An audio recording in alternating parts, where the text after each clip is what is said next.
as if it was on.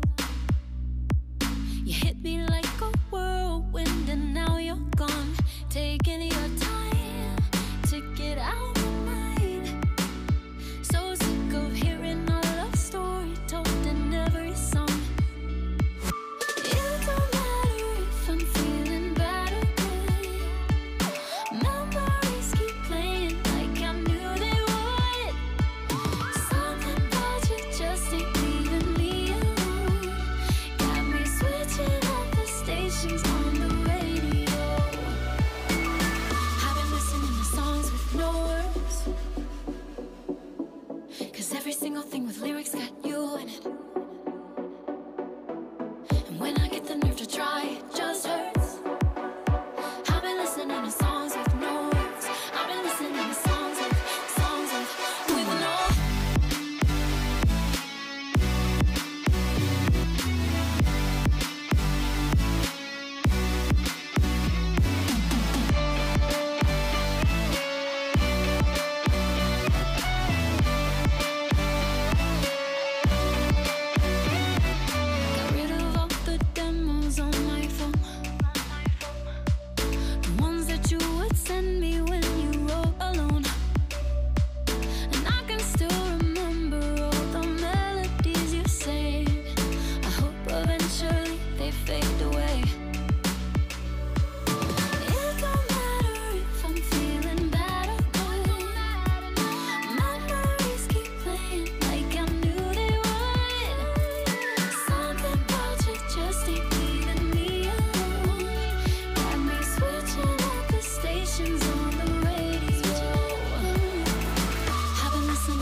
single thing with lyrics got you in it.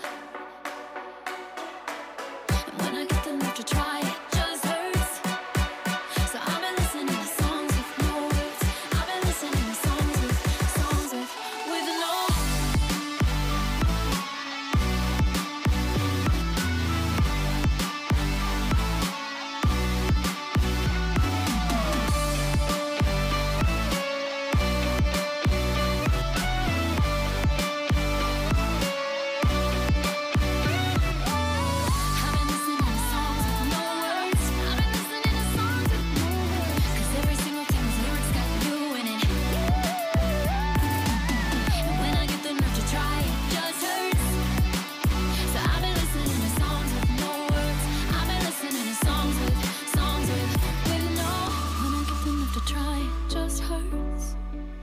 So I've been listening to songs with no words. I've been listening to songs with no.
For so long, we have thought of Bitcoin as digital gold.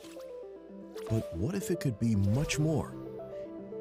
Enter Stacks, an open source network that unleashes Bitcoin's full potential by bringing apps and smart contracts to it. Stacks' new take on consensus, called Proof of Transfer, allows Bitcoin to be leveraged and extended in meaningful new ways. Anyone can now lock up Stacks tokens to earn Bitcoin. That's right, you can earn Bitcoin with your Stacks. By making Bitcoin programmable without modifying its design, Stacks is redefining what's possible on Bitcoin, shattering assumptions, and making Bitcoin even more valuable. Bitcoin is now officially entering the world of decentralized finance, NFTs, communities, decentralized identities, and so much more. We believe that Bitcoin can be the foundation for a better internet. Join our community and let's unleash Bitcoin's full potential together. Good morning, everybody. Good morning. Good morning. We're going to go ahead and get started here in just a few minutes for Bitcoin Unleashed. If you can start to make your way over to the seats, we'll go ahead and get started here in just a few minutes. If we could have everyone start to move over to the stage. We've got a very, very exciting day for you, full of outstanding speakers, panels, and presentations. And at one point, I will get louder than all of you. So if we can, let's go ahead and start making your way over to the chairs over here in front of the audience so I'm not just talking to myself, if we could. All right, everybody, we're gonna go ahead and get started in about 60 seconds. If we could have everybody start to make your way over to the chairs, we'll go ahead and kick off here shortly.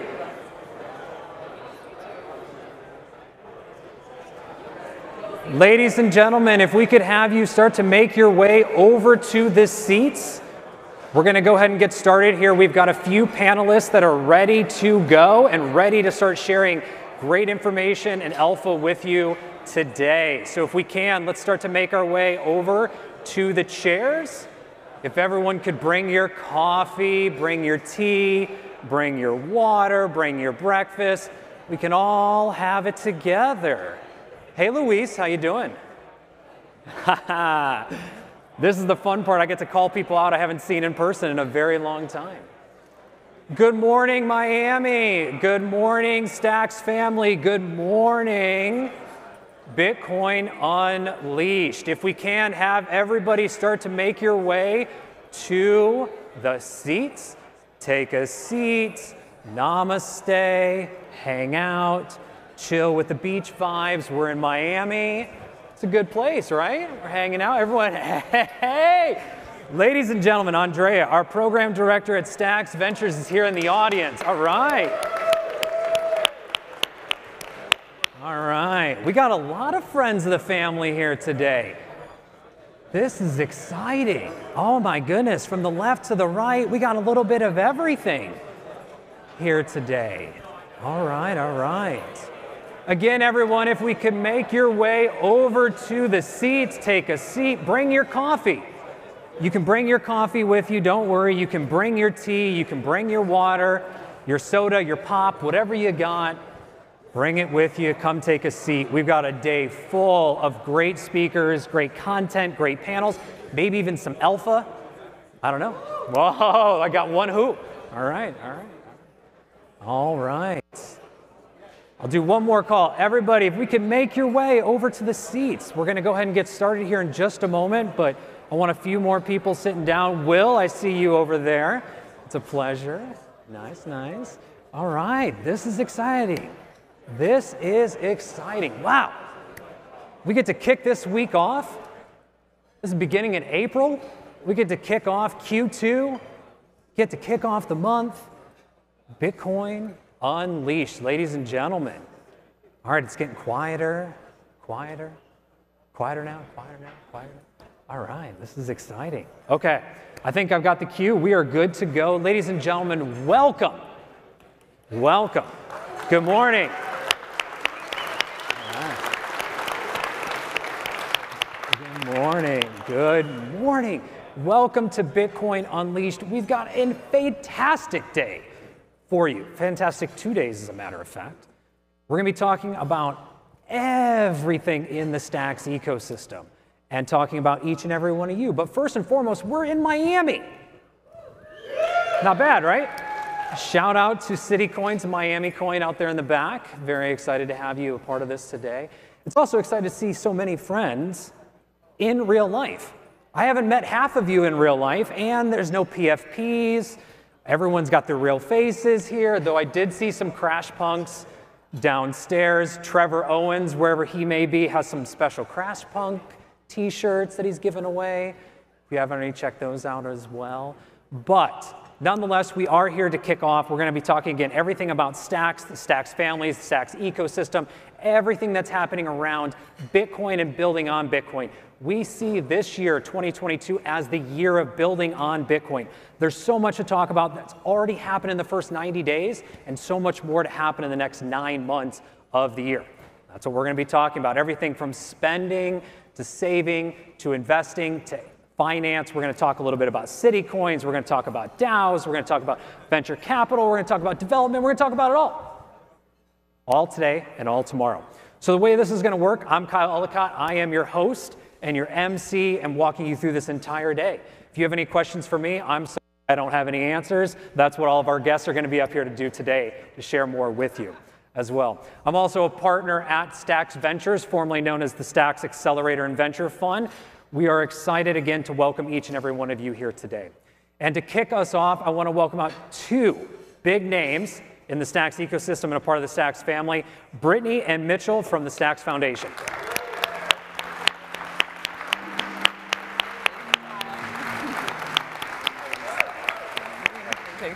All right, so to start this, I want to do things a little bit backwards from what you normally see at these conferences, and Shannon's going to kill me for this. Shannon, raise your hand, please. Okay. Everyone look at Shannon. Okay. So normally we do these like at the end, and you're like, oh, great. But every time you see Shannon, thank her for she's helped people get visa. She made this whole thing work. So when you see her throughout the week, say thank you to her. Otherwise, we have some questions before we get into the meat of it today. So I would love everyone to raise their hand. Everyone. All right. Put your hand down if you joined the Stacks ecosystem less than 3 months ago.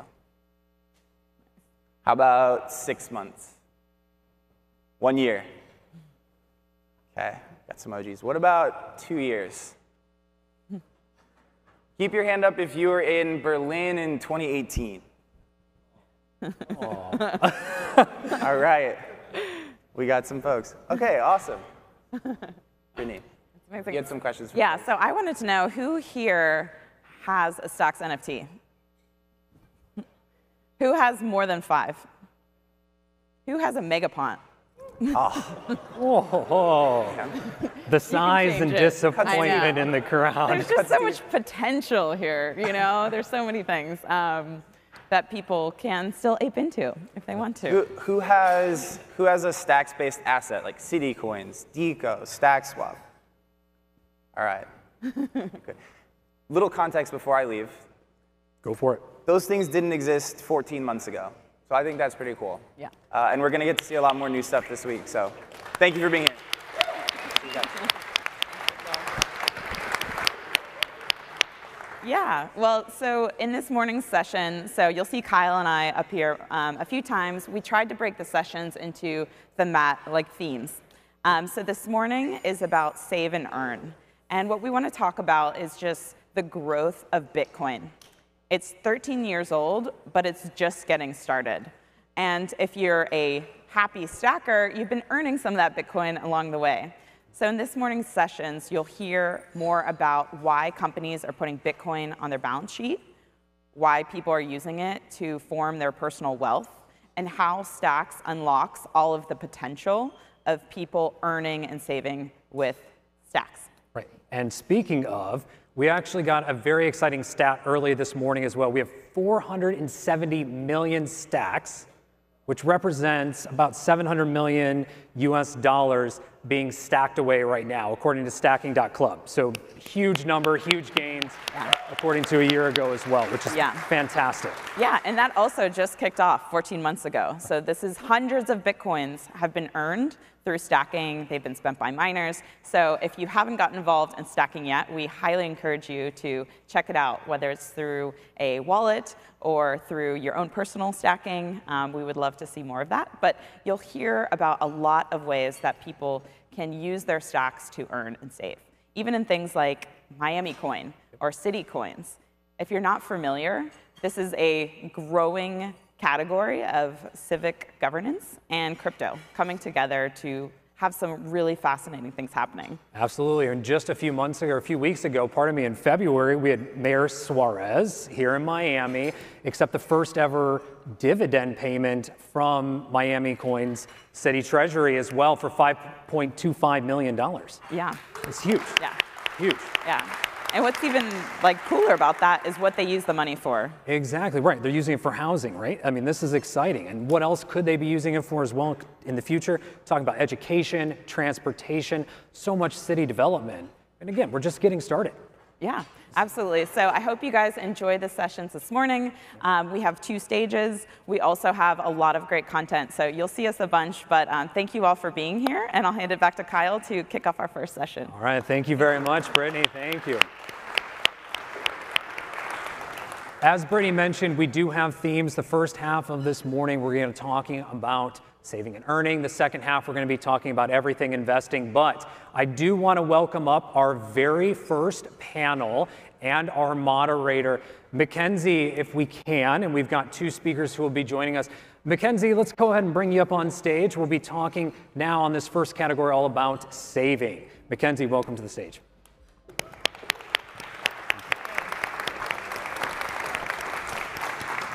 So we have a pretty wide remit for what we're talking about. Bitcoin as a savings technology, blue sky vision for what that means in the future and what it looks like today. I want to bring up our 2 wonderful panelists, Muneeb and Meltem. Come on up here.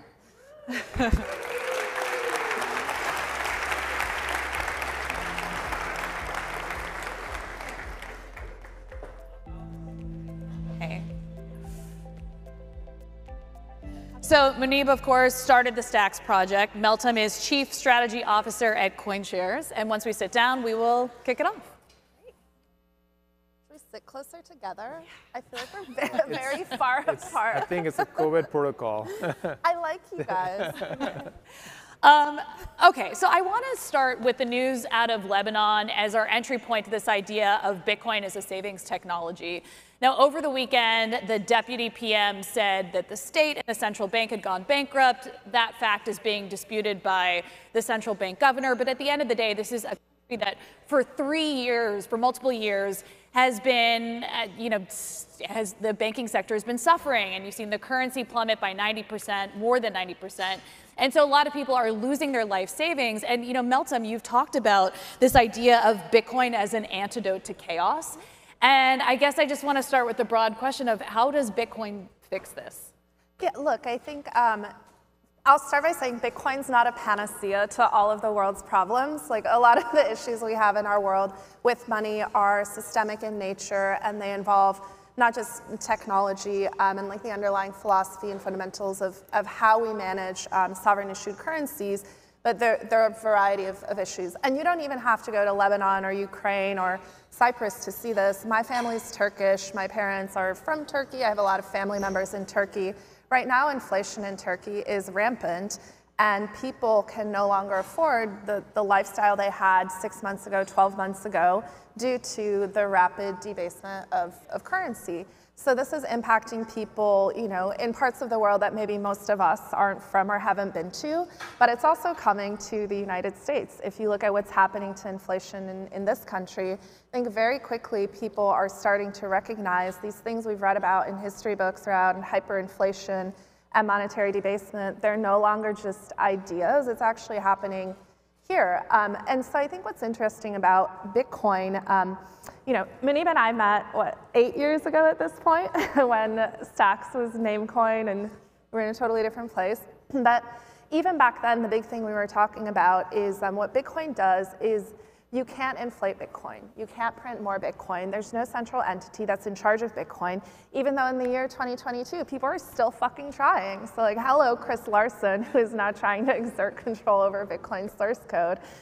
We've done this many times. The beautiful thing about Bitcoin is Bitcoin's issuance is set in stone. The protocol has been functioning for the last 13 years without downtime, without interruption. And so I think what's fantastic and what Stacks is doing, what many other projects are trying to emulate, but I think are going to be challenged to emulate, is Bitcoin has this beautiful element where no one single entity can control it, change the code, or force changes upon the user base, the holder base. And I think in a world like the one we live in today, where we see the politics of influence have shifted dramatically, it's no longer just nation states on the geopolitical stage, it's also corporation states. There are a number of American corporations and foreign corporations who are now larger than G20 economies in terms of market cap and their annual revenue. Meta, aka Facebook, has over 3 billion daily active users, so over half of the planet's population is using a software product issued and coded by them on a daily basis. So we have corporation states, and now we have these decentralized digital states in the form of Bitcoin. And so I think it's incredibly exciting to see what's happening on the political stage with Bitcoin, with nation states adopting it, but also individuals pushing it forward. There are 300 million Bitcoiners around the world. We need to up those numbers, not number go up, but number of users and number of holders go up. And we'll see in this year's midterm election here in the United States how Bitcoin is going to dramatically alter the political landscape as well. Because I don't know about you, who's voting for pro-Bitcoin candidates? Fuck yeah, let's do that. Let's put Bitcoiners in office and let's focus on shifting policy to make a component of how we think about innovation and preserving innovation here in the United States, but also abroad. Are you running for office? I'm not running. No. So many fantastic talking points. No, I'm not running for office. I live in New Hampshire. I am on the governor's sort of like crypto commission, and my neighbor Bruce Fenton is running for Senate. He's challenging Maggie Hassan for her Senate seat, so I will be voting for him. But I'm not interested in politics. I'm interested in Bitcoin and driving Bitcoin forward. So I think I'm better served doing that from where I sit now. Fantastic. Munib, what are your thoughts? Maybe take us back to Lebanon, and then we'll come back through a lot of the other topics that were outlined just now. Yeah, I think first of all, I'm just so excited to be here. There's so many familiar faces. This community has grown so much. And I think we haven't done this in a while. The last time probably there was a Stacks community event was a couple of years ago. I'm just super excited to see so many people here. Welcome, welcome everyone. Coming back to Bitcoin as savings, I feel like that is something very fundamental. I grew up in Pakistan, and over there, it's a very culturally acceptable thing that people don't trust the local currency, right? So if you want to have savings, your options are you either purchase gold. That's why gold is like very big in Pakistan and India. You buy land. So a lot of people, they would work their entire life and then basically buy some piece of land. And these things are hard assets. You don't keep your savings in the local currency in rupees because you're seeing it like lose value year over year, and you can actually feel it, right? Because they're losing value so rapidly that people can actually feel it. That just makes the concept like very real. I think what has happened in some of the Western countries is that an entire generation has basically never felt it. They've never felt inflation, and that is beginning to change now. I think we are at the cusp of something very big, where normal people have kind of like started feeling like what inflation is, right? When people are like, wait a minute, the numbers are now hitting, official numbers are hitting like close to 10%. I think just last week I saw this headline that in Germany they're raising food prices between 20 to 50%. If they cross 50%, that's the official definition of hyperinflation, above 50% like month over month. Right? So I think once people start feeling that, they're certainly going to wake up and go like, okay, what do I do now? Because interestingly, where I grew up in Pakistan, you could exit to the British pound or you could exit to the dollar, right? But if this is happening to the dollar, where do you exit? Yeah. You exit to freedom, you exit to Bitcoin. And I think that's the concept that a lot of people are going to understand. Like I feel like our industry has grown so much. Obviously, we're here for Bitcoin Miami Week. It's bigger than ever, but this is still really, really, really early days. Like these concepts are not mainstream. Not a lot of people fully understand how Bitcoin works and what it can do for them. You both hit on the same theme, which is if you look at a long enough time horizon, this is actually, I'm pulling this from a post that Marty Bent just put out, but he was saying that if you look at a long enough time horizon, if you have your savings stored in fiat currency, he thinks it will suffer. And this is what you both are talking about. Meltem, you've made the point that this is the first time that we've seen Bitcoin in an inflationary environment, which has been illuminating. And like a lot of what you do is look at these data over longer time horizons. And I wonder whether we can talk a bit more about this dynamic of Bitcoin and savings and the role of inflation like in the last 2 years and where we go from here. Yeah, I think one of the things, and I'll just sort of bring this back to what's going on in the Stacks ecosystem as well, in Bitcoin more broadly. So if we think about where Bitcoin started, when I started working in the Bitcoin industry in 2015, we were still at the point where people were accumulating Bitcoin, and Bitcoin was primarily viewed as an asset and an investment. And so the entire narrative around Bitcoin was always, oh, it's going to go up X%, look at how much its value has appreciated. I think with the introduction in 2017 of Ethereum and smart contracts, and then in 2018 and 2019, the beginnings of the DeFi or decentralized finance ecosystem on top of Ethereum, what we started to see is people looking at Bitcoin, which we have to remember at that point, Bitcoin dominance historically was around 70%. So 70% of the overall market cap of cryptocurrencies was Bitcoin. And people started looking at this massive pile of Bitcoin collateral that wasn't being utilized. Bitcoin is an incredible form of collateral because it's highly liquid. There's deep liquid markets, meaning that you can liquidate Bitcoin very quickly. And because Bitcoin settles with finality, you have these settlement guarantees around the capital that you're taking as a collateral for loans. And so what we started to do was take Bitcoin and make it compatible with Ethereum through this process of wrapping it and bridging it over to Ethereum.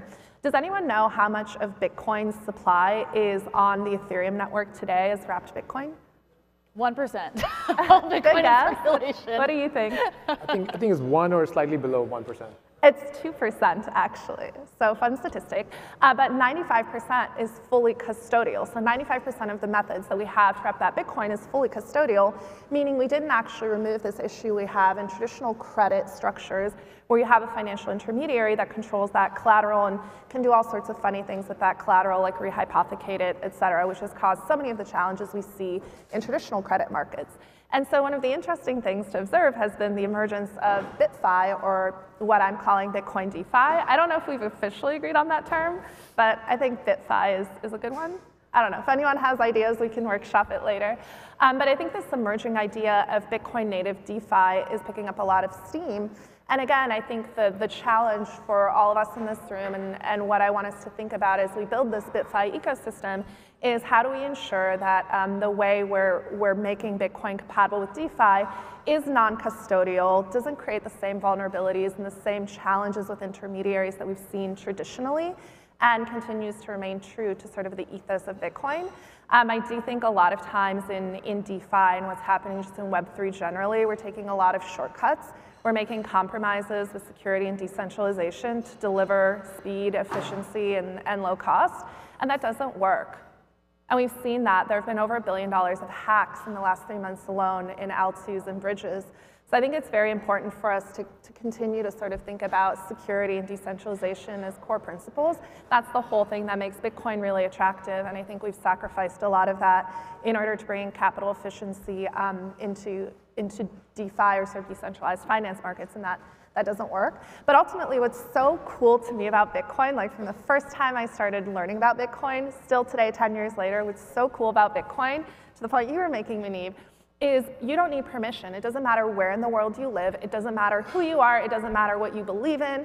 Like today, we have so much identity politicking. We have so much redlining. We have people trying to censor and police each other's thoughts, and that's not what Bitcoin's about. It doesn't matter who you are. You could be a dog on the internet. If you have an internet connection and you have the willingness and ability to learn, you can get into Bitcoin. You can accumulate Bitcoin.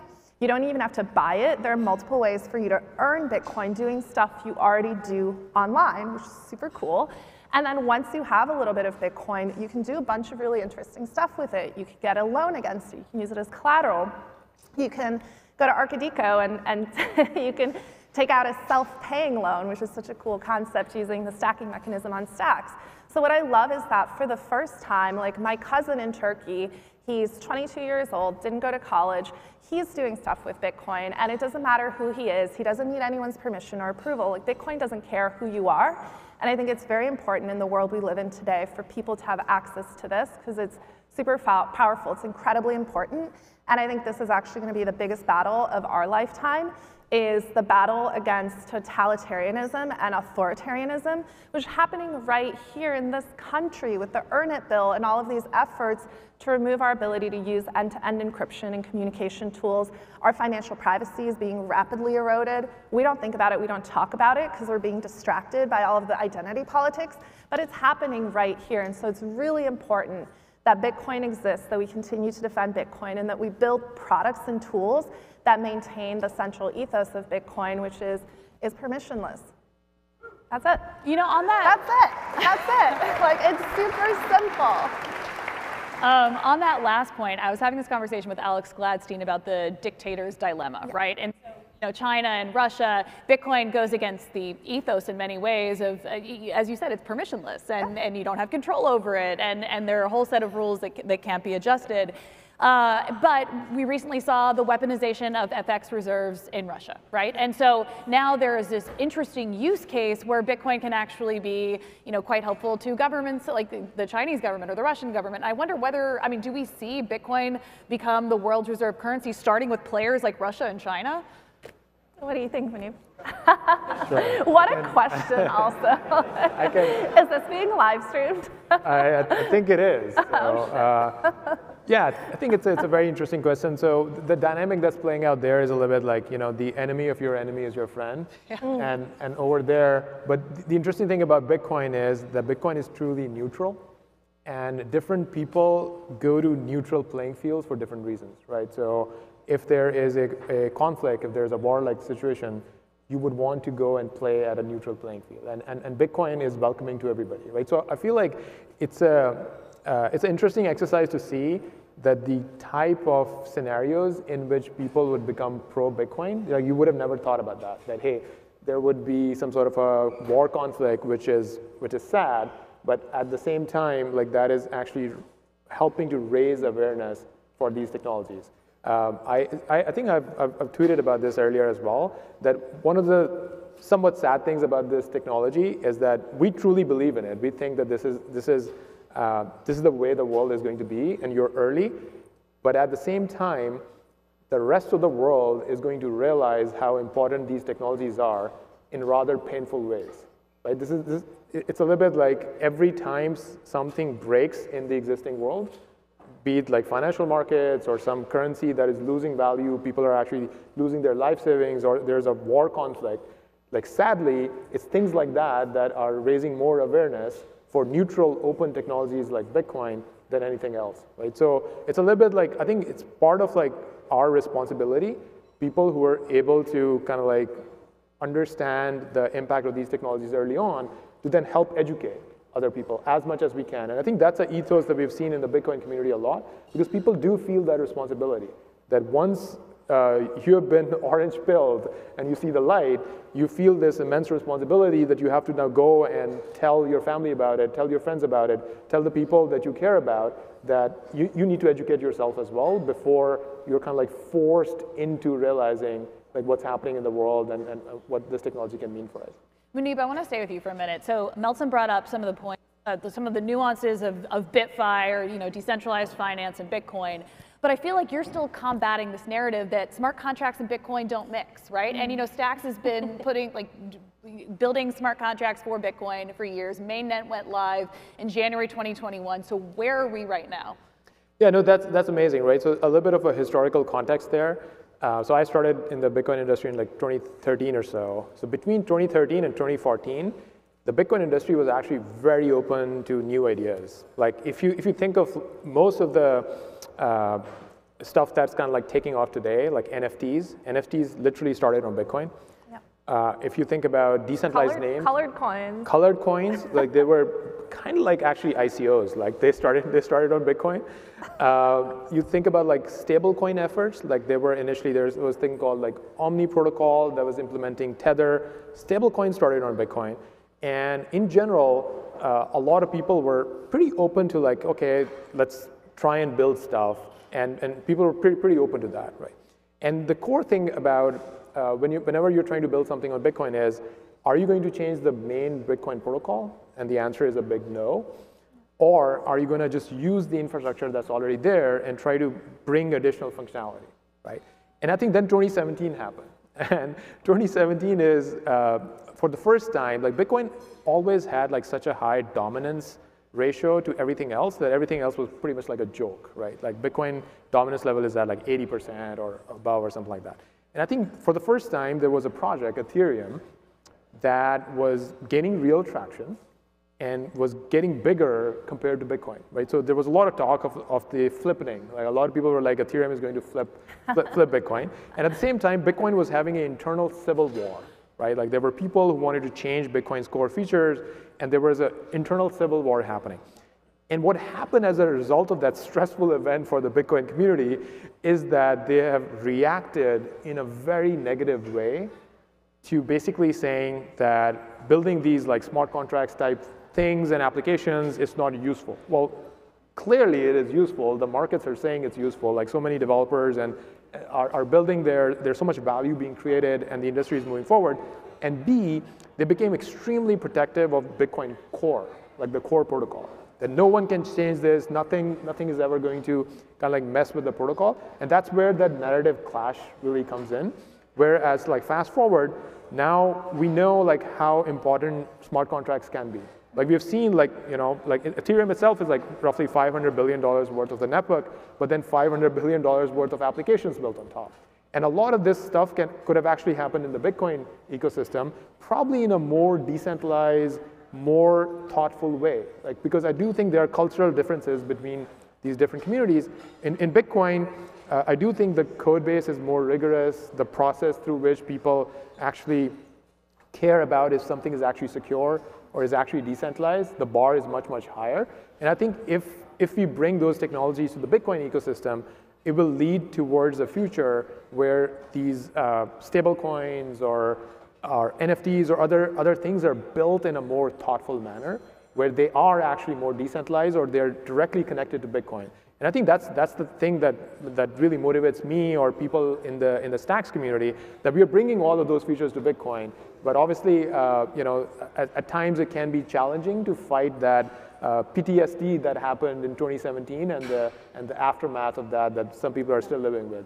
But I think there is some recent kind of like things that I've noticed where a lot of even the hardcore Bitcoin people are waking up to these technologies as well, which is a very, very encouraging sign. Yeah, I mean, I'll just add to that. I remember, did anyone ever go to the Scaling Bitcoin conferences back in the day? Okay, they were fire. They were great. That's when all the like Bitcoiners, like 500 people in one room, when the community was still tiny. One of the things that we started talking about in 2017 as Ethereum started to sort of grow was the modularization of Bitcoin to make development easier on top of Bitcoin. Because one of the things we don't talk about enough that I think is actually really important for what Stacks is doing with Clarity, smart contract programming language, is like becoming a proficient Bitcoin developer takes a really, really long time. Because anything you build on top of Bitcoin, right, requires like you to have a really deep understanding not only of the protocol itself, but the entire history of BIPs, right? Like you notice this when people are new to Bitcoin, they show up and they're like, I'm here to fix Bitcoin, and they have all these ideas, and I'm like, yeah, go read the history of BIPs. Right, or the Bitcoin improvement process where people can submit proposals to improve the Bitcoin protocol, and you'll see there's like a whole history of failed BIPs where there's, you know, a deep dive of all the technical reasons why certain protocol upgrades and changes won't work. But one of the big challenges is it's really, really hard to become a proficient Bitcoin dev, which inherently limits the speed at which the Bitcoin ecosystem can grow and how quickly you can sort of scale. I think what Stacks does that's really cool is it introduces a more familiar programming language, i.e. Clarity, to a larger ecosystem of devs, because one of the really important things is we need more people hacking on top of Bitcoin, but if it's really difficult to become proficient at Bitcoin Core and building on top of Bitcoin, that's inherently going to limit like, how much innovation can happen on Bitcoin as a layer 1. We see this as well with Lightning. There's a bunch of really cool modular tools being rolled out to help people develop on top of Lightning. We see the implementation of a lot more standards that people can utilize. So everyone's not always rolling their own wallets or their own multi-sig. There are now like standards that you can utilize, which I think are really important. I think one thing we don't think about enough is like, it's important, yes, for Bitcoin Core to remain sort of true to its vision. And I think that ideological sort of purity, quote unquote, is Bitcoin's greatest immune system to corruption from these various outside forces. But at the same time, we have to think about how we can actually scale and grow the Bitcoin ecosystem, because it's not going to happen organically. We need to think practically, not only about developer infrastructure, but also around all of the tooling that needs to exist to make it easier for people to use Bitcoin. Like if I have to do command line level coding to be able to use Bitcoin, that's not gonna work. You know, me spending my nights like in Stack Overflow trying to figure out what snippet of code I can use, not pretty. So I think that's one of the things we don't think about enough, but a place where I think Stacks has been really effective at bringing more people into the Bitcoin ecosystem. And I was saying to Manib, VCs like email me now or text me and they're like, hey, what's going on with Stacks? Like, I'm meeting all these projects building on Stacks, what's going on with this idea of Bitcoin layer 2 and Bitcoin DeFi, and it's because there are more people that can now build on Bitcoin, which I think is really powerful. Yeah, let me add to that a little bit. So I'm so sorry, Mackenzie. We're just going yeah. It was great. So it's basically, there's a recent blog post that Vitalik wrote where he's reflecting over the design choices that they made for Ethereum and what are some of the challenges ahead. I highly recommend that post. I think it's a good one to read. And the summary of the post was effectively that at the end, Vitalik was talking about how Ethereum has a choice to try and become more simple and more decentralized like Bitcoin, or more complex, which Ethereum currently is, and experimental. And they need to pick, right? Because there's this inherent tension between the two things. And effectively, this is literally the Stacks thesis, right? Where Bitcoin is simple, Bitcoin is durable, the opposite of Ethereum. But Stacks is a separate layer, so Stacks can be more complex, can have smart contracts, and it can be more experimental, right? So Ethereum is trying to do both things at the same layer. All we are saying is the solution to this tension is just break it apart into two layers. One layer can be experimental with smart contracts, more complex. Bitcoin can be simple. No one has to change Bitcoin at all. And I think this is basically the same thesis that I've had. So I've basically taken the opposite side of the bet from Vitalik. And I do think that doing what they did was easier in the short term, longer and harder in the long term.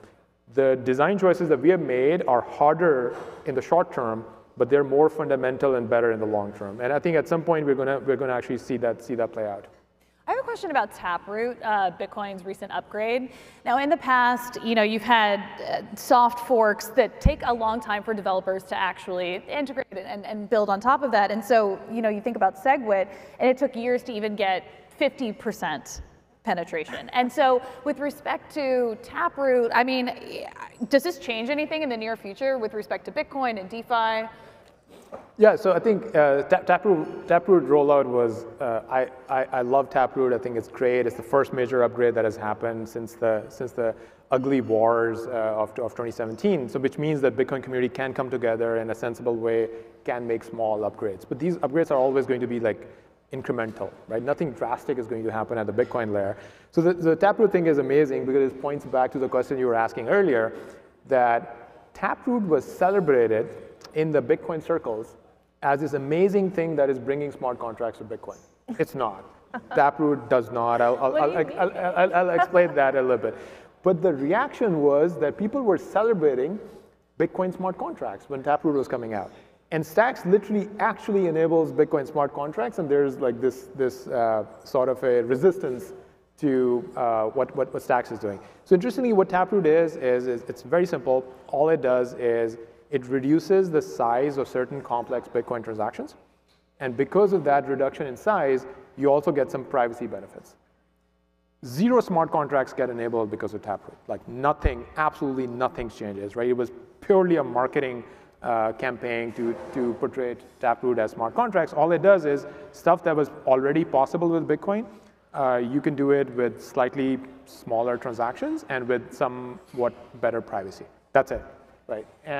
But the thing to celebrate is that people and a decentralized ecosystem came together to peacefully upgrade, and I think that was something that truly deserves to be celebrated. Are we able to take any audience questions? Yeah? Okay. Does anybody have anything they want to throw in? We have 2 minutes left. Okay. I guess one thing I'm interested in I guess is... we're really scary for you. Do you have a question? Oh, sorry. Yeah. Yeah. I think you're getting a microphone.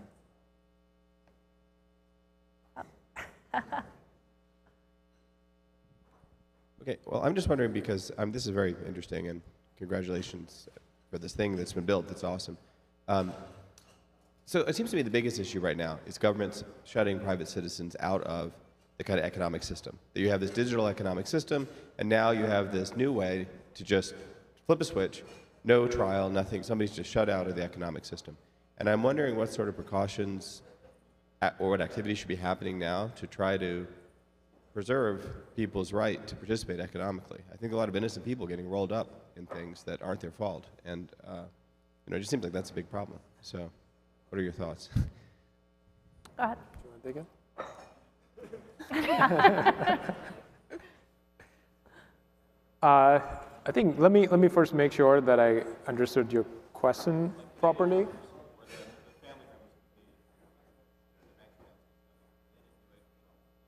Yeah, there was even a coffee shop that I think served coffee to people that were part of the protests, and they had their bank accounts frozen. It's fucked. Yeah, I think this is one of those things that comes back to what I was talking about earlier, that this generation has never experienced stuff like that before, right? Like people got so used to trusting their banks that they don't view their bank account as something that, hey, it could be you could be locked out of it, this money can be taken away from you. And I personally, like years ago, was doing things like I would have multiple bank accounts and put like a little bit of money in one account, or try to actually have geographic decentralization, like both in terms of your personal security of like your private keys or even your money. And people would my wife would look at me and be like, "You're crazy, right? Like the amount of time that you waste in trying to." Let me just say it this way, that my Bitcoin is not even dependent on the US. I can access my Bitcoin even if I cannot physically access the United States. And I was doing that like 3 years ago, right? And people would be like, "You're crazy, like why are you wasting so much of your time like doing these weird things?" And then later on you realize that the existing financial system is not gonna go away peacefully, right? Like right now, people think Bitcoin is a joke, or it's turning. Like in the last couple of years, they're like, maybe it's not a joke, right? But once they start viewing that as a real threat, like things are going to get ugly, right? Like this is, we have a precedence to that in the early 90s when there were the first kind of like crypto wars, and they were mostly about encryption. This is much bigger than that. This is not just about encryption and your right to basically talk to people without anyone monitoring. This is about you owning your own wealth and being able to transact with people without anyone interrupting that, right? So I feel like the best we can do is, again, like educate everyone during the peaceful times so that people can be much, much better prepared when these bad things happen. But the important thing I want to add is, like, again, Bitcoin itself is not a panacea. So one thing that started happening, the OSC first started shutting down bank accounts. Then the OSC sent open letters to Kraken, Coinbase, and other exchanges that operate in Canada, threatening them and asking them to start shutting down accounts. I think the important thing to remember is owning Bitcoin on a centralized exchange is not the same as owning your own Bitcoin and holding your own keys. Not your keys, not your coins, very much the case. And I fully appreciate that fully custodial exchanges are an easy on-ramp to get people into Bitcoin. But if you don't have your own keys, you don't have shit. And that's the same for Bitcoin that you put in DeFi or Bitcoin that you wrap and use in DeFi protocols. Like if you don't control your keys, you don't have Bitcoin. What you have is an IOU, which is the same thing that you have when you deposit your money at a commercial banking institution. And what's really scary to me is like the crypto wars, which started in the early 90s, they're back. It's called the Earn It Bill and Section 230. Like they're back. Nobody's talking about the fact that this bill just passed the first round of voting in the Senate, and it's gonna go to the Senate floor, and unless we get really active, it will pass. And it is a bill that seeks to limit our ability as consumers to use end-to-end encryption in communication. And money, right, as code is a type of communication. Bitcoin at its core is just a communication protocol. What we communicate is information about money, around value, right? So I don't think what people realize is like, yes, all of the stuff we've built is great, but all of the value is being captured by centralized institutions that are just replicating traditional financial intermediaries. So what we're doing right now is a good starting point, but it's not good enough. And we're all gonna have to work together to make it easier for people to manage their own keys, for people to hold their own Bitcoin, and to really ensure that when people start getting into this ecosystem, that they understand there's a fundamental difference between owning Bitcoin on a centralized exchange or via an intermediary and owning Bitcoin that you hold the keys to. And again, not easy, will take time, but at this point we're 13 years into the Bitcoin experiment and it's no longer acceptable for us to continue doing the same thing. So I'm hardcore on that train. I know Minnie is as well. Yeah. And hopefully there are some entrepreneurs here who are working on multi-sig wallets and other technologies to make that easier. If you're looking for a good tool, full shill, I'm an investor in this, but Casa is a great one for Bitcoin, but there will be others, I'm sure. So to end things on a slightly more positive note, Yeah. I think both Bitcoin and encryption, at the end of the day, it's mathematics, it's code, and I think once people know that 2 + 2 = 4, no one can make you unlearn that. You can't ban math, unfortunately. You cannot ban They're gonna math, try. no matter what you do. These things are fundamental. As long as people can write code and math works, Bitcoin will work, encryption will work, and I think let's just pause there before we get into an anti-government rant. Wait, I am told that we have time for one more question. Okay, yeah, you can go ahead. This way. I'll try to make it quick. First off, thank you, Manib, for how you act on Twitter. I know there's been a lot of vitriol thrown your way, and I think you rose above that. So I appreciate how you conduct yourself on Twitter. It brings a lot more eyes to that, and I think you rise above and look great on that. So thank you. Second of all, Matt Odell, Marty Bent, they're all on Twitter bashing about the pre-mine. And I don't have access to the BMN, Liquid, all that stuff is just a pleb. So I appreciate that Stacks does that. So I would like to know what you could give people like us to counteract that pre-mine, even though it was done legitimately, it was all out in the open, but that seems to be their point. They come back at you. And if you could give us some direction on that, that would be much appreciative. Leadership on that. And are you going to do push-ups, Melton? Absolutely. So I think the way to think about that is any project at the end of the day requires some sort of funding. If you look at Stacks, like there has been like, I would say tens of millions of dollars in engineering salaries over the years that has gone out to develop open source code. Like the code is absolutely open source, anyone can fork it, anyone can do whatever they want with it. So that money had to come from somewhere, right? So the reason these token offerings exist is to basically try to kickstart an effort that can be good for society and do it that way. But when we looked at it, and we looked at all the options available, what we did was we tried to make the initial offering as transparent and as open as possible. And we actually went through so much trouble with the regulators. This was the first ever SEC qualified offering, which meant that anybody could participate. People had full disclosures on the type of risks that are there, on every information, I think it's probably the most comprehensive report on a project you could actually read, because there are no skeletons left once you do an SEC offering, right? Because everything is public, everything is transparent, and then most importantly, it's actually, again, it's one of those things that we tend to do a lot in Stacks, that we tend to do the hard things up front. Like, it could have been way easier to just block out the normal people, especially in the US, and just go and raise money from large funds. But we didn't do that because we thought that this project is really for the people, and you can't just block out the community and the developers, especially the people who live in the US, because most of the early team members came from there. So that's how we organized it. I think it was transparent. I think it was fair. It was open to the public, and that's how the project started. And I'll add to that. So I've been actively raising money for the MIT DCI, which funds Bitcoin core development. They have 6 Bitcoin core developers on staff who get paid anywhere between $100,000 and $175,000 a year as Bitcoin core devs. The Bitcoin protocol has created over $1 trillion of value. There are individuals and firms who have realized billions of dollars of economic value from Bitcoin who have contributed $0 to Bitcoin's open source development. 0. Nothing. So last year we set out to raise $8 million committed over 4 years for the DCI. Do you know how long it took to do that? It took almost a full year.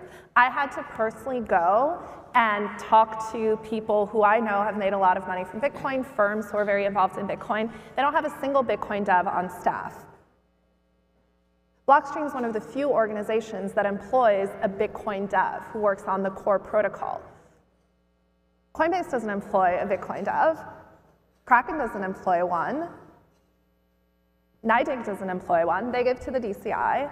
We give to the DCI. We have a Lightning developer on staff. But like, where are these firms that are creating billions of dollars of value for their founders and their investors? Where are they in contributing to Bitcoin's open source development? They're not there. Now that's slowly starting to change, but I think people don't understand. It's very difficult to compel a very talented Bitcoin developer to work for very little money when everyone else is making tremendous amounts of money off their work. Like, most Bitcoin developers don't even own 10 Bitcoin.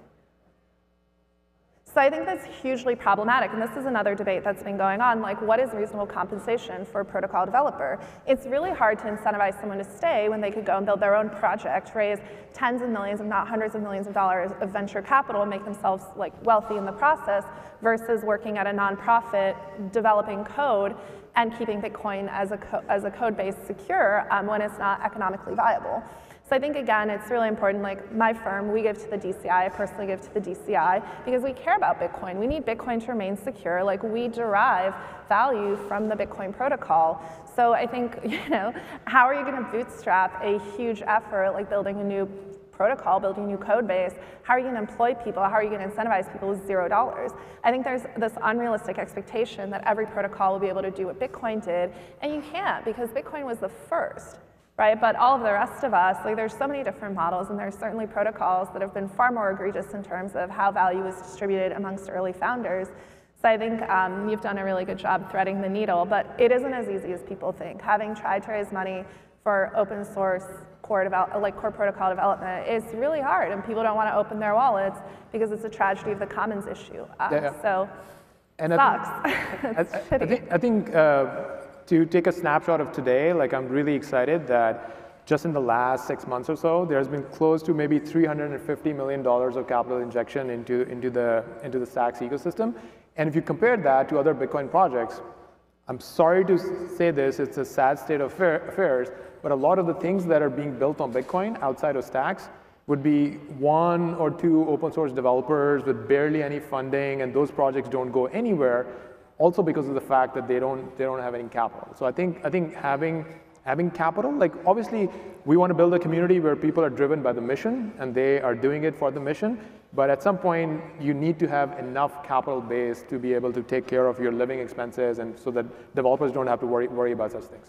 Muneeb, Meltem, thank you both so much. Thank you to the Stacks Foundation, and thank you for letting us run over.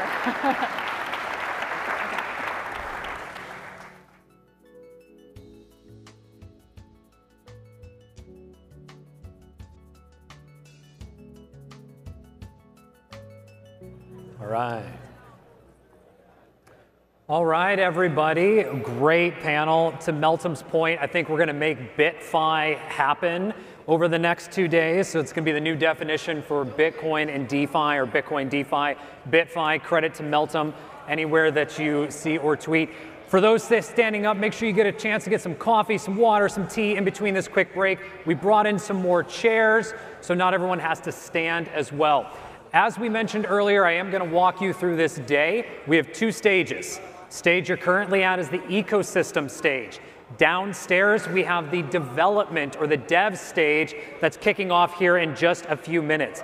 But before we get started in that stage, I want to welcome up our next panel, which is going to be entitled Node World. I'm going to welcome up Nolan for us to kick off today. Now, JP Morgan put out a stat late last year that the staking industry was about $9 billion in 2021.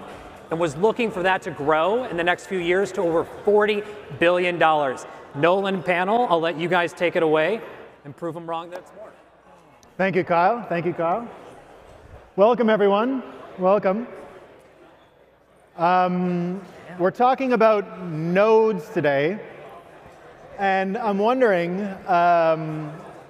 does anyone know a little bit about the history of Bitcoin toxicity? Do some people know where it comes from? It's a pretty interesting little anecdote. And one of the origins of Bitcoin toxicity comes from actually the definition of running a node. It's called a peer-to-peer electronic cash system. Well, the early toxic Bitcoiners believed if you weren't running a node, you're not a peer. You're just not a peer, right? You're just another person out there. And does anyone know this other little fact? Magna Carta, when basically the king's powers were abridged, it was the original lords in England who did it. They passed it in 1215. They call each other peers. They're peers, right? The lords are actual peers, sort of below the king. So today, we're talking about a whole new class of people that we realized were going to be important for the infrastructure around this, and that's people who are running nodes, not just as miners, but as something else. So today we've got a great group of panelists here, and we're going to be talking all about nodes and what an important piece they are to the puzzle, and how peer-to-peer is actually a whole new business model. So everyone, welcome. Thank you. The first thing we're going to get into today really is this concept of nodes and the ability for these folks to create a business beyond mining, right? It's not just what Satoshi said is mining.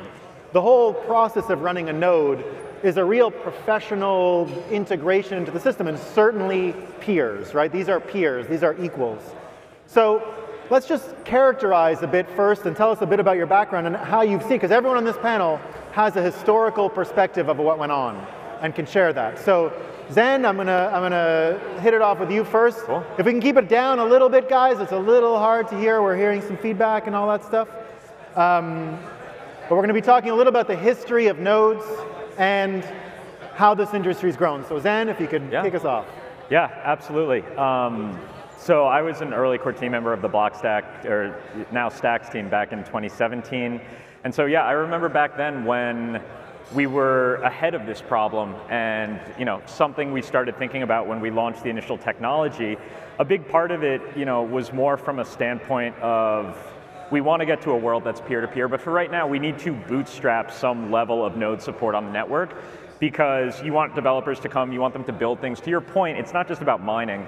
Anything you want to do on these networks requires not just nodes, but infrastructure built on top of nodes. And in a lot of cases, you can go to professional providers for that. But I think what we've really seen in both some of the more mature ecosystems, like Bitcoin, as well as some of the ecosystems that are now starting to mature more, like Stacks, is more and more of these businesses want to run nodes themselves. Because yes, they can rely on a professional provider, and maybe that can make sense as a fail-safe.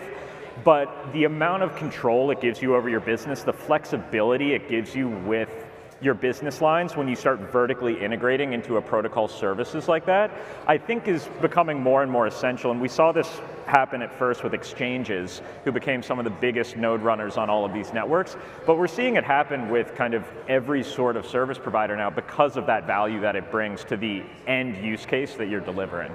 So that service provision, and I'll turn it over to Micah, and you know, service provision from node operators has grown over the years, and even just as far as what we consider vital infrastructure, all of that has changed a lot, and you've been involved in the infrastructure piece of the puzzle for years now. So, you know, it started off with just on-ramps and off-ramps, and then it was much more than that. So if you can give us that historical perspective from early infrastructure around Bitcoin, what being a node meant at that time, what being a peer meant at that time, and to what you see today with all of these provisions of staking and everything else that comes with running a professional peer-to-peer network. So Micah, and Sure. a little bit about your background and the bird's eye view you've had for all of this. Well, I'm Micah Winkelspect, and I was the CEO and founder of a company called Gem.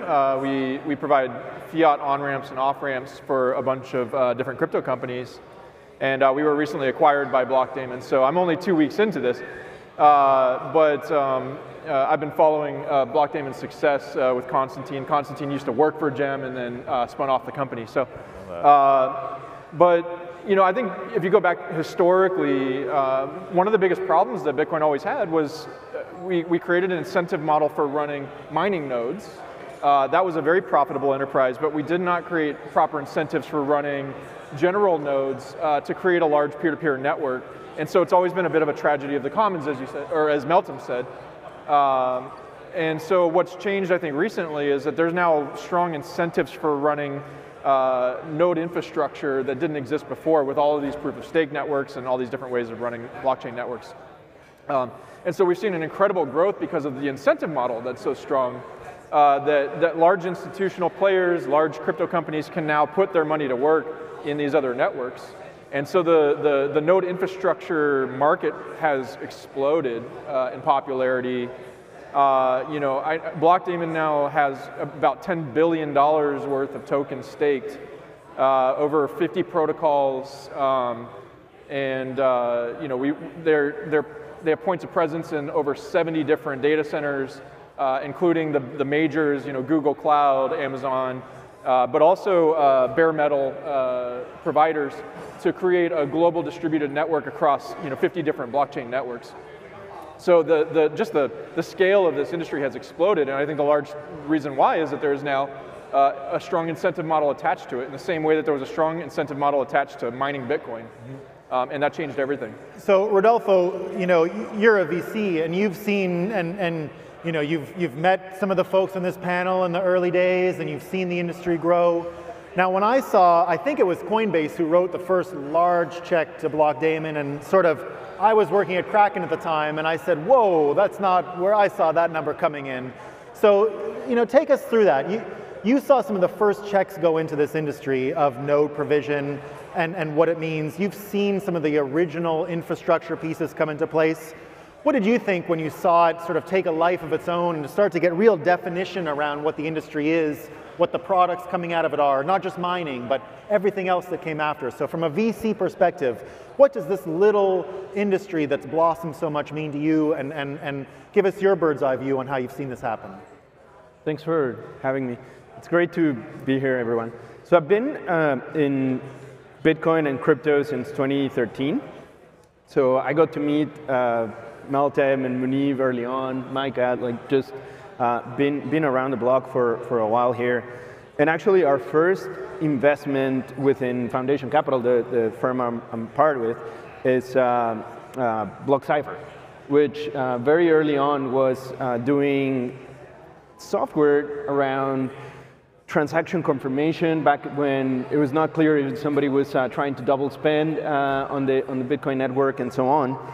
And at the time, it was not clear that institutions would want to run their own infrastructure, that they could run their own infrastructure. And so there was this idea that you could have some developers provision some infrastructure for somebody who's not an expert to be able to participate on the network. As Micah was saying, the incentive model for node running was not there. It was just this ideological component of the ledger has to be small enough so that a node can run on a Raspberry Pi, and you should run your own node because that's kind of like what's healthy for the network. And this notion of 10,000 nodes became like a mantra of the ecosystem. And every time that the number dropped a little bit below that, people would start to freak out and so on. But beyond that notion of altruism and not let the network get overtaken, like there was no incentive up until both the enterprise requirements started to get more material, and when the proof of stake network started to come around, where you could become actually a specialist in node running per se. So we got the chance to meet with the Gem team early on. 2014, I was just looking at the first email I sent to Rodolfo in 2014. Yeah. And unfortunately, they funded our competitor BlockCypher, so. Yeah. Well. And we met Bison Trails, and we met Block Demon, and it's been amazing to see all the opportunities now, not just node running, but then all of the additional services that can happen on top of node running, right? Like, because now there's a number of value-added operations that you can run on top of these nodes, and as we've learned over the years, there are tax implications from running your own nodes. There's flexibility in terms of the types of operations that you can do if you run your own node versus if you rely on a third-party provider. So the industry just keeps blossoming. And I actually think that there's going to be new waves of companies that emerge, just because by virtue of where the money is today, a lot of the existing players have either been acquired or are moving into enterprise-grade solutions, like where the minimum account balances need to be meaningful for it to be worth it for these players to pay attention.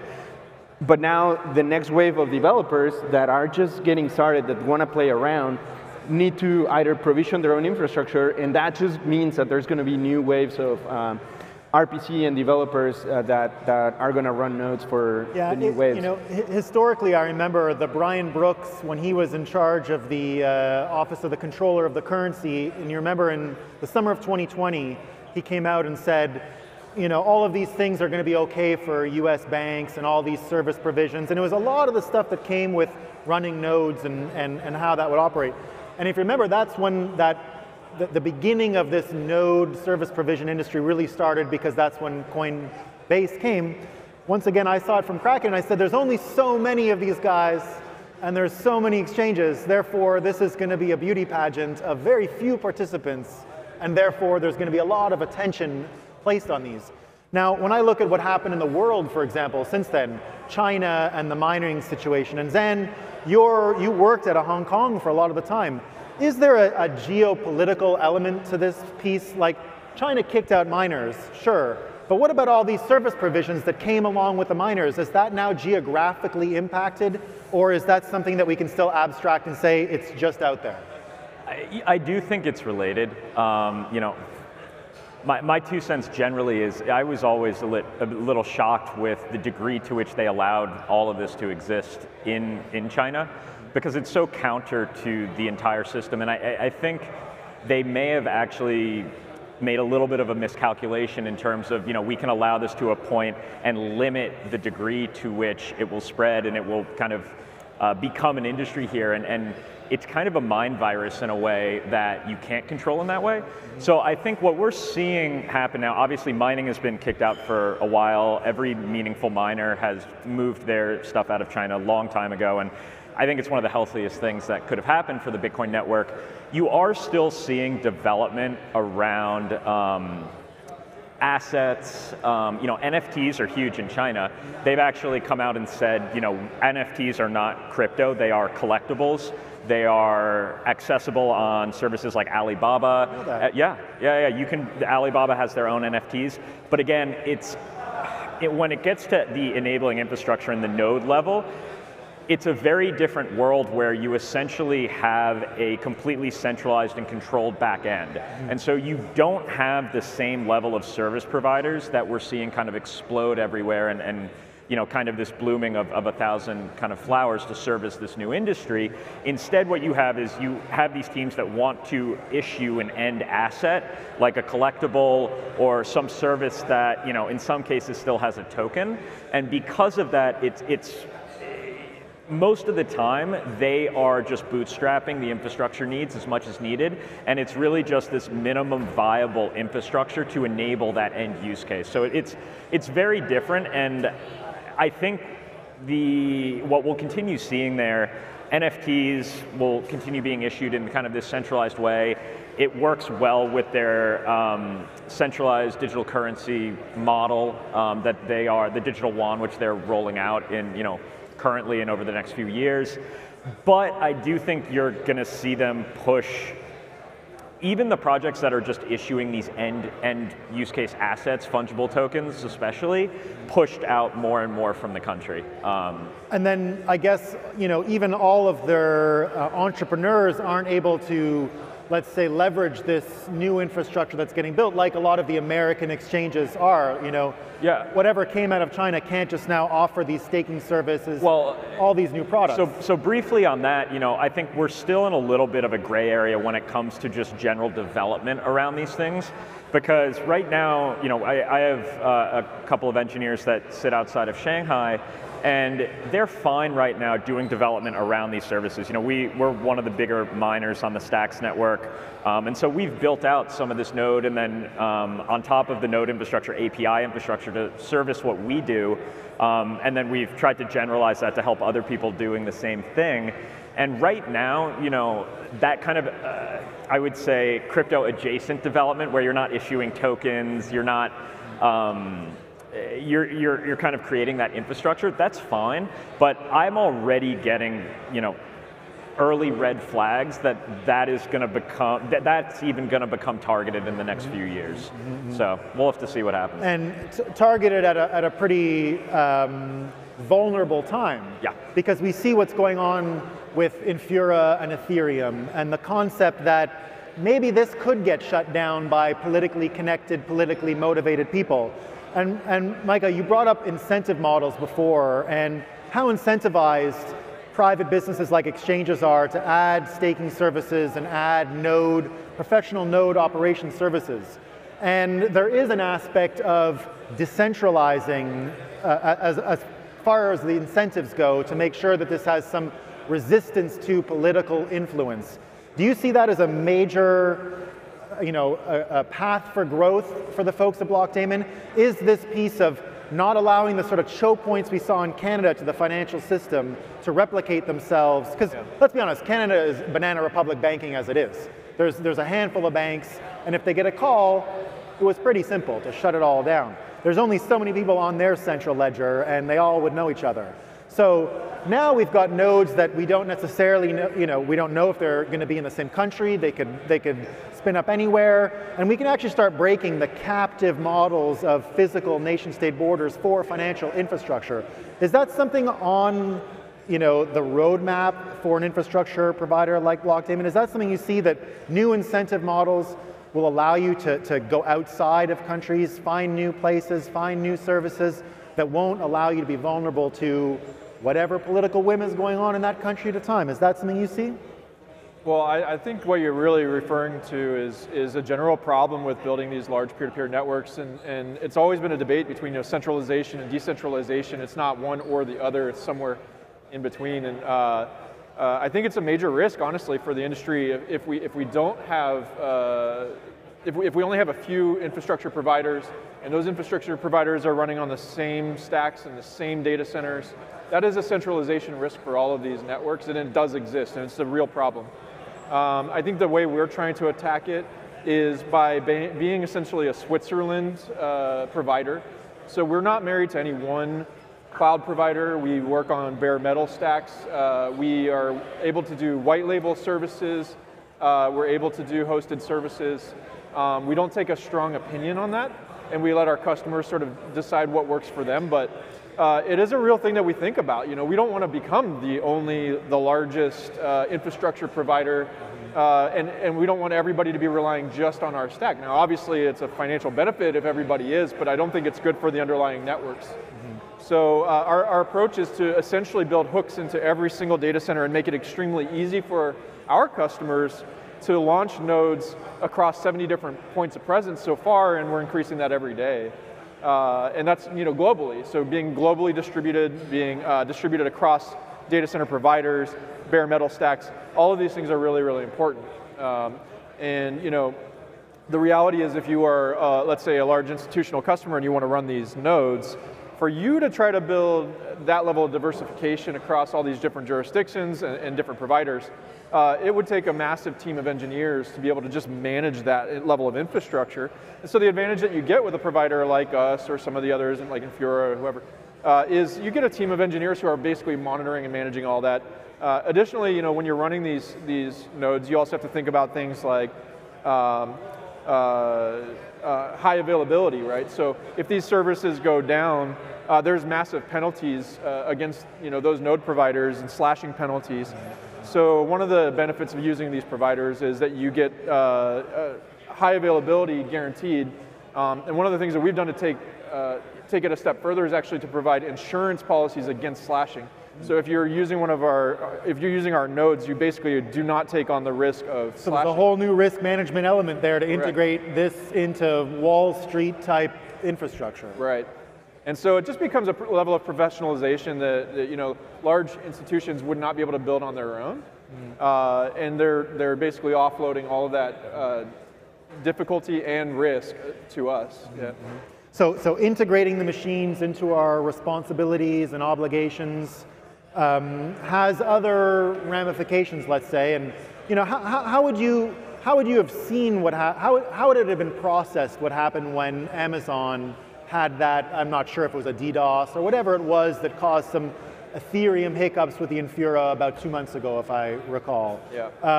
How would that have been handled internally? And I'll pass it to Rodolfo. From a VC point of view, what would that have looked like? Is that an opportunity for you guys? Do you say, let's start providing options that don't fall into the same traps as Infura? Is that something you would see?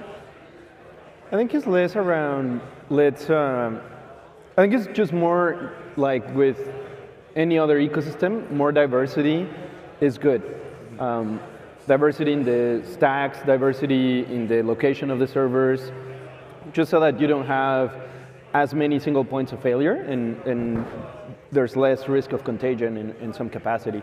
One of the things that I'm pretty interested at the moment is a number of the networks are creating incentives to engage directly with data center providers as a way to help a number of these, because data centers in some capacity are pretty commoditized businesses at this point where it's just private equity owned or smaller firms that basically just are a CapEx type of game, right? And so with a number of the networks that we're working with, it's like, how do you create incentives where maybe they don't always take payment just in cash, but they take payment in tokens. And so they're incentivized to run nodes for the different networks that they participate in. And then at that point, then you also need to make the software to be easier to be run by these networks and so on. And so again, like how do you keep creating these new types of incentives to increase the number of nodes available for all of these networks, right? Because I guess at the end of the day, you want to have more overlap in terms of availability for these different networks because they all have different functions, right? And so the more you have that, the more you create incentives on the other side, which is a network that has a couple hundred nodes is not going to be as attractive for, say, an exchange or a wallet provider to integrate with versus a network that has a ton more nodes, 10,000 nodes or whatever, and other availability, because then there's going to be more developers and so on, right? So like that part of the ecosystem needs to keep growing so that it's attractive for everybody else to come and integrate with, and so on. And at least within the Stacks Foundation, that's some of the stuff that we talk about and think about, and try to push for new ways to engage with a lot of these providers. And I guess with all that pushing for new ways and all these new incentives, you see Blockdaemon now acquiring other companies like Gem, and instead of them just being this technical service provider thing that an exchange or another customer-facing entity would hire in order to engage, in order to deliver services, how much can we imagine these node service providers actually starting to get that customer-facing piece to them? Are they going to go out and put up a welcome sign and a little shingle and say, come in, hire us, to normal people? Or is it just going to be exchanges, sophisticated counterparties, Wall Street types, or are in the same way that we see more peers joining Bitcoin or any other network, are they going to offer services that are more retail? Yeah, Is that in the? So that's a great question. I mean, so my company Gem, we took a totally different approach. Blockdaemon and Gem have always been approaching the same customers. We share several of the same customers. Our approach has actually been to build B2B2C tools. So these are tools that go inside of another app, but we do have touch points with the end consumer. So for example, Gem OnRamp is a widget that sits inside of apps like Celsius Network or Shapeshift app, and users can buy and sell cryptocurrency from within that app. So I think that is actually a really unique model that allows us to continue serving all the different businesses inside of the crypto ecosystem, but increasingly you'll start to see us having more touch points with the end consumer. And we're looking to expand that. So they acquired us for the fiat on-ramp as a starting point, but we think that there's a whole menu of services that we can provide beyond just nodes and staking, but a full payments infrastructure that any app developer can plug into their application. Because really at the end of the day, it's all about specialization. I think at this point, we want app developers to be able to focus on what they're best at and what provides the highest value to their customers, and not the plumbing. We'd love to be the plumbing. And what about you, Zen? Is that something you guys are seeing too? It is. I actually think it's a really good point because, as we've correctly identified so far, there's a lot of consolidating or centralizing incentives and forces in this part of the business. And I think the B2B2C model and extending vertically into things like payment rails that you guys are doing matters a lot and is very meaningful. But to get back to your point about peers, I think it's really important for the future that we continue to look at ways of incentivizing and allowing not just the big professional providers to run this and offer these services, but individuals to become peers on the network. Because no matter what, if we lose the ability for an individual to have any meaningful chance at becoming a peer on the network, I think a lot of the underlying value of why this technology was even created, we start to lose a lot of that. And that's not to say that, I do think there's probably going to be a majority of the market that is these massive service providers, but it's having the option and the correct incentives and the technical ability more and more for people to be able to be a peer on the network. A good example is, Jack Dorsey at Block wants to change, and this is not an insignificant challenge to solve, but he wants to enable anyone to be able to run a Bitcoin mining setup, a basic one, at maybe marginal profit in their home.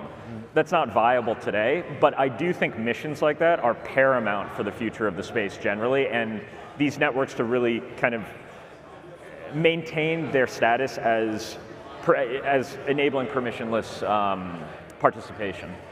Well, you heard it.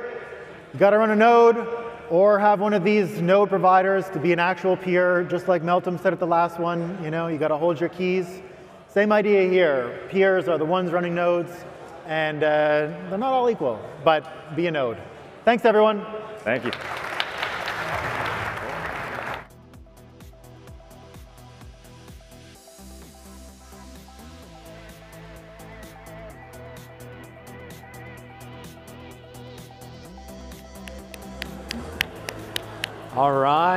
All right.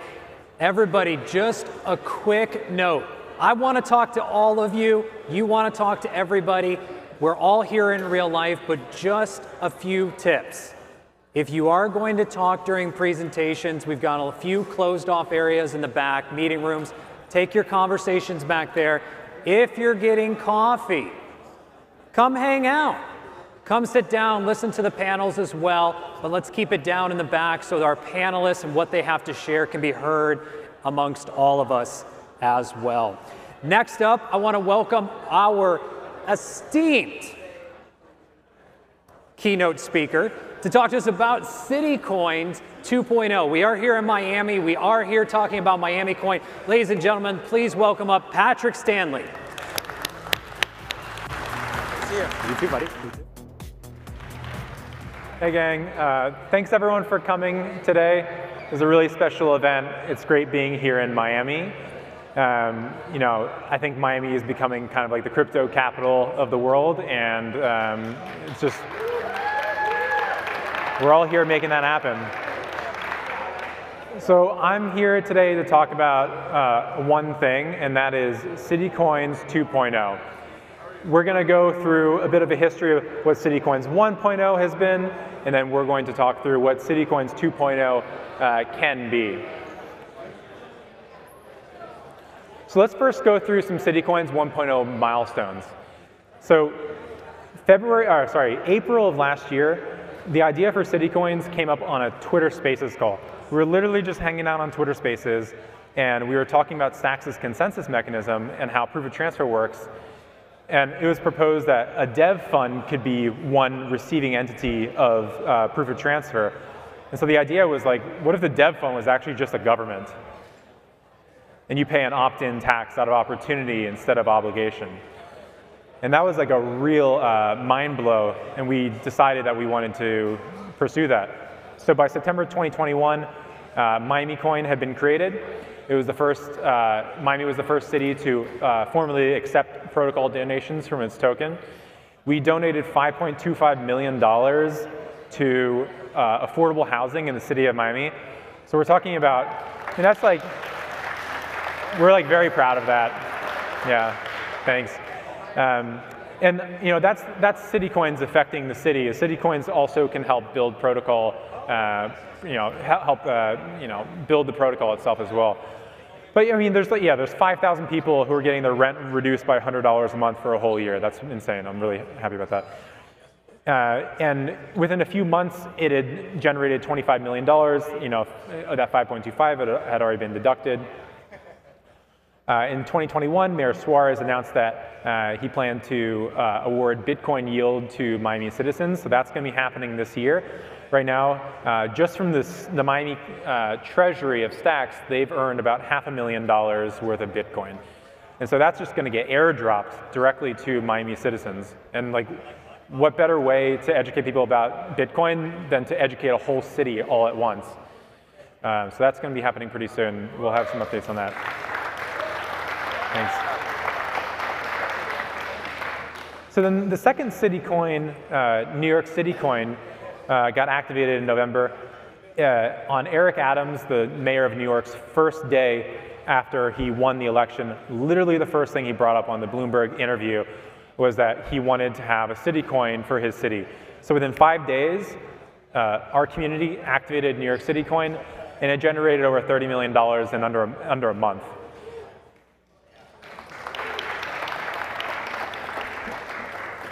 So CityCoins has naturally gotten a lot of attention from the press and the media. Luckily, Suarez, folks like Suarez, are sort of like CEO type characters who are just very good on camera and can explain things correctly. So like he's on national news all the time. I've been on the news as well. Washington Post calls it a game changer for revenue collection. When Pomp tweeted about the Bitcoin dividend, which I described earlier, I got 30,000 likes, which like if you're on Twitter, 30,000 likes is like really hard to get. So that just tells you we're doing something new, and people are really interested in it.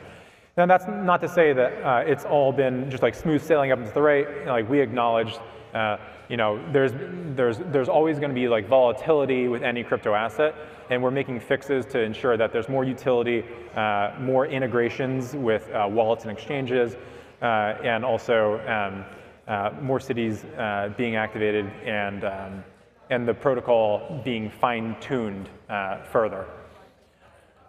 So what can you do with CityCoins? You can program with CityCoins. You can do anything with CityCoins that Ethereum or Stacks can do. So people are minting NFTs. That book bag NFT you see has generated thousands and thousands of dollars for Miami-Dade public schools. Thank you, CityPax. I'm sure you're in the audience. That's a great, great project. We also have voting applications like Miami Voice. We have CityCoin-enabled workspaces where you have a little CityCoin, you enter into a space. That's a pretty amazing concept because you're kind of like expanding the geography of a city by proof of HODL access control. It's a little whimsical, but I think someday that could actually be pretty big. And then you can also, soon you'll be able to register namespaces like .mia or .nyc and have your own username with your associated wallet. Yeah, so people are doing, I mentioned like NFT projects, community voting, namespaces, proof of HODL access control. Their opportunities are endless, and we're building traction.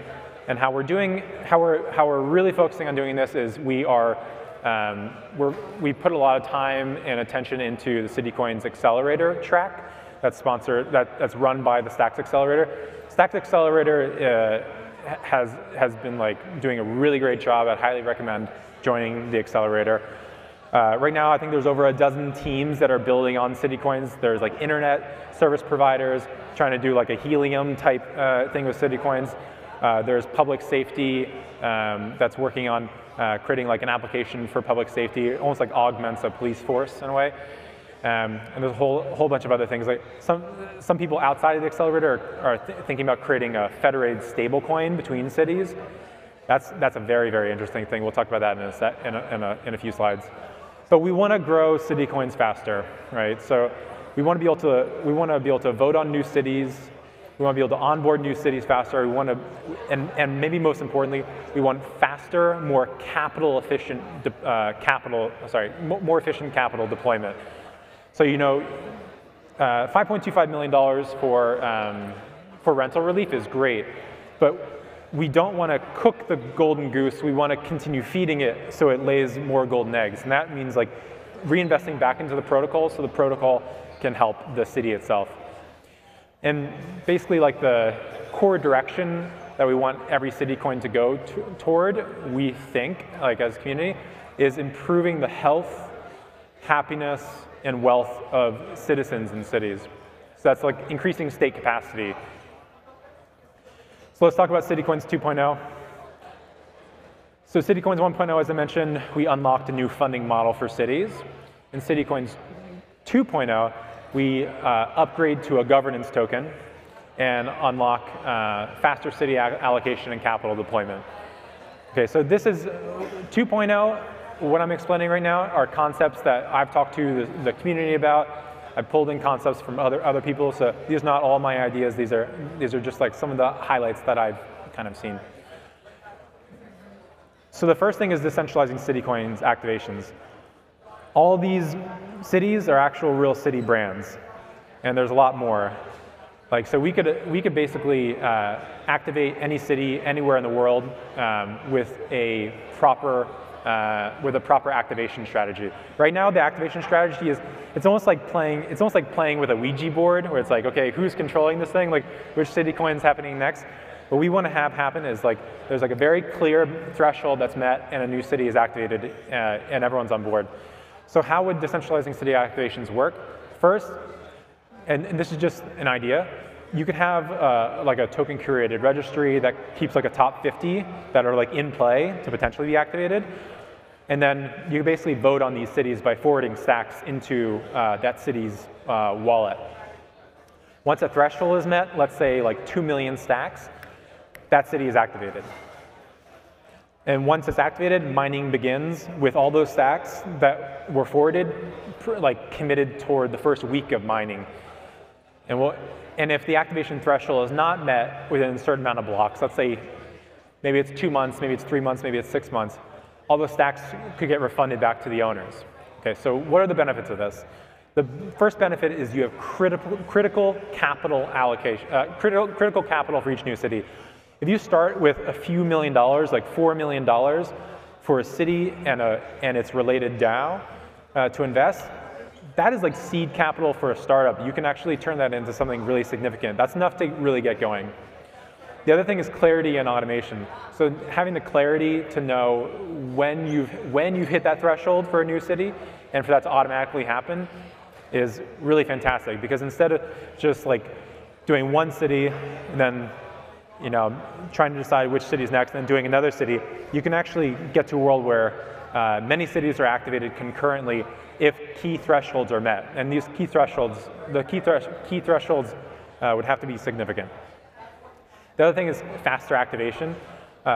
We think that there's an opportunity to actually, just like we did with Miami and New York, you can activate a city coin and onboard a city at the same time, or activate a city coin and operate and let the city itself, kind of come to you after you've activated.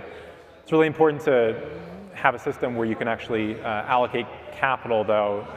You don't want to just activate and have the wallet sitting, which is what we have today. We want to get out of that. The other thing is the reduced risk. As mentioned, if the city doesn't reach the activation threshold, those funds could be sent back to the people who funded it. So let's talk about the next. There's two parts to Citycoins 2.0. One is decentralizing activations. The second part is unlocking voting for Citycoiners. So think of Citycoins in 2.0 as a governance token. This is like immediate utility that every Citycoiner would have for voting on how capital is allocated from the city's funds. And what we want to get away from is decision-making at the speed of government. And we want to move toward decision-making at the speed of crypto. If we're going to have crypto cities, we don't want to be slowed down. We want to move very fast. We want to grow at the speed of crypto, at the speed of a startup, really. And using a Citycoin as the governance token for a simple DAO would speed things up and get the community involved, which is great. It would give we could give meaningful control to the city, but not overly burden them with responsibility. Like that capital we raise for Citycoins is like sacrosanct. Like every dollar is watched by the market. So if you're spending it only on things that don't also accrete value back to the protocol so that it can help the city, the market can see that and they'll respond to that. Your boss is the market in a way. And then third is just ensuring that the funds are deployed, as I mentioned, into initiatives that reach goals. So maybe if you wanted every single citizen of Miami to be holding Miami Coin, well then you could have a DAO that's like, hey, we're going to do $500,000 or $1 million, and we're going to do mailers to every Miami residents and make sure that it's getting in their hand. Right now, we're kind of like our arms are tied behind our back. We can't do that because Citycoins got activated with no pre-mine, no ICO. Like we did it more similar to Bitcoin, and we didn't give ourselves access to the city treasuries. So some potential ingredients for Citycoins DAO. One is provable commitment. So if you locked your coins, that just says you're committed to the city. And that means more than just like having Citycoins for a day and then voting and then selling them. It's like you're in it for the long run. And maybe the longer you've stacked, the longer the increase in commitment. The second thing I think is really important is a definite purpose. So if you're allocating capital from the city wallet toward anything, oh, that's not good. You don't want to be just allocating it toward anything. You want to allocate it toward increasing state capacity for the city and the citizens. We're not just trying to serve this protocol, we're also trying to serve the city. And I think the other potential ingredient is checks and balances. So having the city have the ability to overrule or veto or have some voting weight, I think is really important. And we should, as a community, talk about all this stuff and try to put it into something that feels right. And so we think if we just like lay these foundations, we can activate the next level of Citycoins. We kind of like made a quantum leap, and we need to make another quantum leap. We don't need to be putting out fires. We need to be starting new fires and growing way faster. And so by doing this, we can have things like app stores for the cities. Because if you build something for Miami Coin, well, you've also built it for New York and Austin and Dubai and other cities because it's all interchangeable. Second thing I think is actually very, very interesting And I'll probably write a blog post out on this in the future. This idea of like a federated stablecoin. So you have this idea of city coins. They're kind of like the programmable ownership layer of city coins. You can have something on top of it called like city cash, which would be like basically like a stable coin that's all the cities putting capital into a pool that creates like a dollar sort of stable coin. I like the name city cash, honestly, or CCUSD, but that's possible if you have more cities. And then a global governance competition. So just like states in the United States compete with each other for different rules, and they compete for customers, we think that city coins, DAOs, can essentially create new forms of governance that haven't been seen or aren't. Essentially, every city is going to be different from every other city. And so you want to have as much experimentation as possible to see what works best. You might have city coins that do direct democracy. You might have city coins that do elected representatives. You might have city coins that have like CEO as a DAO, CEO DAO. You might have city coins that do something else, but we want to figure out what the best way to do governance is. And we're not going to do that by only having 1 or 2 cities. We got to have more cities. So let's get city coins moving at the speed of crypto. And thank you very much for listening to my presentation.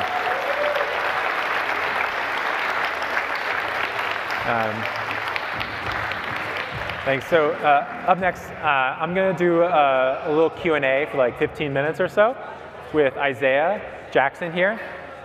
We give a round of applause for Isaiah. So a little background about Isaiah. Isaiah wrote the book Bitcoin in Black America. Isaiah has also done just an insane amount of like on the ground education about Bitcoin and building on Bitcoin. I don't know what else to say. I mean, like he's everywhere. He's doing the hard work. He's meeting people. He's kissing babies. It's good to have you, man. Oh yeah, thank you. Thanks. Nice to be here. Can you all hear me? Yeah. Thank you. Yo. Oh yeah, amazing presentation. Thank you for that. Glad to see the upgrades coming. I am the founder of Miami Bitcoin Academy, so one of the main things is education for high school, college students onto the adulthood. So one of the things people have discussed is how can we increase Citycoin's education? Yeah, how we can increase Citycoin's education.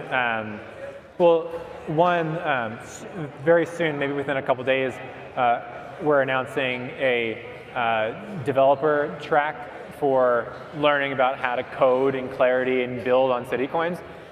So it's kind of like it's actually going to be based in Miami. There's like it's like a Miami Coin developer school, and that will be announced in several days. But that's going to be like 150 to 300 developers building. I think the other thing too is like get out there in the community, put on a meetup. Try to get as many Citycoiners as you can to the meetups, and just like get to know each other, hang with each other, and like encourage building. I don't want to go on too long with the answer, but that's kind of just. Yeah, and I think we need it, especially working closely with Mayor Suarez the last 6 months. What I've seen is that the only thing missing is that educational piece. Once people have that, we're pretty good. And I also want to talk about utility. I'm in the Discord all the time. People are always saying, what exact utility will local citizens get out of Citycoins? You've discussed a few, but what else could we see as a possibility? Yeah, sure. So one I mentioned earlier that I think is like quite fascinating actually is this idea of building a stable coin on top of Citycoins. And the reason I think this is very interesting is you're giving a city root control over their own dollars. It's very different from the current dynamic that exists between cities and states versus the federal government. So like with the federal government, they give these things called block grants to states. It's like, okay, you guys didn't collect enough taxes, so we're gonna print some money and give that to you guys. Well, what that does is that just kind of makes like the cities and states kind of really dependent on the government or the federal government, but the cities and eventually states could essentially they could grow their actual dollar supply by getting more utility from a stable coin that's built on their city coin, and they would have root access. So that means they can't be deplatformed. And that's actually like a pretty critical thing. So that's kind of one thing. I think there'll be a lot of other things, like you have like decentralized like investigative journalism that's funded by city coins. You'll have internet. You have ISPs like internet service providers funded by city coins. I'm really interested to see like when people start doing AR stuff. Because imagine if you had like a AR that was only visible if you were holding a city coin, and you could see like everyone in your city, whether they like have the flag of city coins like unfurled in front of their house. That's kind of like it's almost like crowdfunding a territory in the cloud, and there's some very interesting things that could stem out of there. But I think the possibilities are really endless. I could probably talk for like hours on that. Yeah. And one thing too, you just mentioned augmented reality, metaverse. One of the main things. Sorry, pull it up a little more. Let me help you here. Better? Much better? All right. So the metaverse, augmented reality, one of the things we've discussed is the ability to get rewarded for good behavior. Yeah. So, or things such as cycling, working out, helping with kids. In the metaverse, do you think there's a possibility that we could have all of those things within the city of Miami and then replicate it in other places as well? Yeah, definitely. I think you still need to move your mic up. So Isaiah asked, Isaiah asked, can we get people almost playing a video game in real life and improve their quality of life through that? The answer is definitely yes. Whether it's incentivized through money or NFTs or just community. I think what could happen is basically I think you could have like clear leaders that start to emerge from each city that give like daily goals for people that are part of their group, of their like city coin group, and they try to reach goals together. So it might be like a health and fitness thing where they're just trying to make sure they get their heart rate up once a day, and if they do as a group, maybe they all get rewarded in some way. Or it could be like cleaning up a park together. I think you can gamify things and incentivize things if needed pretty easily, and I think it's going to require clear leaders with definitive goals established in order to do that. But I'm super interested in the idea of like having dashboards and like measuring how well a city is doing. It's like I was talking to a mayor from a major U.S. city. I won't say their name, and I was like, what if you guys had net promoter scores for your city? Like basically, would you refer your city to another person? And they're like, yeah, we tried doing that, but then when we realized we didn't want that number out there because then we'd have to like try to get it up. And I was like, holy smokes. Now I want to put that number out there and like and keep you guys accountable. But basically, you should be able to see the health, wellness, wealth, well-being of an entire city in a dashboard. Like that should exist. And basically what you're measuring is the state's ability to improve quality of life for its citizens. Ultimately, that is like the role of a state is to protect, to enforce laws, and to improve quality of life. And we should be holding them accountable, and we should be enabling new ways for us to help ourselves and help them help us. Oh yeah, and another thing we've discussed in this industry is what a city does good, you want to improve on it. So tourism in Miami, what types of programs are you thinking that city coins can provide for tourists to incentivize them using or spending Miami coin? Yeah, so I think there's this interesting concept of like using city coins as like a key to the city. You know how like a mayor will give like one giant key to some really fantastic person that's a key to the city? Well, that's very ceremonious, but it'd be cool if you actually got access to new things by holding a city coin. Like if you're holding like Miami coin, like a certain amount, and maybe this requires like a MasterCard or a Visa to kind of like enable this kind of program. But maybe you should get access to like a really cool like boating experience, or like a really a great insiders club that's like only for Miami holders. I think it'd be cool too to like basically not have to like pay for parking meters, or maybe even like I think it'd be cool for like everything to just go smoother for you in the city of Miami, or like new things to pop up if you're like provably holding it. And I think there's an opportunity for people to build experiences around that. Oh yeah, and yes, that's absolutely great. And we've seen with city coins some of the larger cities that you presented up here. I'm from Charlotte, North Carolina. Anybody else from a medium, small city? Medium, small city? All right. Everybody's not from large cities, so one thing we've actually discussed is the city coins have a plan in the future to maybe make it easier for smaller towns and cities to implement something similar. Yeah, so that's kind of the whole gist with decentralizing city coin activations. You might have cities that punch like well above their weight. Like Miami is one of them. Miami proper has 450,000 people in it, and New York City has 8 million. Miami punches 10 times above its weight on a dollar per dollar basis than New York does. It says a lot. Maybe there are other small cities that punch above their weight, like Reno, Nevada, or like Charleston, South Carolina, or like Annapolis, Maryland. But I think letting people put their money where their mouth is to activate these new coins is what's important, and they're not being gatekeepers, gatekeeping that. That said, I think it's really important for the city coins ecosystem to get all the best city brands as fast as possible. Like get the tickers, get the brands, build real large communities in these cities, and then connect them all together.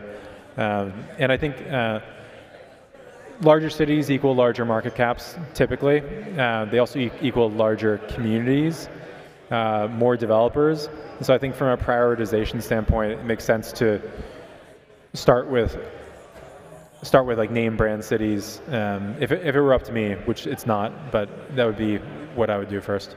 Oh yeah, absolutely. And I have to address the elephant in the room. No matter what crypto conference you go to, we have to ask, what are some of the regulatory hurdles that you foresee, and what are some of the regulatory hurdles you've already went through so far with city coins? Yeah, well, I think the interesting thing about city coins is our community took a page out of Satoshi's book. So Satoshi just started mining Bitcoin like a natural resource flowing out of the ground. There was no pre-mine, there was no ICO, there was no primary issuer. Bitcoin is almost like an element on the periodic table of elements, and we think city coins should be like that.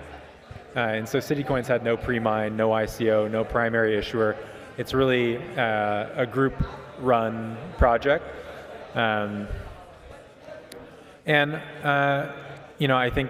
think from like a government standpoint, as a community, we're doing everything we can to help the government. So we're adding value, not asking for anything, not taking anything away. So that's kind of just my answer on that. Oh yeah, absolutely. And we have to make sure we get those things in place so we can move forward. I wanted to ask as well, when you speak about the use case for Miami Coin, and then we talk about regulations, all that's fine, but do you foresee a future where we may have less government because we have something like city coins now? Or I mean, I don't want people to lose their jobs, but essentially, do you think they could cut it down a little bit? Yeah, so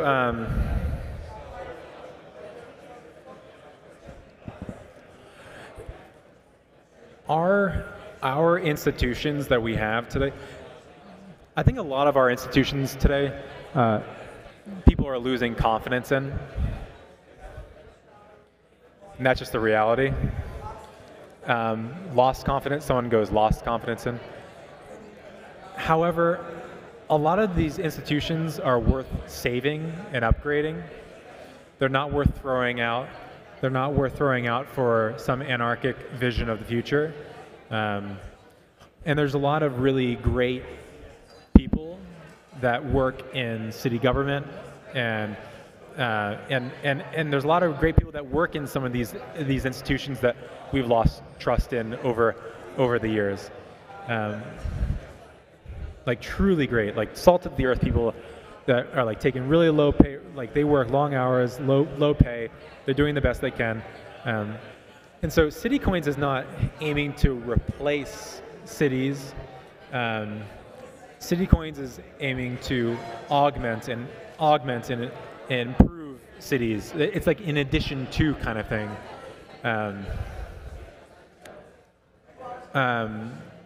But we do think that there will be, basically what we're doing is we're fusing a protocol to a city. And you know, what could happen with that is that elements of that protocol, whether it's the open source ecosystem of developers building applications permissionlessly, or something else, start to do some of, they start to do new jobs that the city once wasn't doing. So like they're measuring different things and improving that. And there's also a world where they start doing some things that the city doesn't want to do. And maybe the city doesn't want to have to pave roads, or want to have to pick up trash, or want to have to do X, Y, Z. And maybe there's an element for people to step in and help on things like that or other things. Well, that's our time, and I appreciate you, Patrick. Amazing things you're doing. Looking forward to working with you in the future. Thank you. Thanks, man.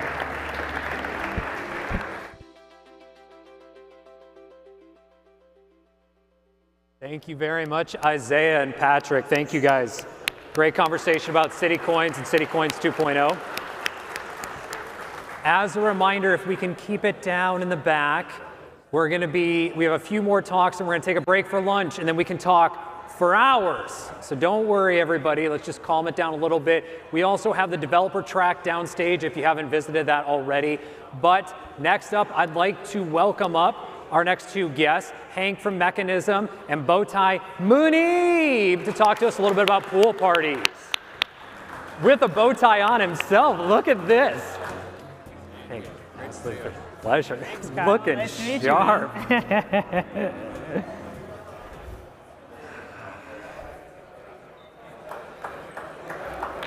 Hello, everybody. Hello. Yep, seems to be working. Cool. Yeah, so I thought first maybe we just introduce ourselves. This is Bowtie Munib, everyone. If you see him around, the bow tie helps. Yeah. I am Bowtie Munib, CEO of Cyvita Mining. We are a holistic Citycoins portfolio management platform, and we've deployed over 4 million stacks into mining both Miami Coin and New York City Coin. So, thank you. Hank, it's a pleasure to be on stage with you, man. Absolutely. I'm Hank. I'm a developer, co-founder at Mechanism.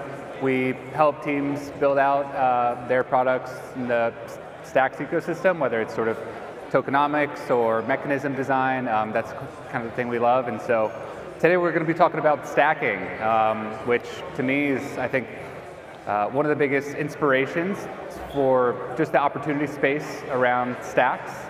So yeah, I'm excited to get into that. Yeah, I guess, would you like to give a quick introduction of what stacking is, and then we can kind of go into? So my very naive, when I first got into the Stacks ecosystem, I was like, oh, okay, well, stacking is a mechanism by which you give up Stacks liquidity in exchange for a Bitcoin yield. That's a very naive explanation of what stacking is. In reality, stacking is a core and essential component of the Stacks consensus algorithm, right? So through stacking, you signal a Bitcoin address that is included in the reward set for the Stacks consensus algorithm. You also specify how many stacks you want to lock up for how many reward cycles. And you're also specifying support for a particular chain tip. So it's a very core important feature of the stacks consensus algorithm. Yeah. I was just looking up some stats this morning, and I guess it's 1,500 Bitcoin have been paid out to stackers since this mechanism launched in January of last year, which is like $70 million in today's price. It's really just kind of incredible. Yeah, I'm curious what your first reaction was to stacking. For me, I was on the Hero team as we launched Stacks 2.0, but not on the blockchain team, and so I was kind of helping with integrations, like on the wallet side, but I certainly wasn't an expert. And then it was when I first sort of put Stacks in, and it just ended, some Bitcoin showed up in my address. It really kind of blew my mind, and there were so many reactions in that first stacking cycle of like people posting their screenshots, their notifications. I don't know, do you remember any first reactions like that? Yeah, well, I mean, I remember thinking like this is probably the most amazing thing I've ever seen, right? And you lock up some stacks that, like on the surface, like to you seems like it doesn't have anything to do with Bitcoin, and you earn a yield in Bitcoin on a bi-weekly basis, like every 2 weeks. I mean, that's pretty incredible technology, right? Yeah, absolutely. So today we have a lot of opportunities for you to stack your stacks. There's sort of like a native integration that we've had since day one in the Stacks or the Hero wallet, and now there's a lot of really great pools to help you. We've got Cat in the back with experts that helps with that, and a lot of different companies. But what I'm excited about is like the future thing of applications that can be built on top of stacking that can sort of utilize it as the base layer, sort of a yield generating mechanism for stacks. What kind of excites you about like future applications that utilize stacking? Yeah. Sure. I think, is it Sigel or Sigil? I never know how to pronounce it, but I remember that they had proposed a mechanism where you would subscribe to somebody's blog or something like that, and the way you would do that is by stacking stacks and delegating them to that blogger on their behalf. And so I think that's like an incredible thing, right? Because you can effectively send your yield to somebody else. Yeah. That really excites me. And then I think there's a lot of opportunity for creating platforms where that stacking yield becomes like collateral, right? And you are able to take that stacking yield and maybe like build like futures contracts around it or something and sell it off in the future. Yeah. And that creates a lot of additional flexibility for financing within the Stacks ecosystem. Yeah, absolutely. Yeah, that was one thing I was thinking about as sort of prepping for this is when you try and answer that, what are the future applications question, yeah, you could bucket into like, where do you even just send the rewards or what do you do with that? And so, yeah, I think Sigel's really an awesome, idea of sort of like a membership-based type of thing where what's so cool is just that you can contribute to a creator or whoever it is, and you're not actually even paying anything. You're forfeiting some future yield maybe for the time being, but it's kind of a win-win I think across the board, and you're able to contribute Bitcoin itself, layer 1 Bitcoin to this individual or entity. It's just, it's and your principal is never on risk, right? Yeah. So you don't ever have to worry about getting slashed or losing the stacks that you've stacked or something like that. And now that you mention it, like just the idea of like stacking clubs, right? Like stacking for a cause, whether it's a charitable cause or if it's to pay for the open bar. Yep. I've heard people talking about trying to get involved with musicians to do a similar thing. Charities, I think, are a really cool idea. Like you could stack. Direct some of the yield to maybe Coin Center or whatever charitable cause and maybe get an NFT out of it. I don't know, a very sort of cyclical, beneficial thing. I mean, we just had Patrick talking about city coins, and it's just a brilliant way that they took the same sort of mechanism design called a POX Lite, and now they're funding cities. They're funding Miami to do some really great things, so absolutely, yeah. Another, sort of the flip side of stacking, stacking is like for sort of the consumer-facing angle, or for Stacks holders itself, you lock it up, you earn some Bitcoin, but the Bitcoin comes from miners, and sort of core, proof of transfer. It's Stacks miners are sending the Bitcoin to stackers in order to, create new blocks, ensure the security of the network, and that gives yield to the stackers. And then in Citycoins, which you're very involved with, it's the same mechanism, but you're actually spending stacks to contribute to Citycoins holders. And yes, the Bowtie community is very involved in mining pools. Savita mining, that's kind of their specialty. And so I'm curious, how do you think about mining, especially when it comes to sort of optimal strategies and sort of the future of POX-based mining? Sure. So you want me to give up the secret sauce, right? Yeah.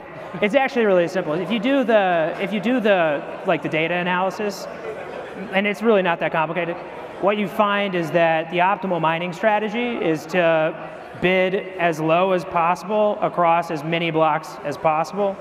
There's like nuances to that, right? Like if you have a falling price of whatever token it is you're mining, it makes more sense to kind of like backweight your bids, right? So bid less up front, bid more towards like the tail end of your mine mini or whatever it is.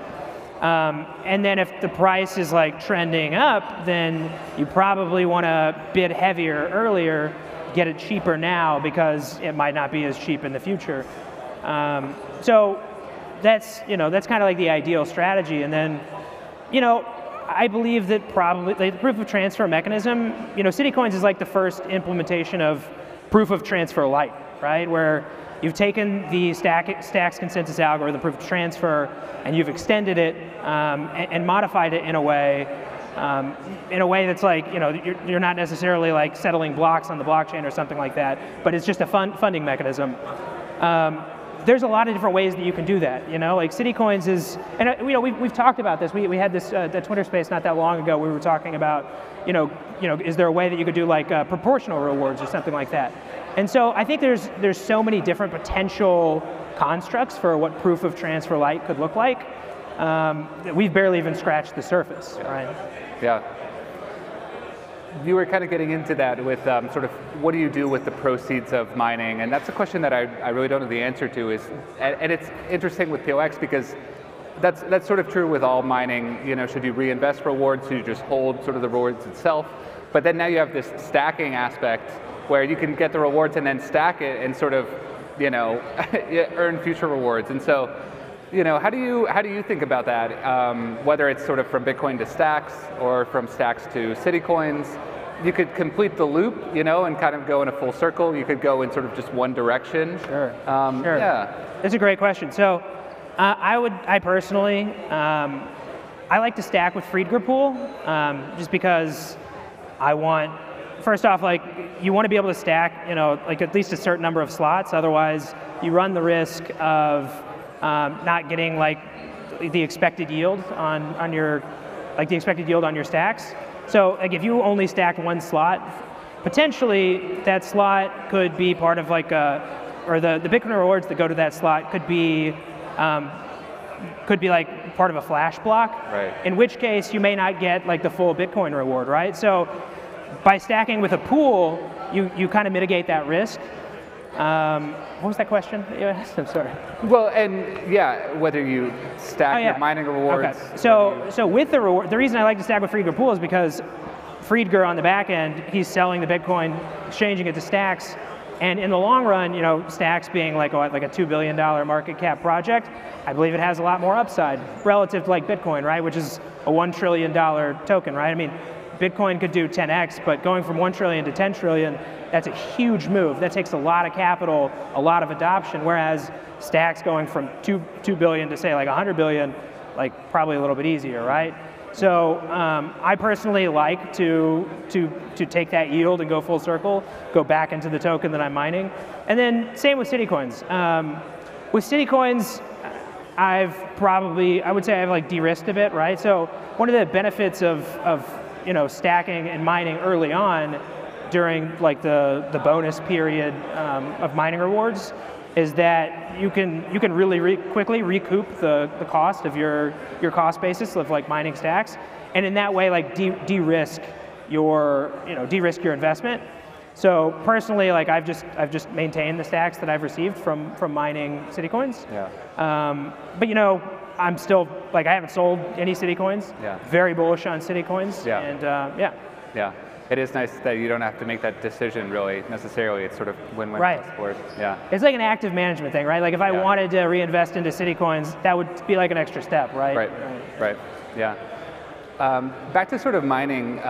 You've built Savita Mining, which, as someone who's dabbled with and learning how to mine city coins, there's a lot of complications around trying to calculate sort of the perfect strategy, and it was no surprise to me to see that mining pools popped up quite early on, because it really is, I think, financially for the majority of people the right way to do it.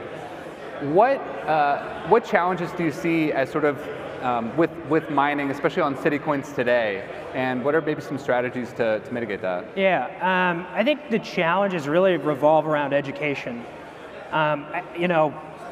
It's not immediately obvious what stacking is, what the Stacks consensus algorithm, like how that works, what proof of transfer light is, and there's not a lot of great resources that are out there for explaining that.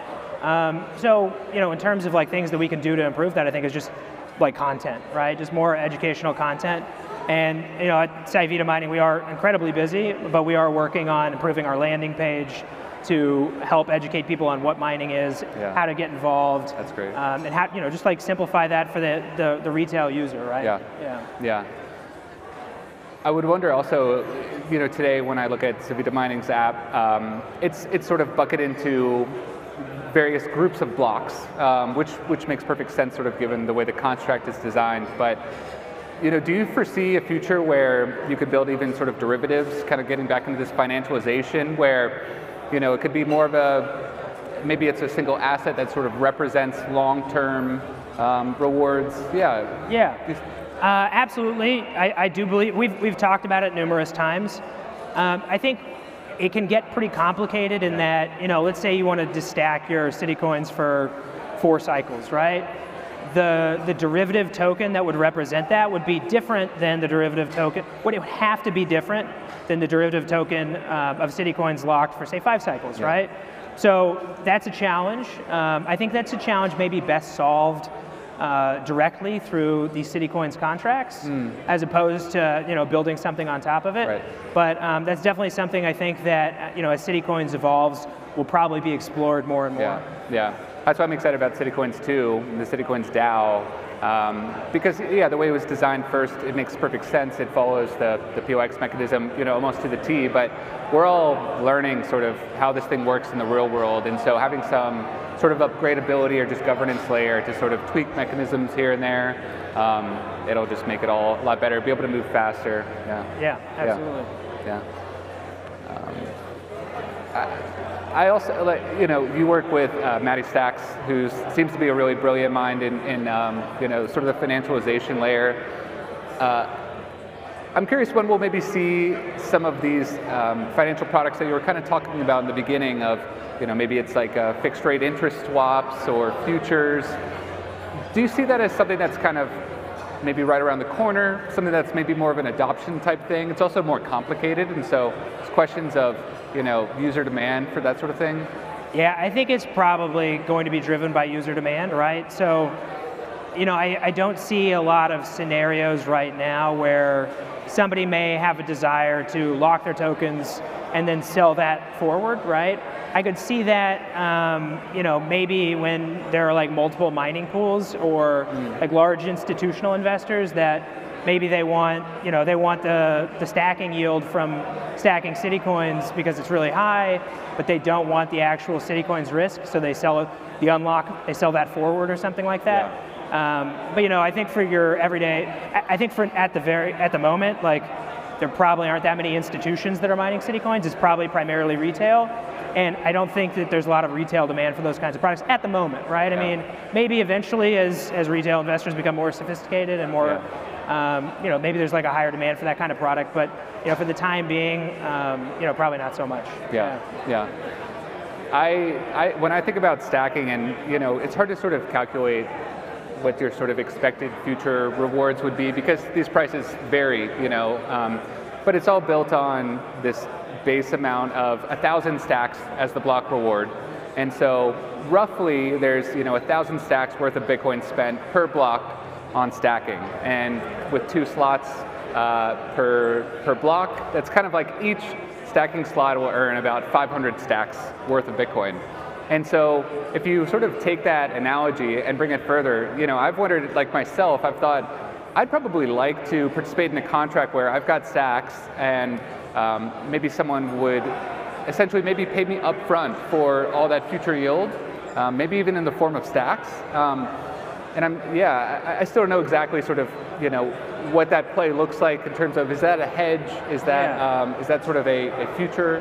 Yeah, no, that's like a really interesting concept. I believe there was an attempt to do that by, I think it was like Neptune Wallet or something like that. Like they were going to pay you up front for you know, the yield on whatever you stacked, and then they would take the risk on the back end, right? So if like it wasn't, you know, if you didn't quite reach the yield that they paid you, then they would take a loss, or if you earned more. There's definitely probably a market for that product. I could totally see that. I do think that the haircut that you would take on that yield, right? So let's say you expected to get a million Satoshis of yield for your stacking, right?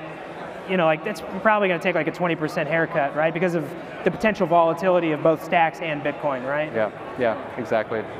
And then that sort of touches on what I've always thought of as sort of the holy grail of stacking that people have kind of asked for since it first sort of came out, which is how can a Bitcoin holder earn stacking yield from stacks, or earn Bitcoin yield from stacking?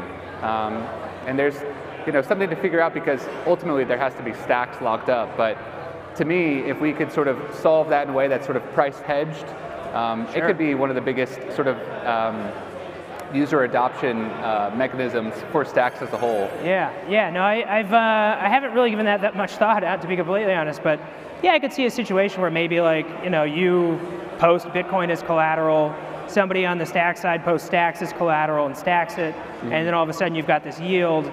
And for using that Bitcoin collateral, you get paid that Bitcoin yield, right, or something like that. Yeah, exactly. I absolutely hope to see something like that built out in the near future. That would be amazing. Yeah, maybe sort of a lending protocol type of thing where there's some sort of interest paid on the borrower side, but the stacks are being stacked as well. Right.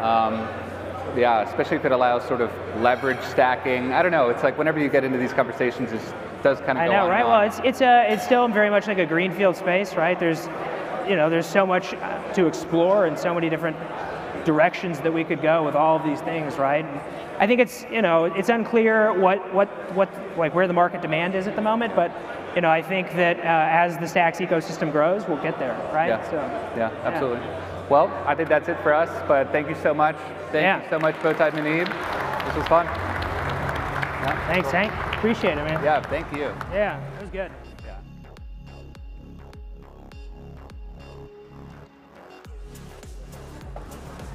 All right, everybody. All right.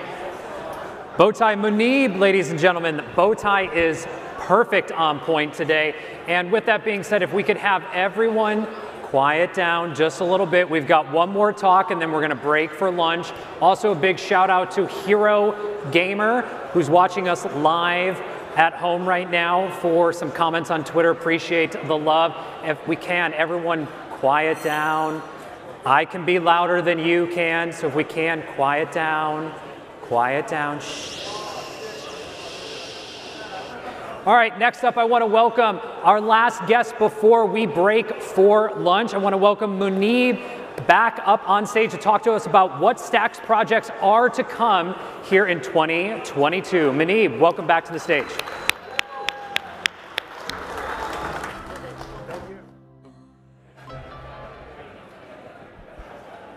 Hey everyone, I feel like after bow-tied Muneeb, I'll have to up my dressing game. All right, first of all, thanks everyone. I think it's always exciting to be at a Stacks event and to see the community grow. I feel like one thing I keep pointing out is it's amazing to see how decentralized this ecosystem is. And it really takes that ethos from Bitcoin itself. Like if you go to a lot of other crypto projects, it's really like one big company that is running the show, and they're calling themselves a crypto protocol. Whereas I think over here, there are probably like something like 50 different companies that are coming together and actually building something that is truly decentralized and works with Bitcoin. So thank you so much. I know that people have kind of like started their lunch back there as well. So we'll try to make the most of this talk. I don't want to make it too long and stand between you and lunch.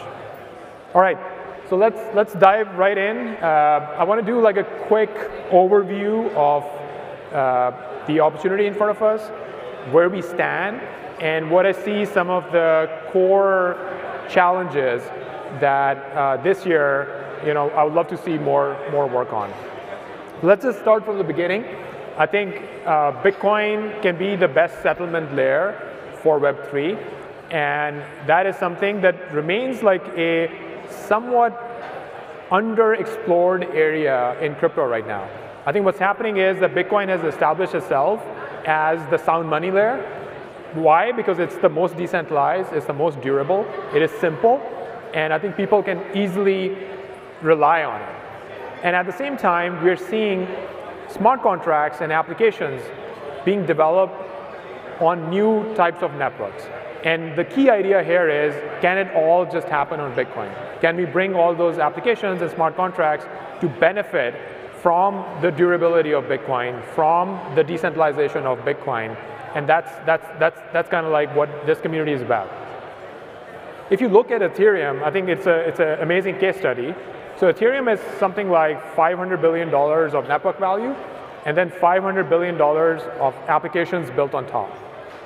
And they have a very interesting flywheel going on, right? If you look at the typical flywheel in Ethereum, you'll notice that people can actually deploy their capital, right? So Ethereum capital can be deployed into smart contracts, which attracts more developers and investments into the Ethereum, right?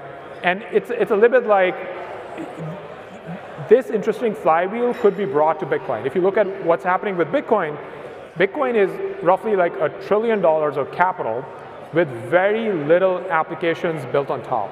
This is kind of like the state of Bitcoin right now. This is the stuff that we want to change, right? It's great as a store of value. It's great as sound money. But there's almost like $1 trillion of capital sitting there passively. And currently, there aren't a lot of applications being built around it. And this is what our community is about. We want to make Bitcoin programmable. We actually want to increase the demand for BTC in smart contracts. And that, I think, in my view, would happen in two steps. The first one would be when simply Bitcoin becomes more programmable and more widespread usage from developers, right? So this is effectively, if you could swap your BTC into some sort of a smart contract very easily, deploy that capital, and start earning yields there. But the next step is going to be using Bitcoin infrastructure as a settlement layer for applications. So Bitcoin is by far the most secure settlement layer, but right now the use of Bitcoin as a settlement layer is very, very small. And I think that's where we see Bitcoin as a Web3 platform, as something where developers are building all sorts of stuff on top of Bitcoin, and that is where I think true value can be unlocked.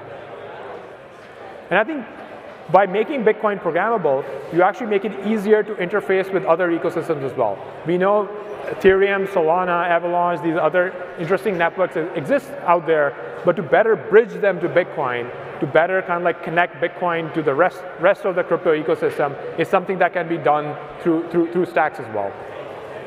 So in short, I think right now you can make Bitcoin programmable, and you can increase the demand for BTC into these smart contracts, and that is what we are noticing this year. Last year was all about building the foundations, taking the core functionality and the programming language or primitives like stacking live. And this year, I think, is going to be about actually deploying that capital into smart contracts, into applications, and taking it from there. And one of the things, the questions that I get a lot is, how is Stacks different from other technologies that we have seen before? And I think it's a great question. You basically need to have two core functionalities.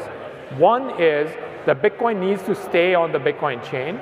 Like if you have to take BTC and issue it on a different network, like wrap Bitcoin or Ethereum, you're kind of like losing out on the decentralization and security properties of Bitcoin. So Bitcoin has to stay on the main chain as much as possible. And secondly, you need to have fully expressive smart contracts. You can't have limited contracts. You need to give developers fully expressive smart contracts so they can build whatever that they want to build. So that's I think, how you can compare stacks to some of the other approaches out there. Lightning, for example, is great for payments, but it does not have smart contracts. And there are networks like RSK or Liquid that work more as like independent networks instead of having a cross-chain consensus with Bitcoin and being able to do interesting things just with simple Bitcoin transactions the way stacks can. And right now, the first version of the technology that's live, it kind of like is decentralized like Bitcoin, but it's also slow like Bitcoin. So I think one of the interesting things that we will see more work on this year is getting a really fast transactions layer for Bitcoin. And I think that's the work called hyperchains. Some of you might be familiar with. But the way to think about hyperchains is that Bitcoin remains the settlement layer, and it scales out in different layers around it. Stacks brings a programming layer, and hyperchains can bring a fast transactions layer.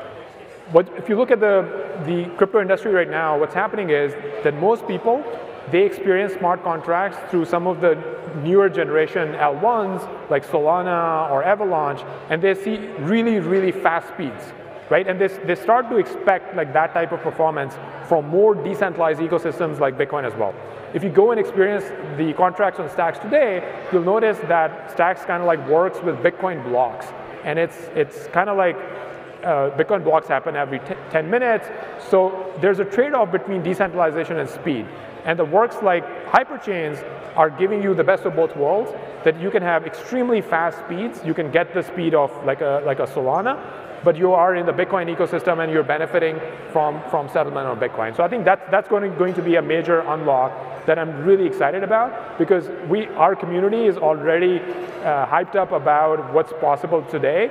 But imagine once really fast speeds are there and really high network capacity is there as well, I think that would be a big game changer. The second thing that I'm really excited about in terms of like what's possible is that a tighter connection to Bitcoin. Right now, you have XBTC, which is a wrapped asset that's on the Stacks layer, but it's just really a first step. What we would love to see is more tighter integrations with native Bitcoin swaps, right? So I just met the developer behind LN Swaps, where you can actually just do a Lightning transaction and purchase a Bitcoin NFT, or you could do a Lightning transaction and purchase a stablecoin. We want better, tighter integration with Bitcoin liquidity, right? So you could just do a simple Bitcoin transaction, and you can actually swap into an asset that you're looking for, or you could actually, let's say, participate in a reserve for a Bitcoin-backed stablecoin. And I think that's the second area, that how can we make it as simple and painless as possible for developers and users to basically pour Bitcoin liquidity into the applications built through Stacks. And the third thing is I love the Clarity programming language. I think it's very safe, and the main Stacks chain and the first hyperchain will obviously be using Clarity. But there is a world out there of EVM-compatible software and developers who understand Solidity, and I think we need to figure out on-ramps from that world where people who have developed something in Solidity to Bitcoin. And how can they easily port their contracts over, or maybe even run something in an EVM-compatible hyperchain, and then transition those assets over in a more seamless manner to the main Clarity contracts and the main Stacks chain. So I think that would be equivalent to plugging into liquidity and developer resources that are currently available on the Ethereum side or on EVM-compatible ecosystems. So to summarize, I think like one of the three big unlocks that might happen for our ecosystems this year, first would be extremely fast transactions through hyperchains. Second would be Bitcoin liquidity. So we truly unlock the $1 trillion of capital that is sitting as Bitcoin in a native way. And third would be some sort of bridges or compatibility with EVM systems so we can bring more liquidity and smart contracts from that world into the Bitcoin world. With that, thank you so much, and I'm so excited to be here.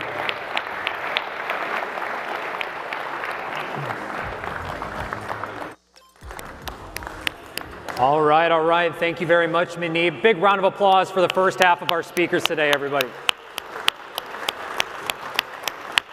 All right, with that, we are going to take about a half hour for lunch, so everyone can go into the back, grab some food, and make sure you come back here in 30 minutes for the next half of our day. We're going to be talking about everything from investing to launching. We've got a couple huge announcements on the product side and on the venture capital side. I might drop something big in about an hour at 1 o'clock as we kick off the second half around venture capital. With that, enjoy lunch. We'll be right back.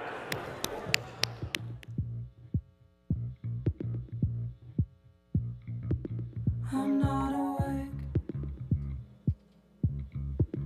I'm not alone. You're right beside my face. Will you love me this way? 'Cause I'm dancing with my eyes closed. It's okay, it's me, babe. One more time for my taste. One more time for my taste. See me fall from your eyes to your waist. One more time for my taste. Drink this wine from your sweet, from your case.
Been off as long as it was on. You hit me like a whirlwind and now you're gone. Taking your time to get out of my mind. So sick of hearing our love story told in every song. It don't matter if I'm feeling bad or good. Memories keep playing like I knew they would.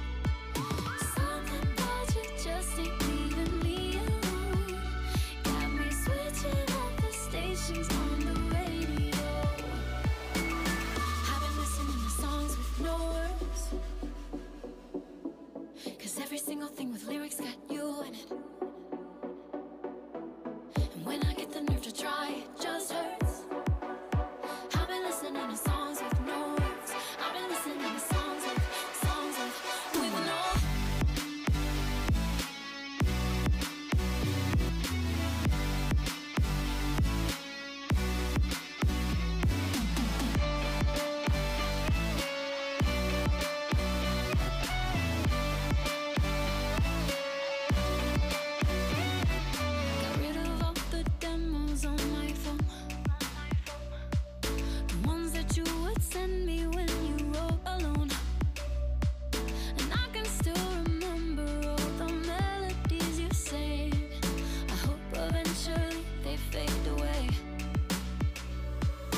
Just the other day, I found true love, found it this way. It's the love I've made. I know I have no regret. I found true love.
Mic check, 1, 2, 1, 2. Mic check, 1, 2, 1, 2.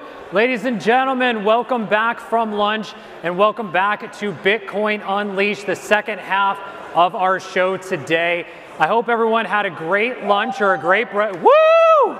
There we go, we got a second woo. I hope everyone had an outstanding break and lunch. If we can, start to quiet down, make your way to the seats. If we can, have everyone in the back, the way back. We can have everyone start to make your way to the seats. We've got an outstanding second half of today, prepared with speakers on their way, getting mic'd up right now to kick off and talk to us a little bit about investing and launching. So if we could have everybody start making your way to the seats, come hang out with us. We've got a lot to talk about. It's going to be a ton of fun. We got a ton of fun. Everybody, if we could have you start to make your way over to the seats. You had a full hour at lunch to chat, to meet each other, shake hands, hug, meet each other in real life for the first time. Shout out to Grace, by the way, with Crash Punks. She's got an awesome AR experience with Crash Punks. If you haven't found Grace, make sure you do a little later today as well. Shout out to Pravika, who's in the house today. The Seigel team in the back as well. We got City Packs, Bowtie Munib. Ladies and gentlemen, we got the entire Stacks ecosystem here. If we can, make your way to the stage. Everybody take a seat. And as you do, I want to welcome up my co-host, Brittany from the Stacks Foundation. Thank you, Kyle. It's not easy pulling people away from great conversation. No, it's not. I mean, we got a ton of fun stuff to talk about. That first half, so inspiring. Yeah. Everything about building, saving, spending, everything about DeFi on Bitcoin, which you and I talked about last time we were in Miami. Yeah, DeFi on Bitcoin wasn't even really like in the vernacular like a year ago. You know, it's really come through with Stacks, with big projects like Alex and Arcadico making it possible, Stacks Swap, and a number of others that are launching very soon. Yeah, and that are in the stage today. So if we can, everybody start to make your way. Quiet down, quiet down, quiet down. Yeah, great. Well, thank you guys. Brittany, what are we talking about this second half? So the second half, we're talking a lot about investing and growing. All right. So we'll kind of go over this, but there's now over $300 million that wants to invest in startups on Stacks. 300. 300. Yes. $300 million. And that does not include the Stacks Accelerator. That does not include our grants program, which is also a multi-million-dollar pool of capital. So if you are a builder, this afternoon session is for you to learn about how you can access this capital, how you can make your dream job by building on Bitcoin. Absolutely. And you and I were talking pre-show. We saw last year $30 billion of the $620 billion that was invested across all venture capital. 30 billion, 4% was invested in crypto and Web3. And we got a part of that here in the Stacks fam as well, which is super exciting. Yeah, and I think there's actually more on the way. There is. And we were talking just moments ago, this morning alone, first half of this day, while we were all talking, we saw almost $175 million announced, all in the Bitcoin fam, by the way. Yeah. Or BitFi, back to Melt and Kyle's point earlier today as well. So tons of exciting news. And this next panel that we're going to have up, we're going to be talking all about it. Yeah. Well, this one especially around Bitcoin Odyssey, which is a fantastic fund. If you are a startup and you're sitting here and you have an idea, you should be speaking to these people. They're looking to write checks. So our job is to make sure you're getting in front of them. If you need help, if you need intros, that's what we're here for. Absolutely. Before we get into Odyssey and some of the other funds as well, Brittany, I gotta let you get a shout out about the foundation and the grants programs that you do. You have an amazing ambassador program that was announced just a few weeks ago. You've got more on the grant side as well. Tease it out to the world because we know we got developers listening. They're tweeting at me right now about this. Go for it. Yeah, so if you're not familiar with stacks.org, it's the foundation. We provide equity-free grants. That means free money for you to make your idea come to life on Stacks. So if you're interested, you go to stacks.org and you can apply. We try and make it really easy. So some people have come up and they try and pitch me their idea for a grant, and I say, put it online. That way the whole community can see it. It can go through our review process, which should be very short, very painless. And you can get feedback and really scope out your idea. And other community members can jump in and help you with your idea as well. So like the more people you can get in front of, the better it is for everyone. And I think we're already on track to fund at least $1 million this year in grants, which is way up from last year. All right, a little round of applause. We've got some claps right there. And we'd like to see a lot more. And we're gonna have a much more. And we also have the Mentory program as well for anybody that's building in or around NFT collections. We may have a special guest on this next panel that focuses a little bit on that as well. Yeah, so if you're a creator, maybe you're not building a business, but you're releasing a collection, whether it's music or visual or video, the Mentory is a great place to do that. The first cohort just completed, but we also have a lot of open source education that you can learn if you're just getting started. Wonderful. All right, everybody, we're gonna have one more call out. If everyone can start to make their way, take your seats, we're gonna go ahead and welcome up our entire panel for this next section, which is all about investing and launching. So investing and launching on Stacks. Why don't we go ahead and welcome up the very first panel. Big thank you to Brittany as well. Oh, I was going to say we do have a video we showed a little earlier that I would love to cue now that we have a few people watching that just goes over a little bit about Stacks. All right. For so long, we have thought of Bitcoin as digital gold. But what if it could be much more? Enter Stacks, an open source network that unleashes Bitcoin's full potential by bringing apps and smart contracts to it. Stacks' new take on consensus, called Proof of Transfer, allows Bitcoin to be leveraged and extended in meaningful new ways. Anyone can now lock up Stacks tokens to earn Bitcoin. That's right, you can earn Bitcoin with your Stacks.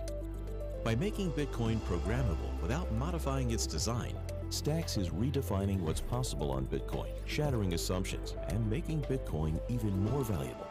Bitcoin is now officially entering the world of decentralized finance, NFTs, communities, decentralized identities, and so much more. We believe that Bitcoin can be the foundation for a better internet. Join our community and let's unleash Bitcoin's full potential together. Yeah. So a special shout out to Louis on the foundation team who made that video possible, went through a lot of edits. But hopefully this is a quick way that if you're meeting someone who's never heard of Stacks and they're trying to understand how it relates to Bitcoin and how it supports Bitcoin, that's sort of the quick teaser video you can send them that we'll be sharing out to get everyone up to speed. I love it. All right, welcome everybody again to the second half of today. Thank you very much, Brittany. Next up, I want to welcome each and every one of our panelists, Alex, Mitchell, Trevor, to the stage. Woo, woo. I was like looking that way. Thank you. We're that excited, everybody. Get ready. Down here on the end.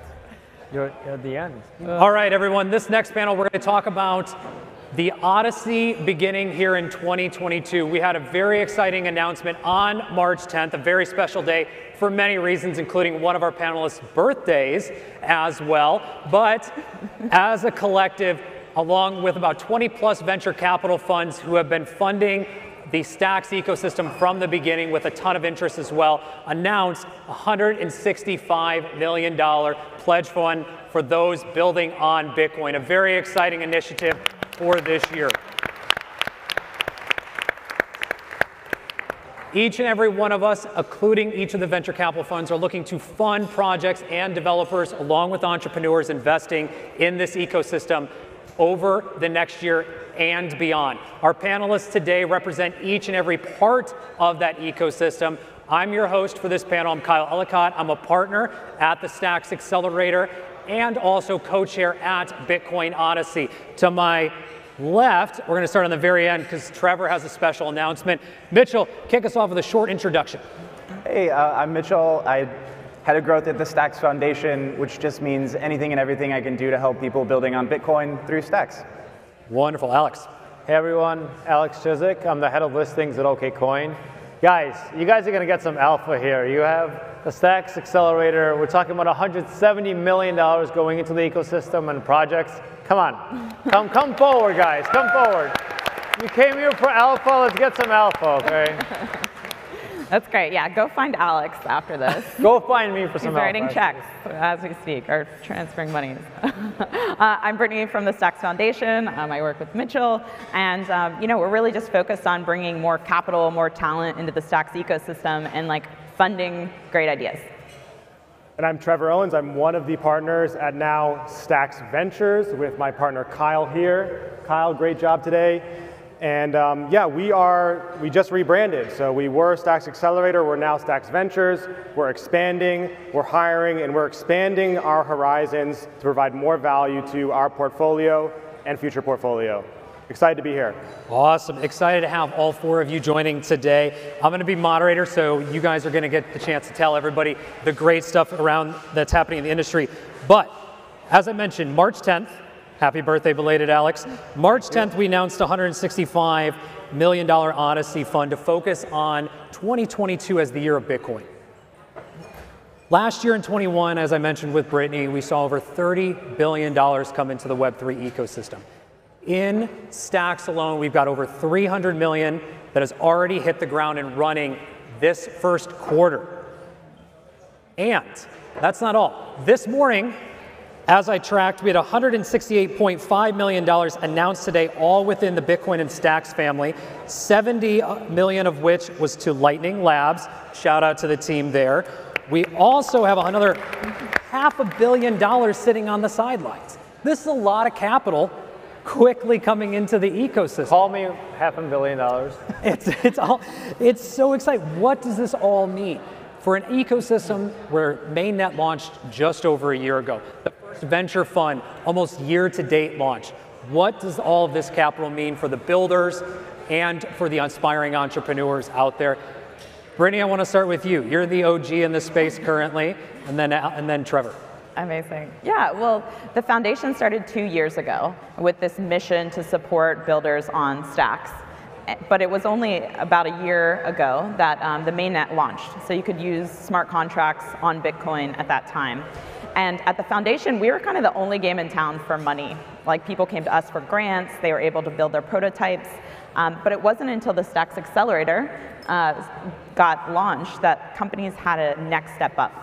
We have this great example with Arcadeco. They started as a grant, they got a little bit of money, they built a prototype, they went through the accelerator. After graduating the accelerator, they went to launch with big investors. They then launched their own token. They have USDA, they've launched the first stablecoin on Stacks.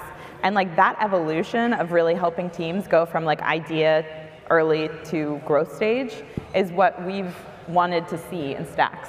And I think this amount of capital, especially coming from so many diverse funds and sources, means that it's just strengthening where entrepreneurs can go. They can find the right fit investors. They can grow their business, not only with like one round of funding or like a token launch, but for like years and years to come. So our goal is like, we still exist at the foundation and we're happy to help things get started, but really we can send you now to way more sophisticated people who can write those really big checks to support the vision over long term. And Trevor, to you, I mean, what does this mean? You've been with the Stacks entire ecosystem since 2014. You tell this amazing story of how you were advisors to the original team as they created it. You helped launch the accelerator, the first venture fund. We've funded 25 plus companies, soon to be a few more. We'll announce that in a few weeks. But what does this mean? All this capital, how is this getting you excited? What does this mean for the ecosystem? Man, there's magic in the room. I mean, I can't imagine. Is it better to be an investor here? Is it better to be a founder here? I think there's never been a better opportunity that I've seen to, what I've done here, coming into this amazing community, so many people based on their values, building things that are really going to make a difference in the world, bringing Bitcoin to have more use cases and more value for everyone. It's an incredible time to be alive. It's an incredible time to start something. It's an incredible time to invest in all the exciting opportunities that are happening in this ecosystem. And the thing that surprised me the most, I think, over the past year was just how supportive everybody is in this community. I've run a lot of accelerator programs. I've run a lot of startup programs before. Never have I seen a group of peers and a community that is all aligned in the same direction to help each other be successful. Because in the Stacks ecosystem, if you're successful, I'm successful. If anyone who's building in this community, their success brings users to all of us, it brings liquidity to all of us, and that flywheel makes it an incredible opportunity to start something or to invest. And so we're at the perfect time right now. You look at what's happening on a small scale, and you can see that when that gets much bigger, how amazing it's going to be. Man, I can't wait. Well, and speaking of the vision, Alex, I want to come to you next. I mean, it was a few months ago, all 5 of us were here in Miami for that entire week around Art Basel. We then went to New York, had a great meeting, and the beginnings of what now has become Odyssey. Talk to us about this journey, why 165, and what this means from your standpoint, but also OKCoin, who's involved as well. Yeah, look, I think it's a great question. I'm the unbiased panelist here because I work for an exchange. I look at all the ecosystems. But guys, this is what we're seeing in the space, call it Bitcoin and then the smart contract ecosystems, Ethereum Plus. For the first time, Stacks at scale brings smart contracts to Bitcoin to enable Bitcoin to be used as a network. Okay, instead of just as an asset. This is a radical change from the talking points about Bitcoin, and really will help foster the promise of Bitcoin. And if we're right, and we believe we are, obviously, as well as do the Stacks folks, but as well as do others. So as Kyle mentioned, we started with an idea, and we said, you know what, let's shoot for something crazy, 100 million. That 100 million got up to 125, got up to 150, we're at 165. a little alpha for you. There'll be some other announcements coming very soon, because once we announced the amount of people that were interested in the Odyssey, it's a little bit overwhelming and humbling, honestly. And it's all because, again, Bitcoin had this promise of the strongest, the hardest to break chain, the OG, that's not ever been used really as a network. We love Lightning, we love Strike, those projects are fantastic. Stacks takes it to a whole new level. Absolutely, absolutely. All right. Bowtie Manib kicked that clap off, by the way, with his fancy bow tie today. Mitchell, you and I were talking before this panel, and we've talked offline as well about so many of the exciting ideas, new categories and themes that we're looking for at Odyssey, but in the entire ecosystem.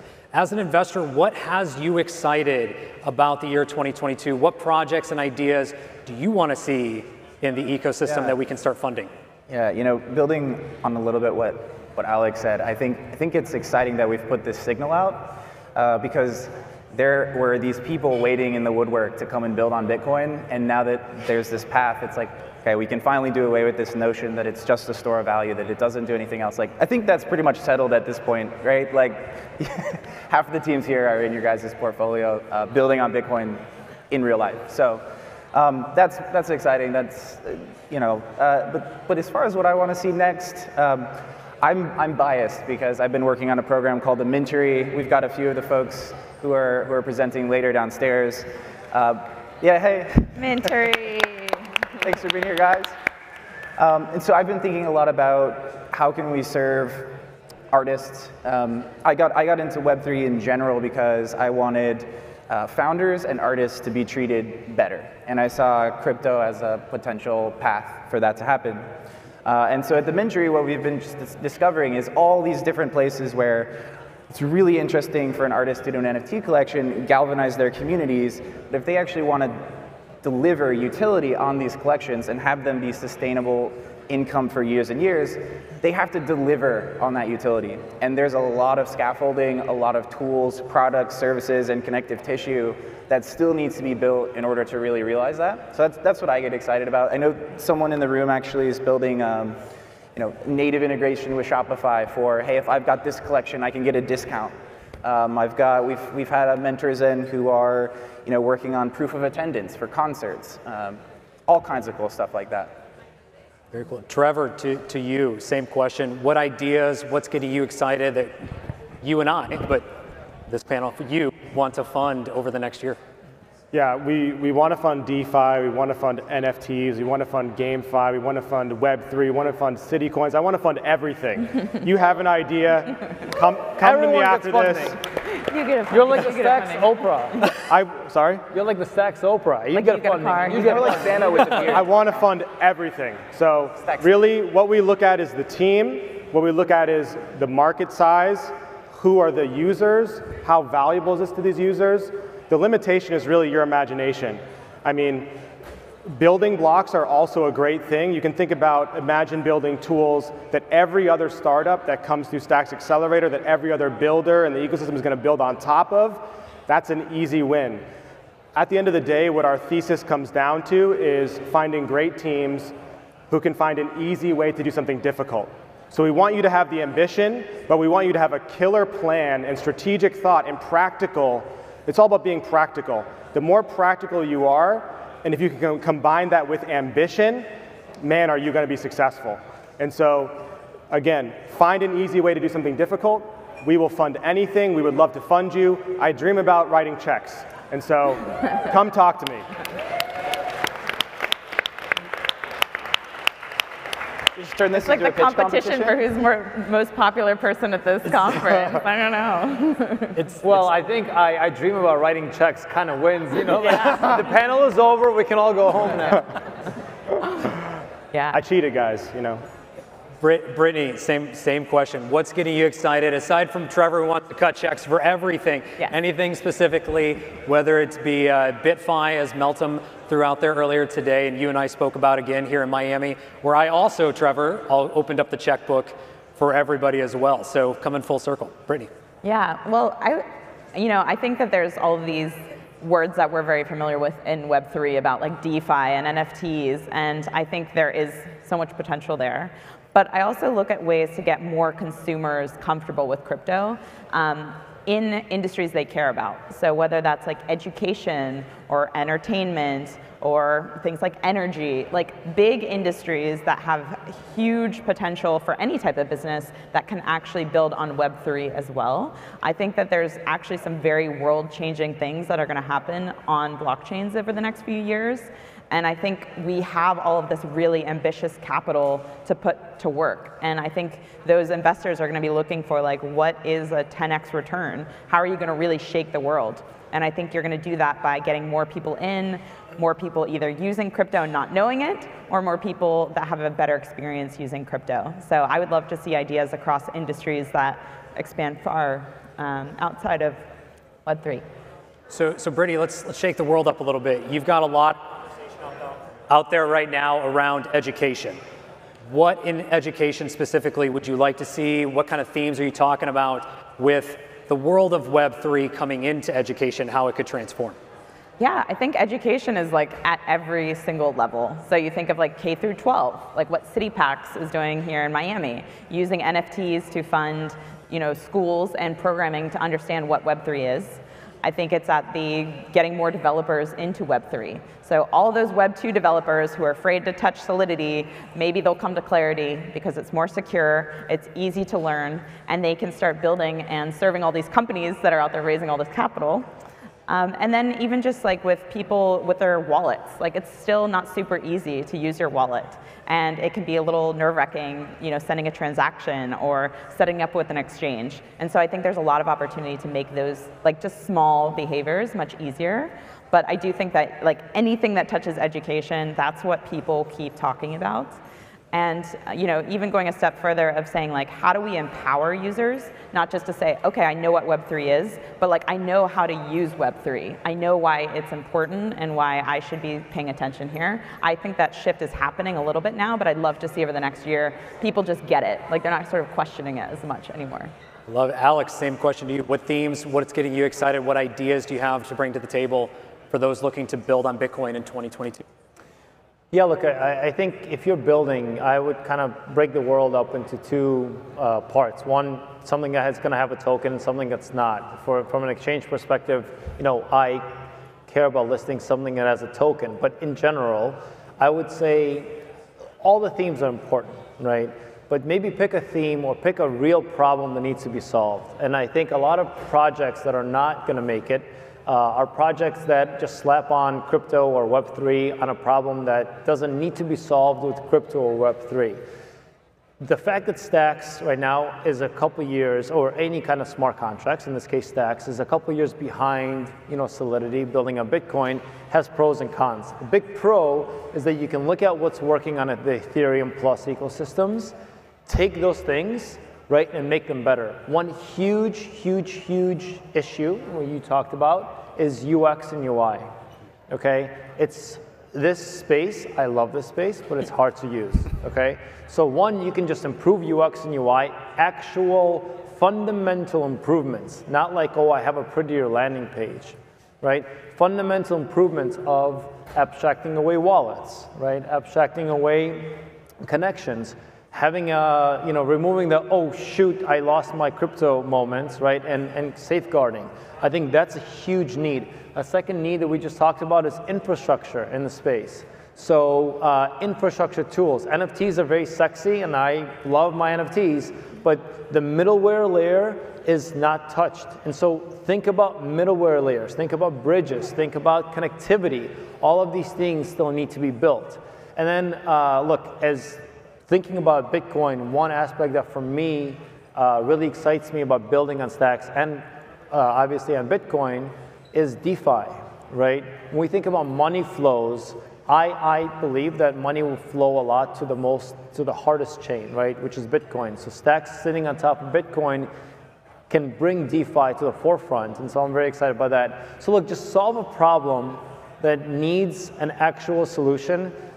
don't just slap Web3 on a problem that doesn't need a Web3 solution and then call it a day. It's a recipe for failure, and you're not going to get a check from Trevor. You'll be the only one that's not getting a check from Trevor. I want to, but you guys got to have your plan together, you know? Trevor, did you have something to add on to that point? I want to get Mitchell and then maybe come back to me. I do want to add. I agree with all this, and I will say, as far as when I think about people being successful building, I think probably all of us in this room feel this crunch right now, which is talent. And so I think it's interrelated with education, which Brittany mentioned, but that's probably, as a founder in the space, like the biggest challenge you need to be ready to address right away. Because you're competing, there's a lot of money in the space, there's a lot of like eyeballs on the space, and so as a CEO, as a founder, early employee, being ready to like get out there and actually recruit people. And I don't just mean people who are already in the space. I actually think that's the harder road. So being willing to go out and find people who are really good at a thing in another world and bring them along into crypto. Adam's here somewhere. Everyone has a different journey, but 6 months, a year, 2 years, like doing the hard work of educating the people around you to recruit them into the space. I think surprisingly, like when you raise funding from Trevor, all those people are prepared to potentially come work with you. And so don't take those things lightly. You have to, if you're in the space, you should be a recruiter, is how I'll put it. Yeah, I'll add something, because great points from all three of you, really amazing, and you got me thinking. And so to add to like what Mitchell said, if you're thinking of building something, the most important thing is your team. And the most important job of a founder is recruiting. That's the number one thing that investors are going to look at is, can you recruit and build a good team? And so if you're looking for that team, my best piece of advice is think of the 5 best people that you've ever worked with, call them tomorrow. Call them one by one, pitch them, try to get them to join you. Okay, that's the litmus test for whether you're ready. And then the second thing I would say is that the number one anti-pattern that we see is teams doing too many things at the same time, okay? You need to do one thing. Be the best at one thing. If you try to do 2 things, 6 months from now, 2 companies are gonna come in and do both of those things better than you. And we have already seen that from our previous cohort. We have teams that they're not even just doing 2 things, but they're doing multiple things, like 3 or 4. You'll never be successful, no matter how good you are. And so the best piece of advice is, if we look at your team and you're doing 2 things, you're not doing one thing and trying to be the best at one thing, we will not fund you. We can't, because you will not be as successful, and other investors are not going to fund you either. And so we have to say no to a lot of founders for just this reason. It's not that they're not doing enough, it's that they're doing too much. And that can actually be even more difficult for some founders. And so do one thing really well, be the best at one thing, and even better if you can just do one feature. Okay, if you can just have your product as one feature and you're just going to execute on that, that's going to be easy. That's an easy way to do something difficult. That's an easy way to be super successful. Yeah, I have to add on that because go for it. I come from the VC world. So I was at Union Square Ventures. We invested in Coinbase in 2014 when no one believed in crypto. Everyone thought we were super weird. And they just focused on Bitcoin. It was literally just a Bitcoin wallet. That's all they did. Like, 7, 8 years later, they now do 50 things. But they just focused on that one thing, and it took them a very long time to be known and to become what they are today. So in crypto, it can feel like everyone is progressing so fast because there's so much noise, but it's okay to build something, and it may not catch on for a year, but when the market is ready, you will be sitting there. Much in the same way like OpenSea. That company has been around for years, and I guarantee most people never heard of it until NFT summer, like last year. So it's good to focus, do one thing really well, and don't worry if you don't get immediate traction. That is not the norm in any industry, and especially in crypto. So if you can be really good, then you will survive everything. And to Trevor's point, this community is incredibly supportive. If you're struggling, you're going through this same thing, someone else is probably doing the same. Someone probably has before you. There's so much support in this ecosystem to lean on as well, and even if you're in a long journey, plenty of us here to help and to talk to as well. Mitchell, I want to continue down this theme, and on the mentoring side, you've now worked with some great projects. What are some lessons learned from your side investing and building these projects to date that you'd give to the crowd that's looking to start theirs? Yeah, so I think we took a decidedly different approach with the Mintry in the sense that I think it would have been easy to go out and pick a bunch of projects that we think, oh, well, this will sell based on what we see in the market, and pick a lot of the projects that look very much the same. But what we wanted to do with the program was really from the lens of the Stacks Foundation of learning, like, where are the gaps, where are patterns, where are things that we can put in place that many people can continue to benefit from. And so I would say, like, lessons learned are that, I mentioned this earlier, but there's still a lot of holes in the scaffolding for delivering on utility.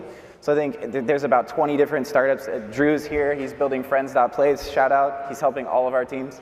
So there's a ton of this connective tissue to actually help deliver on these things. And then beyond that, I think too, like, there's this really fine line between where crypto meets art, and then how much does that make it a business, and how much of a business owner, entrepreneur do you want to be versus how much of an artist. And that's a decision every artist has to make for themselves. But the nice part is there's lots of different ways. Like, if you want to be fully focused on the art, you can build a team around yourself. And then just that there's a lot there that for right now takes the hard work of, like, digging in, and everyone's a little bit different. We have 15 different artists, and every single one has had a completely different journey through the Mintry. Everyone will mint at a different time. I was dreaming before we started that I'll have this big mint day and they'll all come out at the same time, like Trevor's demo days. But nonetheless, we're going to show a ton of them downstairs in like an hour and a half, so you guys will get to see them. But yeah. Love it. And remember, everybody, venture capital is not a metric of success, and it may not be for everybody as well. And with that, Alex, when we think about the Odyssey Fund and what we all get to champion over the next year, what's a piece of advice or two you'd like to give to the crowd to get them to a potential yes, to get them involved in that group with all of us? What's a piece of advice or two you'd give to the crowd? Yeah, by the way, we need to come up with our dreams, because we're the only ones who haven't dreamt of it. I know. I dream of all the people coming to the Odyssey. So there's two, and for the audience here, we have both groups, founders or builders, investors, obviously, and then venture capitalists. So from a VC perspective, just come talk to us. From a VC perspective, and we have small to very large funds that are involved, and again, we'll make some announcements fairly soon that will excite everyone in the room, I think. We require that you're serious about Stacks. We require that you're serious about supporting projects, not only with funds, but also with advice, with shepherdship, if you will. You're the Sherpas, and you're able to help them understand and navigate the world of building a company. Like you said, you can be an artist, you build a team around yourself, but no one makes it alone. We've all had help one way or another, and the Stacks ecosystem separates itself by actually being very, very supportive. We're talking to Munib, and he mentioned, sorry, Munib, I'm going to out you wherever you are. He's like, wow, everyone here is super nice and super helpful, and I think that's true of Stacks. For projects, again, do one thing well. I will add to both of your points is that you not only have competition from 2 other firms, but an infinite number of firms on all other ecosystems. And the consumer ultimately doesn't care what underlying L1 or L2 you sit on, right? They care about, are you solving their pain point? So there's an intense amount of competition in the space, so do it well. Think about what pain point you're solving. Have a concrete example. I've heard pitches, and I'm not investing, but I'm listing. So we take the same action as you guys are doing, talking to the teams, and then saying, is it good enough to list? I don't want to list garbage, on the exchange. I want to list very solid projects. And so when we have pitches that are all over the place, be very, very succinct. This is the problem. This is what we're doing. This is how crypto, in this case Stacks, helps solve that problem. Everything, and the team, and everything else is fairly gravy. This is a great point. Like, I think something that comes up a lot is that crypto is not the why when you're pitching and when you're talking about your companies. It's just the how. Yeah. And so especially when you think about serving like a consumer audience, half the time when I talked about the Mintry, I didn't mention crypto at all. NFTs were mentioned, but the broader the audience gets as crypto goes mainstream, the less we have to talk about under the hood. I mean, it's interesting to all of us, and it'll always be part of how we deliver it, but that's just it. It's just how we deliver it. It's not the why, so don't spend half of your pitch deck talking about proof of transfer, as cool as it is. Yeah, what we really like is when you have bottoms-up thinking. So as an entrepreneur, you need to be able to think top-down at the market, but really the difference between the great entrepreneurs and the entrepreneurs who maybe are good or not as good is that they have a bottoms-up execution mindset. They understand how to get from 1 customer to 2 customers, to 10 customers, to 100 customers. Yeah. And it's step by step, and they know that they're going to market very simply with a small beachhead market or beachhead feature set, and how they're going to expand and grow from there. So this is a very important point, scaling. I should have touched upon this. Problem, but how do you scale? Because it's all nice to do it on, for 100 people. It's very hard to do it for 100,000 people, let alone 100 million people, let alone billions that we want to get to. So scaling and having a path to scale, and a lot of people say, oh, crypto tokens. That's like the topping, right? That's not the cake. You can't just use crypto as a way to scale, and that's very important. Mm-hmm. Yeah. We're at time. Yeah. But because I'm the moderator and I'm the one that has to be on stage next, I'm going to do 2 things. Quickly, shout out where everyone can go to engage and interact. We'll do that. And then we're going to take 1 question in the audience. And the first hand that was raised, I got 2, so I'll take 2. First in the back, first in the front. Before we get to everybody on the questions, real quick, how can everyone engage with each of you and the Odyssey? Trevor, start. I'm at TO on Twitter, at Stacks Startups, stacksventures.io, stacks.ac, and you can even put a /citycoins on that. Whoa. Brittany. You can find us StacksORG on Twitter. I'm Brittany on Twitter. Our Stacks handle too, that's a great thing. I think we have 130,000 followers on @Stacks. That's a great routing mechanism if you can't remember all of these. Mitchell? Yep, stacks.org, Mitchell at stacks.org if you want to email me, and then Twitter is mitchell.btc. Alex. okcoin.com, at okcoin on Twitter. I'm at Mr. EBITDA on Twitter, and then just come to our exchange. A quick plug for us. We really care about crypto for all. That's why we care about Stacks. They embody the same values, and we just want to do good in the world. And before we get to our questions, I had an outstanding rocking time this morning. I've got the chance to kick it off twice now here with Brittany. I'm going to do something wild, a little crazy. While we're here in Miami, DMs are open. I will take any pitch. If you want to talk to me, if you want to pitch us for the Odyssey, for the accelerator, the fund, and or the foundation, I'll pass you over to Brittany and Mitchell as well to talk to them. But my DMs are open. I am available when I'm not on stage to hear your pitch, all right? With that, first question. Hi, my name is James, and I'm actually going to change my mind. I'm not going to ask a question. I'm going to give you a challenge. Because while listening to you, I love your methodology of how you're doing things, but in my network, I have some introverts, and they're not going to come to you with an idea.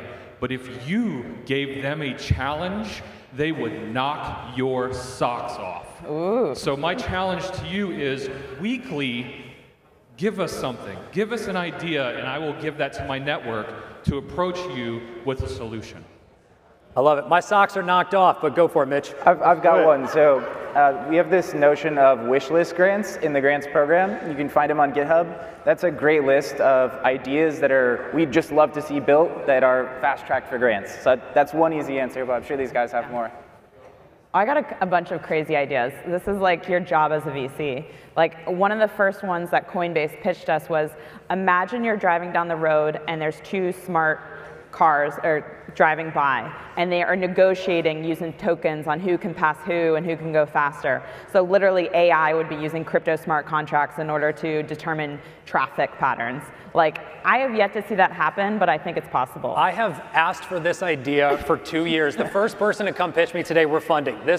I'm absolutely on that same page. I got another one for you. So, sustainability is a big thing. Why can't people crowdfund with DAOs to like build nuclear power plants, or like tear down coal power plants, or like to put up a new solar installation that is like in the shape of the Stacks logo, like somewhere else, somewhere. Like, really crazy, but like, why not? Like, we have a collection of people who care about these values. Like, why don't we do something kind of extreme? All right. Last question, super quick, and then we'll wrap up before I get yelled at. Hi guys, I'm Alt Mom. I've met all of you on Twitter and in the Cybeatza Guild and mining and everything. I am with the City Coiner and City Packs, and we are trying so hard. Hi, everyone.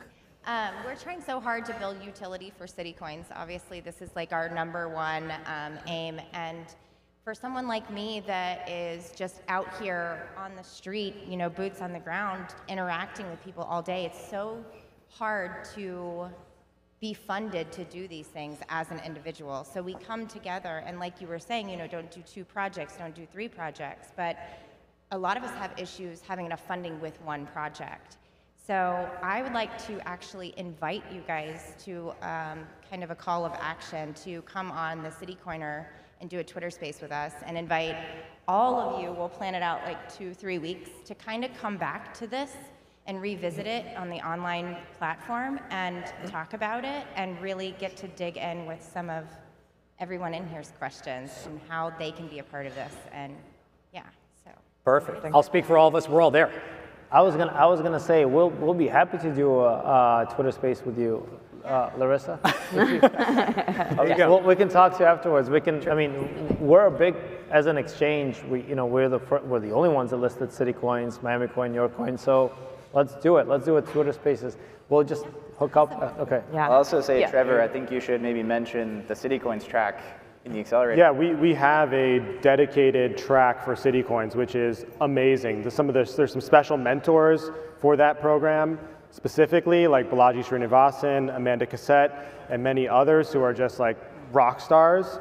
And yeah, like I'm ready. Let's do this. Yeah. And why don't we do it all together? We can do this. Yeah, we'll bring back this panel sponsored by OKCoin, Stacks Foundation, and Stacks Ventures. Done. There you go. Done and done. Yeah. Done and done. Yeah. Well, just real quick plug on that. Like, you will not find more supportive people than the people in this room. So, like, if you have an idea or you're like, I want to do something, like, literally talk to each other, because you are all like an awesome group of people who have superpowers that you just need to uncover when you talk. All right, last point. I tell all of our companies, be squeaky as a wheel, okay? If you ask, you shall receive, okay? Yeah. Go out there, ask, get involved, go outside your comfort zone, be squeaky as a wheel. And you can tweet if you don't want to talk in person too. Yes. Yes. To the introvert question, you can tweet us, you don't have to talk to us, it's okay. All right, with that, Trevor, Brittany, Alex, Mitchell, thank you very much. Oh, we're gonna get a picture real quick. We're good.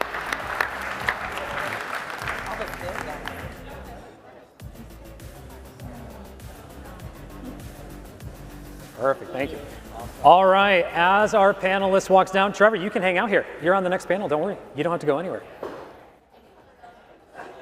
Awesome panel. I hope that energized all of you builders out there that are looking to build, get your projects funded. You had a panel of people up here looking to do that. As I said, my DMs are open. I will take any pitch this week, live, in person, or on Twitter as well. With that, I want to welcome up our next panel, AOK for Launch, Jason from OKCoin, Trevor's already up here, and Sarah Satoshi, our moderator. Do we have Sarah? All right, here we go.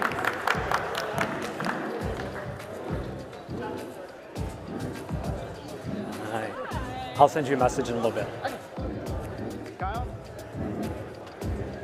Trevor, how are you? Hi. Good to meet you. I'll give you a hug too. Can I give you a hug too? Absolutely. Good to see you. Good to see you too. All right. Okay. All right. I did not get the memo to get dressed up. It's like a celebration. I did put on a Stacks hat, though. That's a proper Bitcoin awesome. That's all I can do. Awesome. Yeah. Looking good. Good to meet you in person. Yeah, likewise. Yeah. Are we mic'd? Is your mic on? Can you hear me? I think his is still on. Slightly, I think. No, right?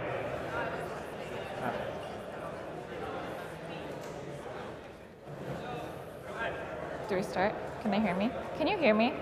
Yeah, I think we start. Will we? Okay, cool. Hi, everyone. Welcome. Trevor, welcome back. Thanks. My name is Sarah. I will be this panel's moderator today, and we are joined by Trevor, who you just heard from, and also Jason from OKCoin. I know that you've already introduced yourself, but why don't you introduce yourself again for anyone who's just come in, and state your name, your occupation, introduce the company that you work at, and also tell us your Bitcoin story. Yeah, so I'm Trevor Owens, managing partner of now Stacks Ventures. And what we do is we invest in early stage companies all the way from an idea stage with a strong technical team to the Series A, where you have strong traction in Web 2, but you want to transform your business, bring it into the Web 3 space.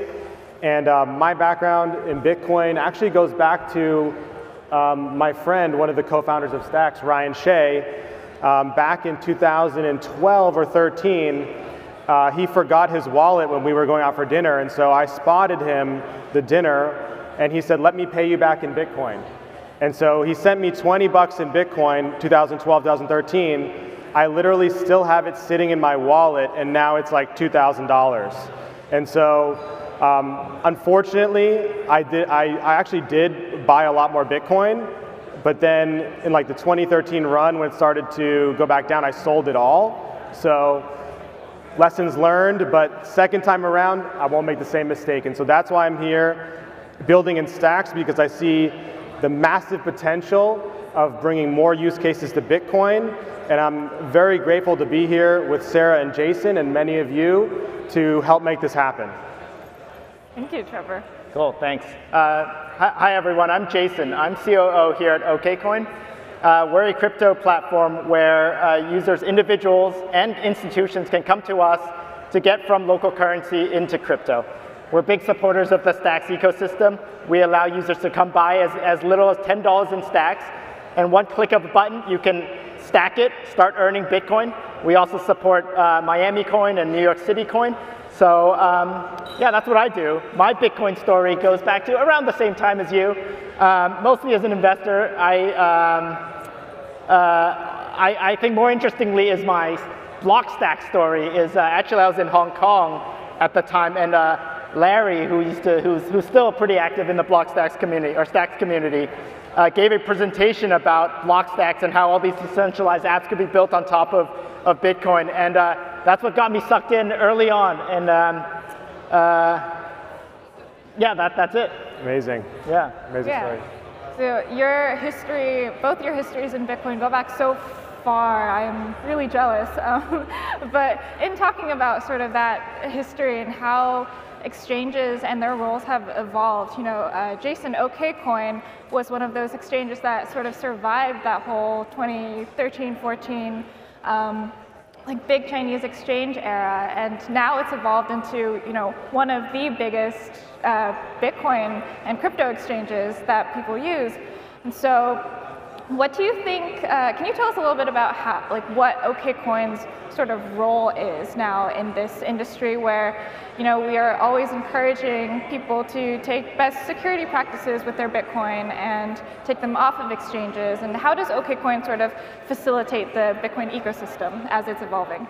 Yeah, so you're right. I mean, we were founded in 2013, so we have been around for a little bit. I've been with the company for over 6 years now, and so you're right. We've gone through a lot of the roller coaster rides of this industry.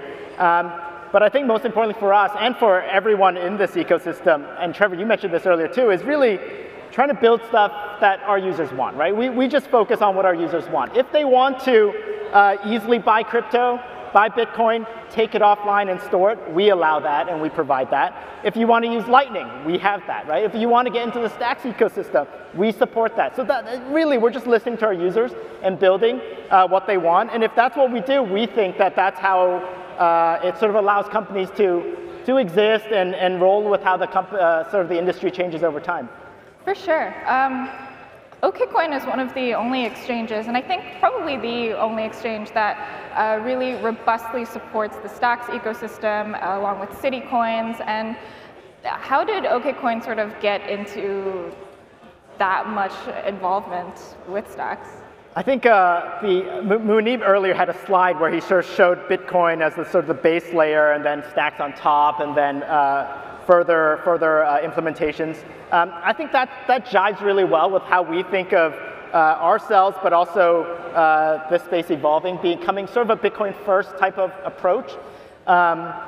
So our team really bought into what the Stacks team was doing. And early on, we've met, Brittany and everyone at the foundation, and everyone's so great here. Trevor, we've been working with Trevor and Kyle and everyone.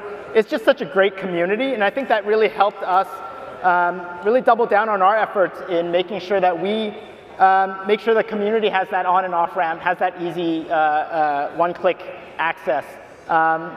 So yeah, it was just really a good syncing of attitudes and people. Yeah, and now OKCoin and Stacks is sort of just really ramping up this relationship with this new Bitcoin Odyssey, $165 million collective, and Stacks Ventures, which is rebranded from Stacks Accelerator, is a big part of that. Trevor, can you speak to sort of just a background on the Stacks Accelerator program, what it was, and what Stacks Venture plans to do going forward, with this Bitcoin Odyssey collective? Yeah, so we started a year ago, officially on April 1st of last year with Stacks Accelerator. We raised a small fund of $4 million for 2 years of runway to invest in 100 companies. And my goal initially when I did the numbers, I was like, I want to hit an average of 300K raised by each company. That would be a success to me for a typical accelerator. And what we saw in our last cohort was that we had companies on average raise 1.1 million, and many companies raise way more than that. And so if you look at Stacks, the thing that attracts me to it is that I'm also a full stack developer myself. I'm an entrepreneur, I've been CEO and CTO, and I think about where I would want to build my own company, it would be on Stacks, because there is a wide open greenfield, blue ocean market for the user base of Bitcoin, for doing better things with Bitcoin. And if you're here building now early in this space, you have no competition. There's only users who are waiting and begging for a solution that if you just build it, they're already there. And so when I realized that, and actually I looked at the code, I looked at the tech, and I understood it, I was like, wow, this is going to be something big in the future. There's massive upside here. And I think that's the same conclusion that all of these VC funds, we have over 20 VC funds in the Bitcoin Odyssey who have committed and pledged to invest $165 million in Stacks-based companies this year. That's what they see. They see that, hey, maybe Ethereum's going to grow, Bitcoin is going to grow. I don't think this is a winner-take-all market. I think we're going to be in a multi-chain universe, probably less multi-chain than some people think, okay? But Stacks has a clear lane in this market. We have a clear differentiation, and we're crushing it against all the other alternatives that you could build on to build for Bitcoin. We're the best. We're the biggest, and our tech is the best. It's the easiest for developers to use. And so that's why the community is growing exponentially, and the demand is there. That's just the validation of the demand, the Bitcoin Odyssey. Those funds were waiting to come in. All we had to do was give them a place to sign up. And if you're building a startup, same thing with the users. Those users are there, they're waiting to sign up. So if you launch your product here in Stacks, us as Stacks Ventures, we will fund you from the earliest stages, as long as, like I said, do one thing really well. Be focused, be practical. Practicality comes first, ambition is important, but it comes second. You will get there if you build something people want, and we will fund you, we will introduce you to more funds, and we'll bring you into the Odyssey, and it's off to the races from there. Trevor and Jason, I'm sure you've seen this as well. Historically, sort of VCs and funding and all this money has really flown into DeFi and Ethereum and the greater Web3 market that is separated from Bitcoin.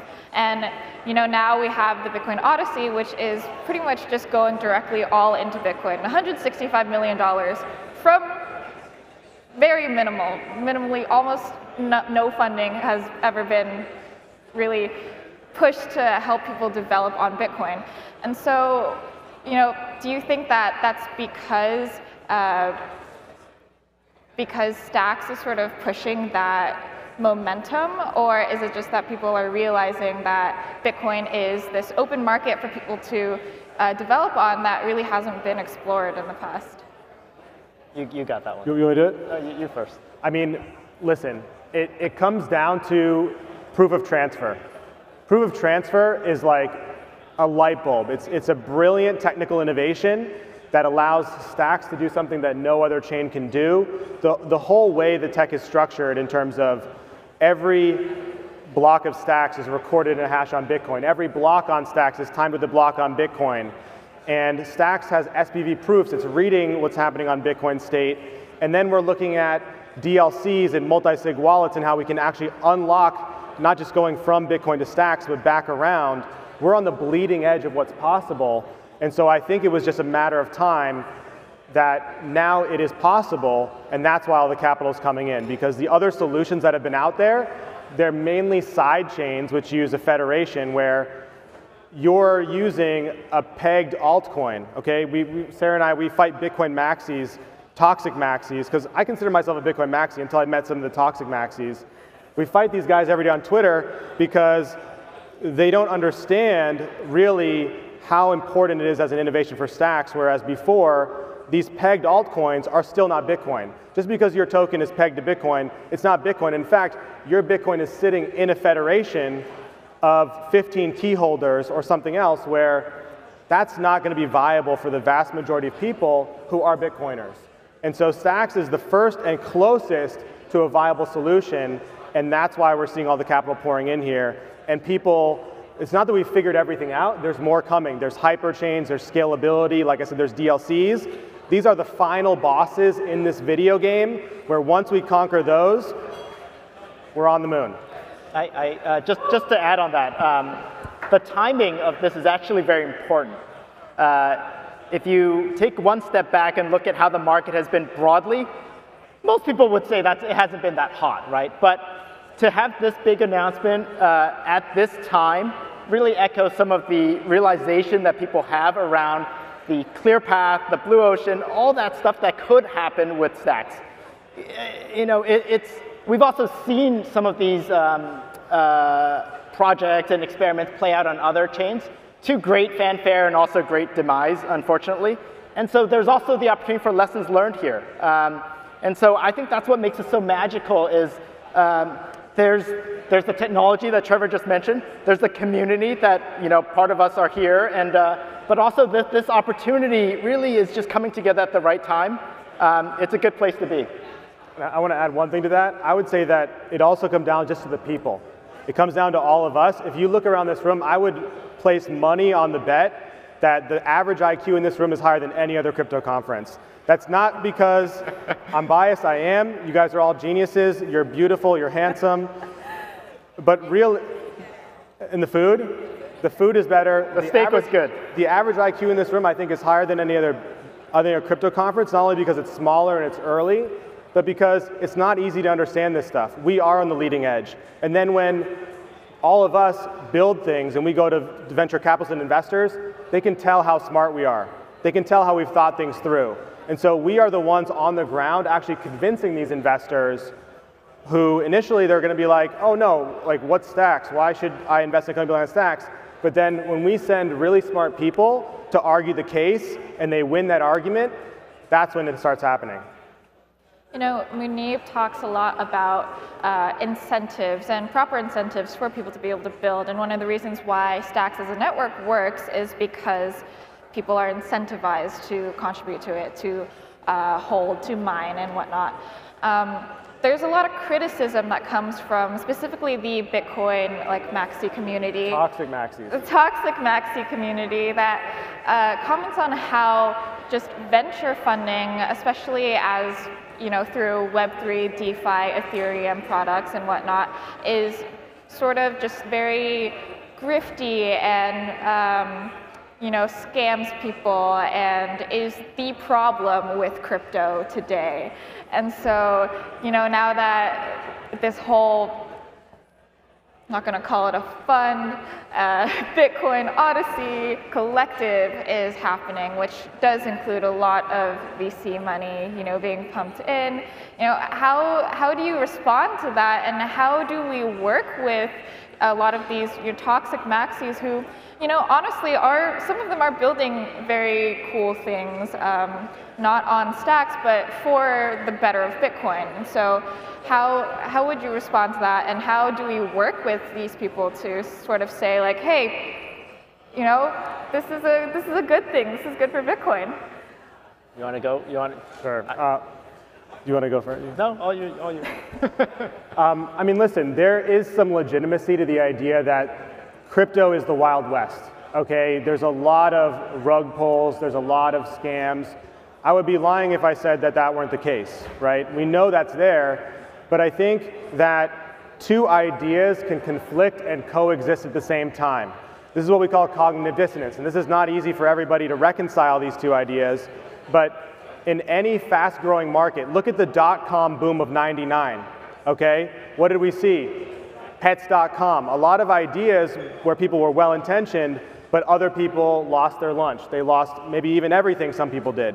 Speculation is a necessary part of this innovation, and it's just the truth. And I wish it wasn't, but it's not all bad, okay? The rug pulls, the scams, those are bad, okay? But saying that because something has a token is a scam actually hurts people from being able to tell the difference between something that is a scam and something that's not a scam. And so I think the toxic maxi talking points actually do more harm than good, even though they're actually trying to protect people. I think everyone's entitled to their own opinion, number one. So nothing wrong with them saying whatever they say. I do think that it's important for us and everyone to digest the different viewpoints around the room, right? I think, sorry, I don't know what they're calling, I don't even know what they're saying about Stacks these days. But like, it's going to be there. That voice is going to be there, and it's been there. It's going to be there. So you know what they're going to say about everything. So it's just. I would say honestly, they're not that important. Like literally, They matter almost zero, and we're winning this battle already because you've seen the arguments have gotten weaker and weaker and weaker. When we actually dig beneath what we have here at Stacks, it holds up. The arguments are powerful, and we deliver by building. At the end of the day, Bitcoin is an open network. Everybody should be able to build on it. Nobody should be a gatekeeper of the free and open internet or of Bitcoin, and let's let builders build. Let's bring new products to market, and venture capital, people may have some problems with it. I have problems with maybe individual venture capitalists, but the idea of venture capital is not a problem. In fact, the majority of venture capital comes from pension funds, comes from people's retirements, and so these funds, actually having venture capital be successful, goes back to pension funds, and venture capital as an asset class, nothing wrong with it. I have more problems with Wall Street, okay? But you can hate on VCs, most of them deserve it, but venture capital itself is a really good thing. It boils down to whether you're okay with free markets operating. Absolutely. So with the Bitcoin Odyssey launch, we now have this big opportunity for people to really ramp up building. Sort of touching on that last question, if there are people who are really passionate about building something on Bitcoin, but maybe they don't want to build on Stacks, or they are building on another sidechain, which would, I suppose, technically be a competitor of Stacks, would this, Odyssey Collective consider those projects and these people who are contributing towards building on Bitcoin, making Bitcoin do cool stuff? Absolutely. I think if you can bring new use cases to Bitcoin in a way that brings value to users, we want to support that as much as we can. And it doesn't even, and maybe it doesn't work with Stacks now, but later there's something we can do, or we can integrate somehow. I was talking to Manib the other day, and he told me that through one of the interesting projects being built right now, Lightning Swap, which stacks from Lightning to Stacks, you can actually buy Stacks with Cash App. And so there's many unintentional ways that these can fit together and bring value not only to Stacks, but to Bitcoin, that we would be interested in. Just if you're a great builder, we want to talk to you and figure out any way we can support what you're doing. I think on our side, we obviously support other tokens beyond Stacks and Bitcoin. But for Bitcoin in particular, we also have other programs that help support the Bitcoin ecosystem. We have a developer grant program that directly contributes to those that are working on the core code of Bitcoin.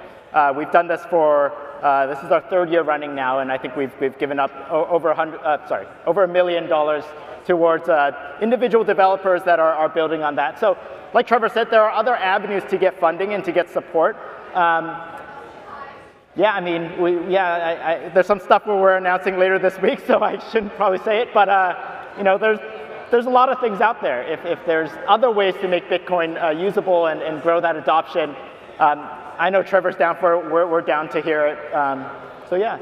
Yeah, I think that's really great and an important point to really just, you know, mark it out that this collective isn't just reserved for purely building on Stacks. It's really about building on Bitcoin and forwarding Bitcoin and expanding that Bitcoin ecosystem. And for anyone who wants to, you know, apply for funding, whether it's through the foundation grants, venture programs, through OKCoin and through Stacks, you know, I'm building Ladies in Bitcoin, which is a nonprofit, and it's supported by OKCoin's Crypto for All initiative, as well as Stacks Foundation, and it has nothing to do with Stacks at all. But yeah, I really appreciate all of the help and support that I'm getting for this project, and you know, that's just a testament to the sort of support that Stacks is giving out to people who are building on Bitcoin, and not just for the sake of building on Stacks. So. Well, Stacks Foundation themselves have given money to Brink, which is also supporting a Bitcoin core developer. So, I mean, this is truly a Bitcoin, I don't know, I just saw the Bitcoin Unleashed, but it really boils down to that base layer of Bitcoin, and we're all really supportive of that. So I think we can agree that Stacks is one of the better solutions right now to build all that cool, fancy DeFi NFT, all the fun stuff on top of Bitcoin. But like Trevor said, if there's ideas, I think we'd all love to hear it. I think at the end of the day, we invest in people.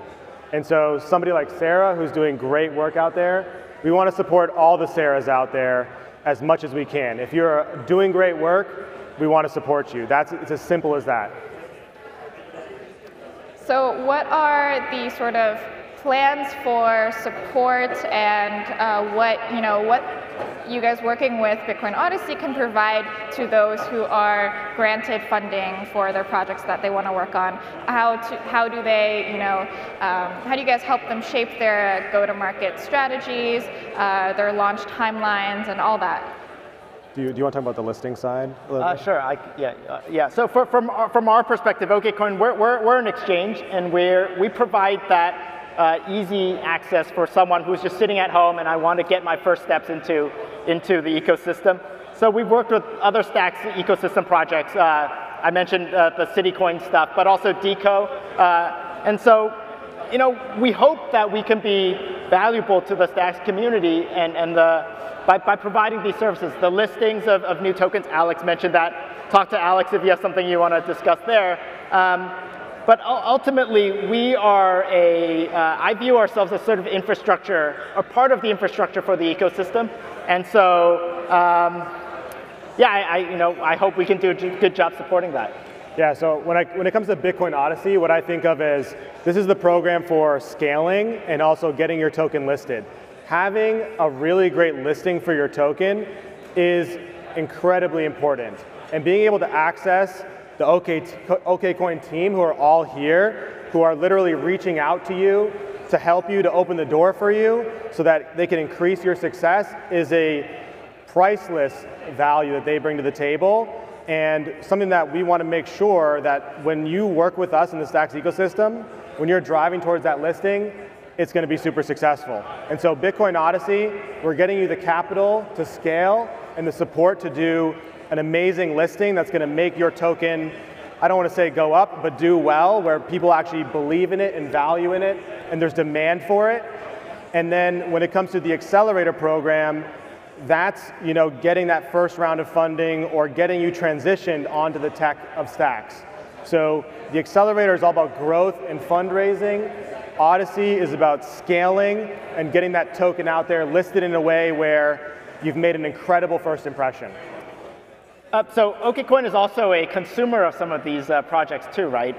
So that's another angle where, if you're building something, a customer. We're a customer, sorry, yeah. Exactly. If you're building something that helps users stack easier, for example, or manage your stacking, we would love to talk to you and see how we can incorporate that into our product. We help our customers participate in the Stacks ecosystem. So tools, anything, come chat with us too. That's really great. I think we'll wrap up here and then have some time for questions. So why don't you two just sort of end with, again, just introducing where people can find you and where people can go to learn more about the Bitcoin Odyssey Fund. Yeah, I'm at TO on Twitter, just 2 characters, TO, and then at Stacks Startups with 2 S's in the middle. And we're stacksventures.io, stacks.ac. You can put a /citycoins on that to learn about our citycoins track. I'm Jason K. LAU on Twitter, also at OKCoin if that's easier. OKCoin.com, you can find information about our developer grants, our other initiatives, Bitcoin Odyssey too. Cool. I'm Sarah. I'm at Satoshi Sarah on socials, and if you want to learn more about Ladies in Bitcoin, follow Bitcoin Ladies on social or come talk to me. Yeah. All right. If anyone has a question, we would love to hear it. Yes. Hello. Thank you very much. I'm Raphael. R. Sierra on Twitter, rafa.btc. My question is, you mentioned to do only one thing. Could you be a little louder? Yes. My ears are terrible. So in the previous panel, you mentioned, Trevor, doing one thing well is a key for success. And I'm curious if you can share a few examples of maybe the opposite. Would be like doing different things so we can all learn from other people's mistakes, I guess. Share the opposite, like a success of a company that did? No, like failing. Like failed. Several things, like examples of that would be great to understand what you mean not to do. Yeah. So I mean, like, you look at how the market is structured, like, who your customer is. So I think it comes down to really understanding who your customer is and what the job to be done is when it comes to why is that customer hiring your product, what is their goal, and what does success look like. Product market fit, which is you've created the right product for the right market, is the most important factor in startup success. Most companies fail either because the co-founders fight too much and co-founder conflict. But then the second biggest reason, or maybe even the first biggest reason, is lack of product market fit. Trying to scale before you've actually even had one satisfied customer. The majority of startups have never had one satisfied customer. Even venture-funded startups, anybody can raise a seed round, okay? We don't care about the first $1 million. We care about your Series A. Going from seed round to Series A is getting harder and harder. More capital is coming into the earliest stages, smaller checks, but the number of Series A investors is the same. And so being able to not only go from getting that first round, but to be one of the about 30% of companies who can raise a follow-on round is what we care about Stacks Accelerator. And that all comes down to having product market fit before you raise. Actually, my last company, the biggest mistake I made was I didn't have product market fit. I could raise anyway because I'm charming and I can pitch and all these other things I can do. That hurt me. That didn't help me. And so you want to have product market fit before you raise, or raise as little as you can to get to that product market fit, because once you raise a big round, the clock is ticking. And if you can't get there in 1 year, if you don't have that growth numbers, you're not going to raise again. And so actually not being able to raise the Series A. I've been through it. It's happened to me. I can't tell you how painful it is. I can't tell you how much it hurts. You almost never get out over burnout. And so I'm not doing these things. Like I call myself the cold water shower in Stacks Ventures. Okay, I'm the cold water shower. I do it out of love because I want you to be successful. I don't want you to experience the pain that I've experienced and the bottom of burnout and having to cut down your team. I want you to be patient, be humble, undersell yourself, think long term, and then go big. Thank you so much. We'll take one more. Is it on? Oh yeah, there we go. Hi, my name's Harrison. I work at OKCoin. So NFTs are really hot right now, and Jason, you had mentioned for token projects looking to get listed, they could speak to Alex. We're looking to work with really anyone on Stacks in that regard. But from an NFT standpoint, how can OKCoin, from your view, be an asset to those projects? Okay, could you hear that question? You said about NFTs? Yeah, we just heard NFTs. All we heard is NFT, and I'm listening. Is the speaker? I see. How can OKCoin be helpful to those that are? Okay, got it. This is a tee up right here. All right.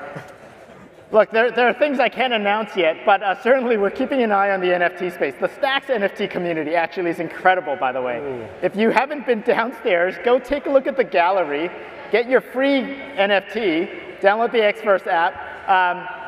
But yeah, I think we'll leave it there. I just can't announce some things, but NFT is a hot space, and Stacks NFTs in particular. Thank you so much. Secrets. That's some alpha. Yeah, I know. I just see the red light here that's like, get off the stage. Better buy as many. Thank you so much, Trevor and Jason, and thank you all for joining us. And that's it.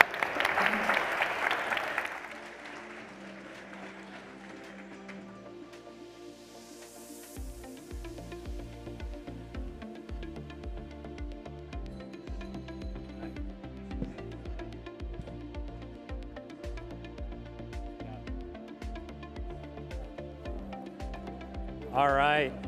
Jason, we saved, all right. Jason, we saved you a little bit there, got you off stage super quick, but to Jason's point, make sure you do go down to the floor down below us to check out all of the wonderful NFT projects on display in galleries. And if we could have everyone calm down, quiet a little bit, move conversations to the back, TO to the back, and welcome up our next panel for Stacks Strategies. We're gonna have Toby up on stage to give a quick presentation, followed by our panelists as well. Welcome to the stage, gentlemen. Hi.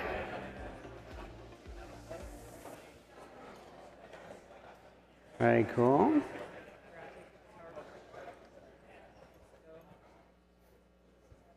Ooh. Hi. So I'm Toby Lewis of Novum Insights. Asked to give a quick presentation on what we're seeing in the Stacks ecosystem. So Novum, we're an analytics business. We've been in the crypto DeFi space for about 6 years. Came into the Stacks ecosystem about a year ago on the accelerator here. Essentially sort of super bullish on this ecosystem. We built a data tool, scanning all of the blocks in Stacks. We're rolling it out, looking at every single DEX, every single NFT marketplace. And as a company, basically, we look at different DeFi protocols and try to get really behind the data and find interesting investment trends. So this is a broad overview of the Stacks ecosystem. Super cool what's been going on, especially as when we got here a year ago, it was really, really interesting because we were a data company and there wasn't that much new activity to track. And this is just a cross-section of some of the companies looking at sort of wallets or analytics or DeFi tools. And I think it's really, really early, but it's pretty impressive how quickly things are being built on Stacks and being assembled almost in real time. Probably the two biggest DeFi exchanges First came Arcadico. It's had a relatively decent growth in TVL. We've got the StackSwap people here as well. And then we're seeing Alex begin to scale and quite quickly become like the biggest sort of DeFi protocol on Stacks, DeFi exchange on Stacks. You've got many cool products. I think like probably pretty much everyone in this room has the Hero wallet. Great interface, sort of easy sort of outlet into Stacks. We're seeing a number of sort of new use cases, the sort of blogging platform, Sigil, Boom, allowing for stacking NFTs, which is pretty cool, like just in terms of being able to earn yield in Bitcoin, I think is one of the things that's brought a lot of us to the Stacks ecosystem. It's kind of like, what better use case for anything you're doing in DeFi than being able to earn yield on Bitcoin? And I haven't seen many other projects do that for NFTs. So super cool. I'd like to try out that platform. Citycoins, obviously, I think is probably, besides being able to stack stacks to earn Bitcoin, arguably Citycoins is one of the things that really makes Stacks a unique place. We're in Miami. Miami Coin was the first city coin. You've had New York Coin, a few other minor coins, but the super cool, the DeFi protocol is engaging with city governments and those kind of things, and it's kind of, I guess, what we're all here to do, bring crypto out into the real world. You've got other products like Block Survey, super cool. I signed up and bought a Crash Punks t-shirt before coming here on Block Survey. It seems very clean, seems to work well. They were on our accelerator. We've got the founder of Zest here with us today, as well as Brad from Sustainable Bitcoin Standard. You've got the likes of Rider, a new product also by people core to the Stacks ecosystem. And then it's nice to see like businesses like Moonray raising proper venture rounds on Stacks as not sort of core Stacks team coming in, raising $3.5 million. A lot of the other major projects have been coming out. But that's just a brief overview put together by our analysts. But we've got a Stacks Dataverse that we're going to be scaling. And now going to dive into the panel and sort of talk strategies on Stacks, basically. So, cool. So Brad, you're with Sustainable Bitcoin Standard. How's it going? I am, yeah, it's going super well. So it's been a really amazing process to build, and in particular build on Stacks and be a part of the Stacks Accelerator first cohort. I think that helped give us the momentum that has accelerated us to where we are today. Where we are today is we are building an institutional grade protocol that will allow for institutional investors that want to put Bitcoin on their balance sheet to add proof of sustainable mining to their Bitcoin holdings without compromising the fungibility of Bitcoin in any way. And so our mission as an organization is to help Bitcoin become our planet's most sustainable asset class. Amazing. And I'd agree, like we've just been hearing from Trevor and Kyle at the Stacks Accelerator. I think they've done phenomenal things for Stacks. Like we were on the first cohort of around 20 companies. Everyone was building, super focused, and learned a lot from each other. So it was super cool. And what was really nice about it is there wasn't a DEX on Stacks. There wasn't an NFT marketplace when we arrived. And all of those things were built by entrepreneurs and people in the cohort. So super exciting how fast this space is moving, because in 6 months, it's sometimes like it takes a degree of suspension of disbelief to believe that those things will build out in real time.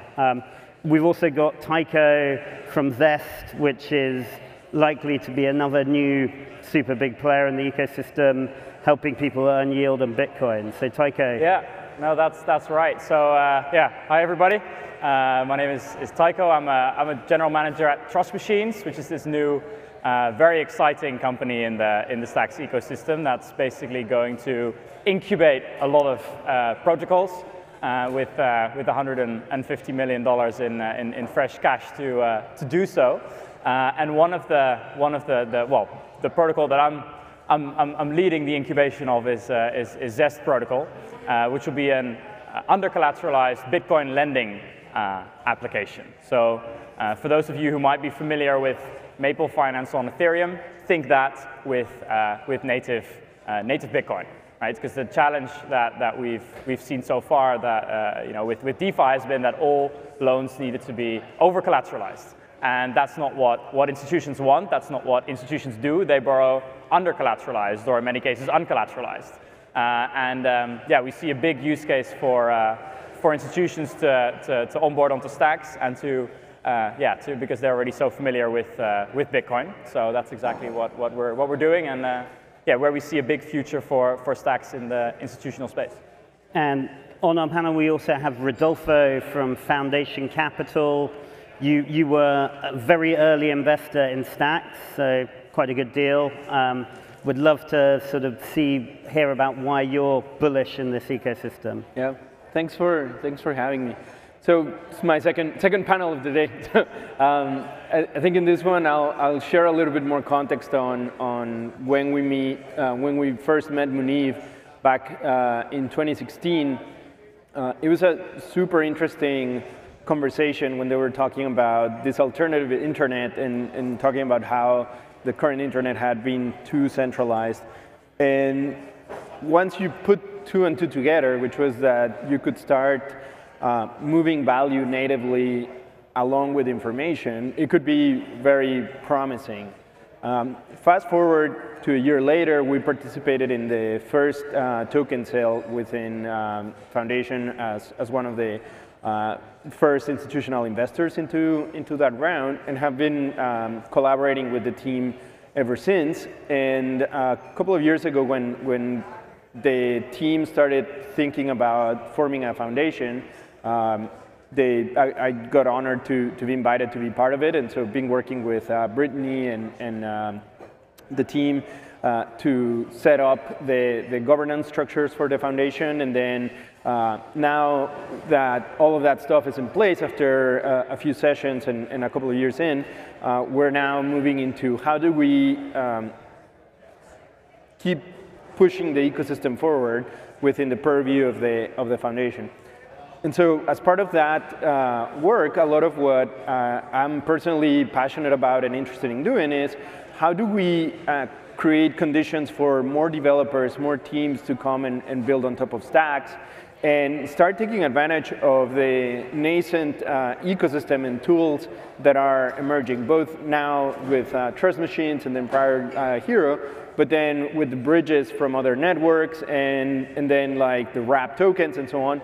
And for me, one of the parts that I'm most excited about is when you start seeing the potential of, say, collaboration between Lightning networks and Stacks or other pieces of the ecosystem, and then starting to build workflows around that to create things that are going to be unique to what Stacks can build.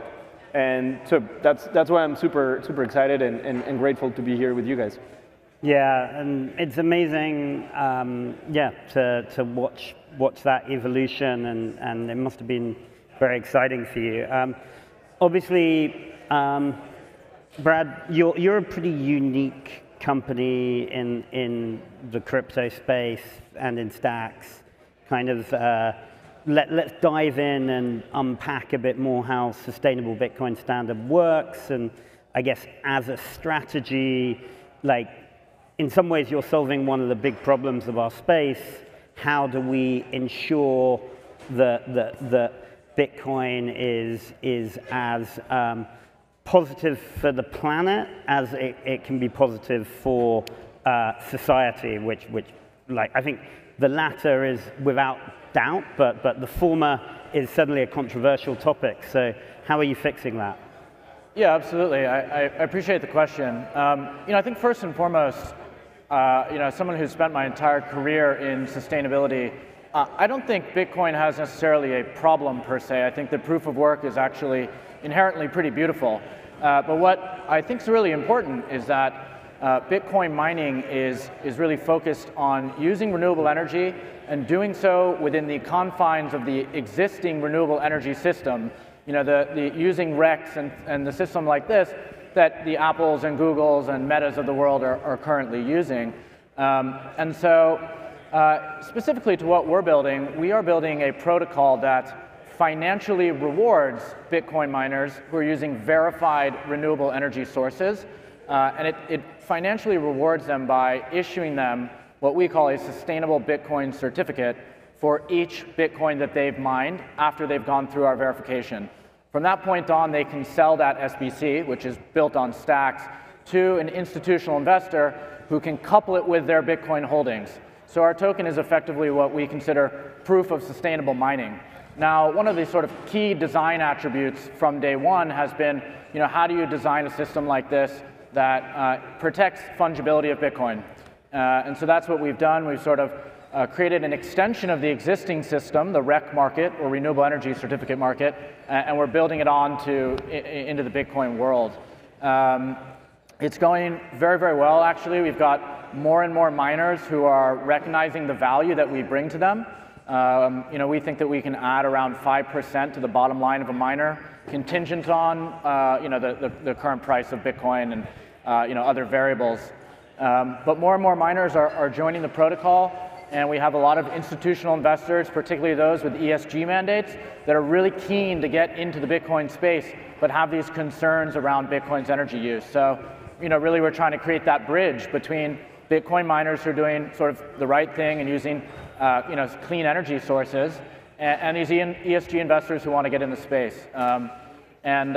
We always have felt like Stacks is the right place to build a protocol of this nature, which is really intended to support Bitcoin on Bitcoin's journey to what I think is going to be one day thought of as one of the most sustainable asset classes in the world. I'm positive that it will be. It just needs to become, primarily powered by these clean energy sources. Yeah, and from our sister fund, we ended up investing in a Bitcoin mining company. It was super interesting for us that they, I think, were 45% renewable when we got involved, and they're now at like 65.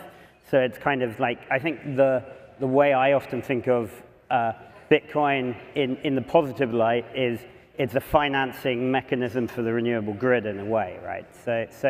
And Tycho, I think this is a neat segue into what you're building in Zest, right? Because Brad, in one way, I think, is fixing and helping tease out some of the properties of Bitcoin to make it more useful.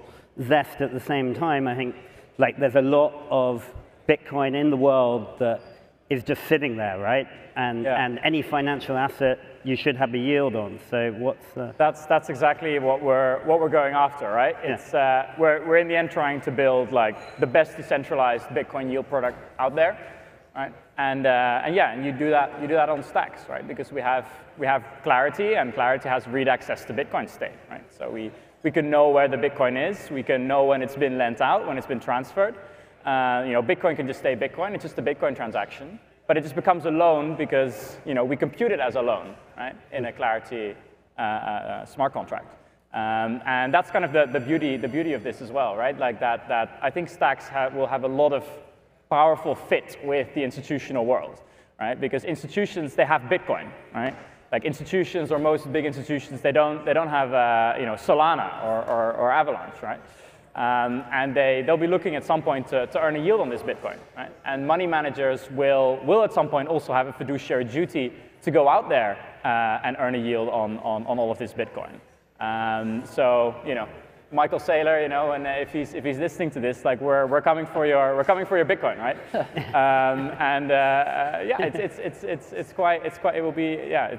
It's quite obvious. And when you talk to these funds, right, like when you talk to someone who has, say, $1 billion plus in Bitcoin on their balance sheets, they can't like go and wrap all of that and use it on Solana or on Ethereum, right? Because that's just way too much risk. Like maybe they could wrap 5% or 10%, but they need to look for native Bitcoin yield opportunities. And yeah, those are very hard to find, and you'd either have to trust the counterparty, and yeah, Stacks can be the big layer to enable all of this exciting institutional activity, right? And we see it here too, like in the room. There's actually a bunch of guys that just rocked up today from the Singapore Sovereign Wealth Fund, right? They're here, right? They're interested in crypto. They're just looking into doing stuff, and they come to the Stacks conference just ahead of Bitcoin 22, right? And so these are the kind of people that will be getting the ecosystem much more. Like I can just see the tip of the iceberg, but it's happening.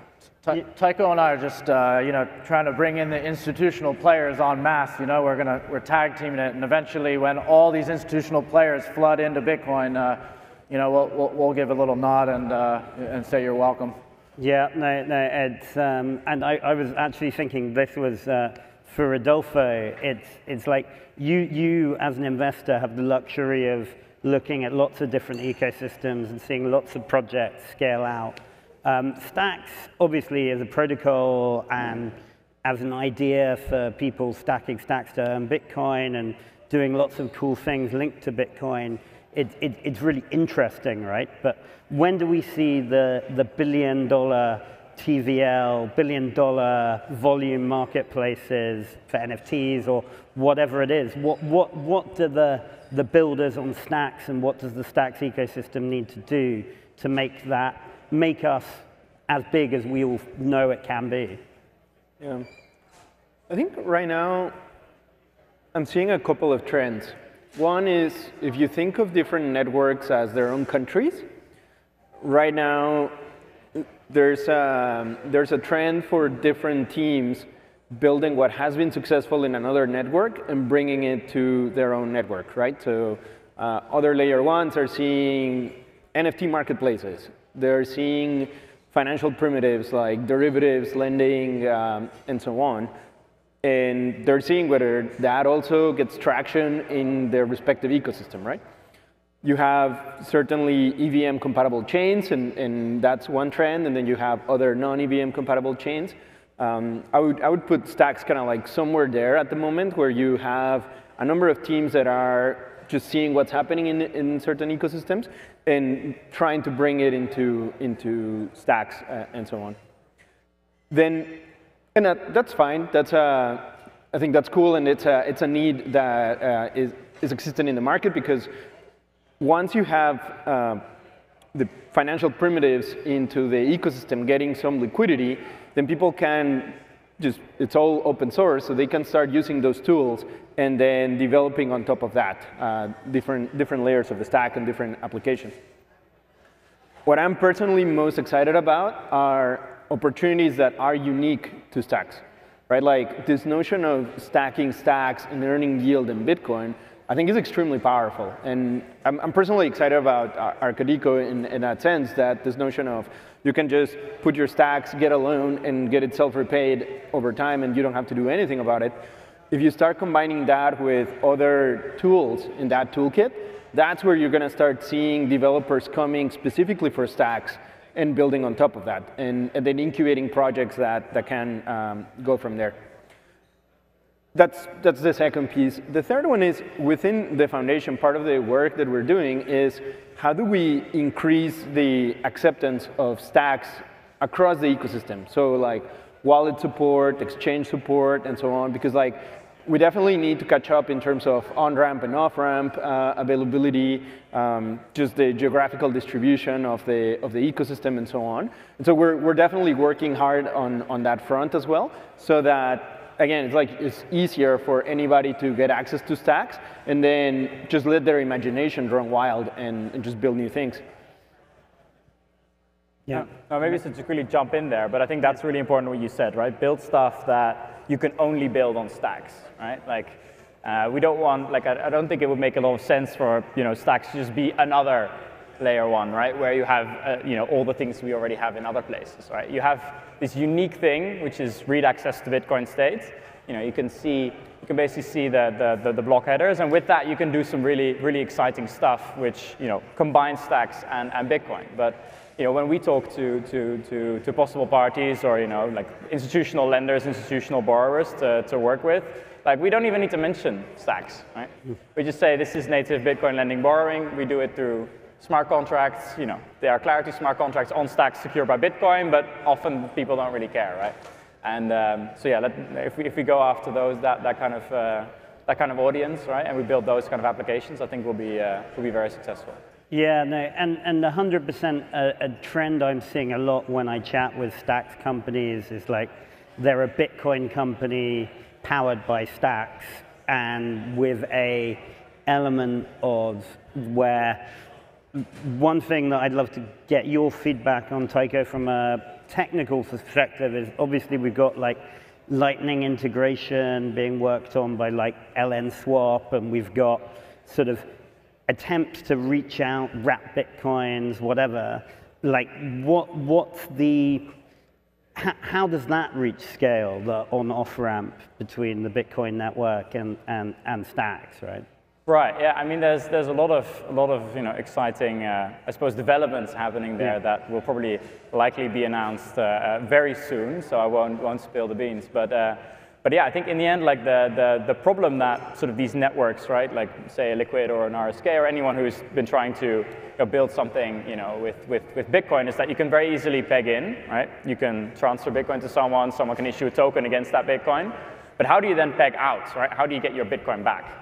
Right? And that's also like, that's the big challenge. But we believe it can be solved through this idea of read access to Bitcoin state, right? We know where the Bitcoin is, and then you can have like creative ways to go back the other way, right? So currently how you can do this on Stacks is like with XBTC, right? So this is like wrap Bitcoin on Stacks, and then there's this thing called Magic Bridge coming where you can trustlessly swap your BTC for XBTC, right? In a non-custodial way. So that's like a beginning, right? But I think Stacks, there will be a lot of different experiments that can go much further than anything that's been tried before in this sort of pegging BTC in, pegging BTC out, just because we've got this unique piece which is read access to Bitcoin state. But I feel not qualified myself to talk about those things. You've in the Q&A, maybe if Jude is on here or Marvin, you've got to ask them. And they'll be able to tell you much more about this stuff. 100%. And on that note, we're coming towards the 5-minute mark for the presentation. So if anyone does have any questions, shoot your hand up and we'll come to you. In the meantime as well, essentially I'd love to, like I asked you when prepping this panel, sort of what does Stacks as an ecosystem look like 5 years from now? What's the end game, Brad?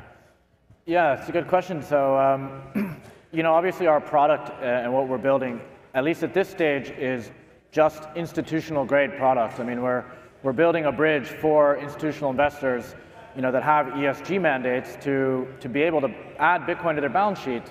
And so I think, by building on Stacks, and from the seat that I'm sitting in today, I think 5 years from now, Stacks will be a commonplace, protocol that institutional investors are using, for sort of, in order to have sort of ancillary services that are in and around the Bitcoin, ecosystem, like ours.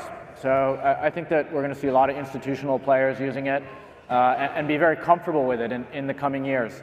I'd say probably similar, to where they are with ETH today, but this is specific to Bitcoin, which, is much more important for institutional investors at this point.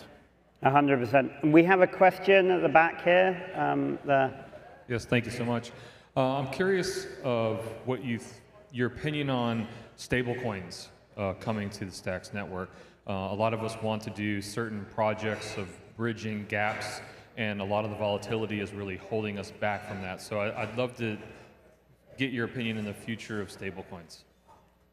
I'd be happy to pick up on that. Yeah, like I mean, obviously we have, currently today we have one. Well, actually we have two stablecoins, but one is USDA, right, which is crypto collateralized by Arcadico, But yeah, the problem there has been that the peg has not been as stable, right? A stablecoin is not a stablecoin if it's not worth $1. So now there's this new thing coming to Stacks called XUSD, which is basically wrapped USDC as a second stablecoin. You can create a pair between the two, and basically you'll have a very, very stable base to build on. Now, there's also lots of exciting things happening, in talks with other issuers of stablecoins. I mean, some things have been announced there, some things haven't. I mean, Circle is one big one, but you can trust that. Well, at Trust Machines and at other places, we're pushing hard for all the big players to come to Stacks, and they're very interested. So it's coming. And having been in crypto since before DAI and Tether and things came out, like I think the moment Stacks cracks stable coins, it just gives that solidity for people to be able to trade in and out. Right. And until the ecosystem doesn't have that, it's like in a market downturn, you just get wiped out and you've got nowhere to hide. And stablecoins are coming to Bitcoin too, right? I mean, you saw probably all the stuff with the Luna Foundation Guard, right? Basically backing Terra with Bitcoin. Right? Now they're currently doing this with big OTC deals, right? They're going to a big exchange. They're buying Bitcoin there to back it. But the beauty of doing such a thing on Stacks at some point would be that you just can raise it directly from the community in a decentralized way, right? You can read if the Bitcoin has come in, and you can issue something against it. So so I think those things will be they're natural to come to Stacks. Yeah, and I was with the BCB guys the other day, and they were talking about their B-Stable project, which is a stable coin backed by Bitcoin, which I thought was really cool as well. Like literally, it was like they had euros, dollars, pounds, and Bitcoin behind it as the concept, right? So like the Bitcoin standard rather than the gold standard. So a lot of cool stuff is going to be done, I'm sure. Were there any other questions or that? No? So in terms of Tycho, where does Stacks go 5 minutes from now? I mean, I think five years from now, probably a lot of people will be using Stacks without even knowing, right? Yeah. I think that's in the end the end game, right? People are just doing stuff with their Bitcoin, right? Currently, they can only hold it. Then they can manage their risk. They can do DeFi. They can do NFTs and so on. But they will think of it as Bitcoin DeFi and Bitcoin NFTs. And I hope that the faster Stacks can scale back and not be in the picture at all, then we have succeeded. Yeah, amazing. And Rodolfo, as a final sum up, where are we ending? I mean, in my hope is that more developers get excited to try the native capabilities of Stacks. I think today, when you look at the liquidity of Bitcoin, just mostly sitting there, not doing much, it kind of doesn't help a lot of the newcomers into the space, which, ideologically they think like, yeah, I'll get some Bitcoin because XYZ, but what else can I do? And they have to go to other ecosystems to find that, both as developers and as holders and so on. And my hope is that a lot of the computational capabilities that blockchains enable can actually come and just actually thrive within the Bitcoin ecosystem, because it is the most distributed one. It's the OG, and it's the longest standing one. And it can really bring all kinds of opportunities, both economic, freedom-wise, and speech-wise, to people all over the world. And it can also be fun with NFTs. It can be fun with property rights and other pieces. And so my hope is that we can 10x or 20x the number of developers building natively in the ecosystem, and that, especially within the work that the foundation is doing, that we can create the conditions for the ecosystem to keep blooming as we're seeing more and more. Amazing. So yeah, we're building out the $1 trillion Bitcoin ecosystem. Thanks, it's been a great panel, really enjoyable. Fantastic. Thanks everybody. Thank you.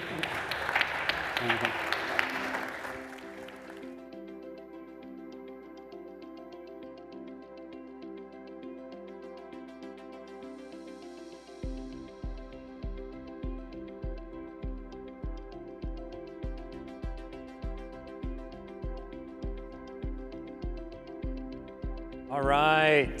Thank you guys very much. Everyone, we're going to take a quick 5-minute break. If you want to grab a coffee, grab a tea, water, something just for 5 minutes as we set up for this next panel. We've got something very special, big, special announcement from the Stacks ecosystem coming up here in just 5 minutes. So we're going to take a quick 5-minute break as we get everything set up, and we'll be right back.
All right, everybody. We've got a few more panels, and we will then get to our party of the evening, which everybody is going to be invited to who is here today at Bitcoin Unleashed. If you are on the socials, you're tweeting, you're Facebooking, you're LinkedIning, whatever, TikToking, doesn't matter. Make sure you're using the hashtag Bitcoin Unleashed to tag all the exciting quotes, pictures, videos, GIFs, crash punks, you name it.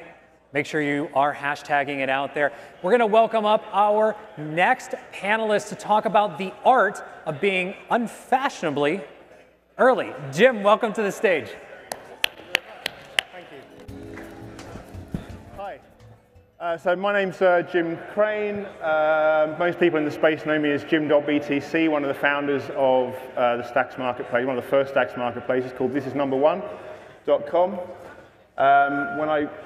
When I first showed my wife what I'd called the talk, she thought it sounded a little bit like it was something about some sort of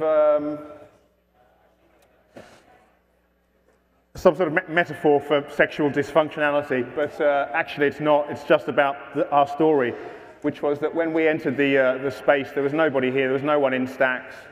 Usually the evolution of a network is usually lots of developers and people experimenting in the early days, and then you get all the big names coming on afterwards. And actually we went back to front.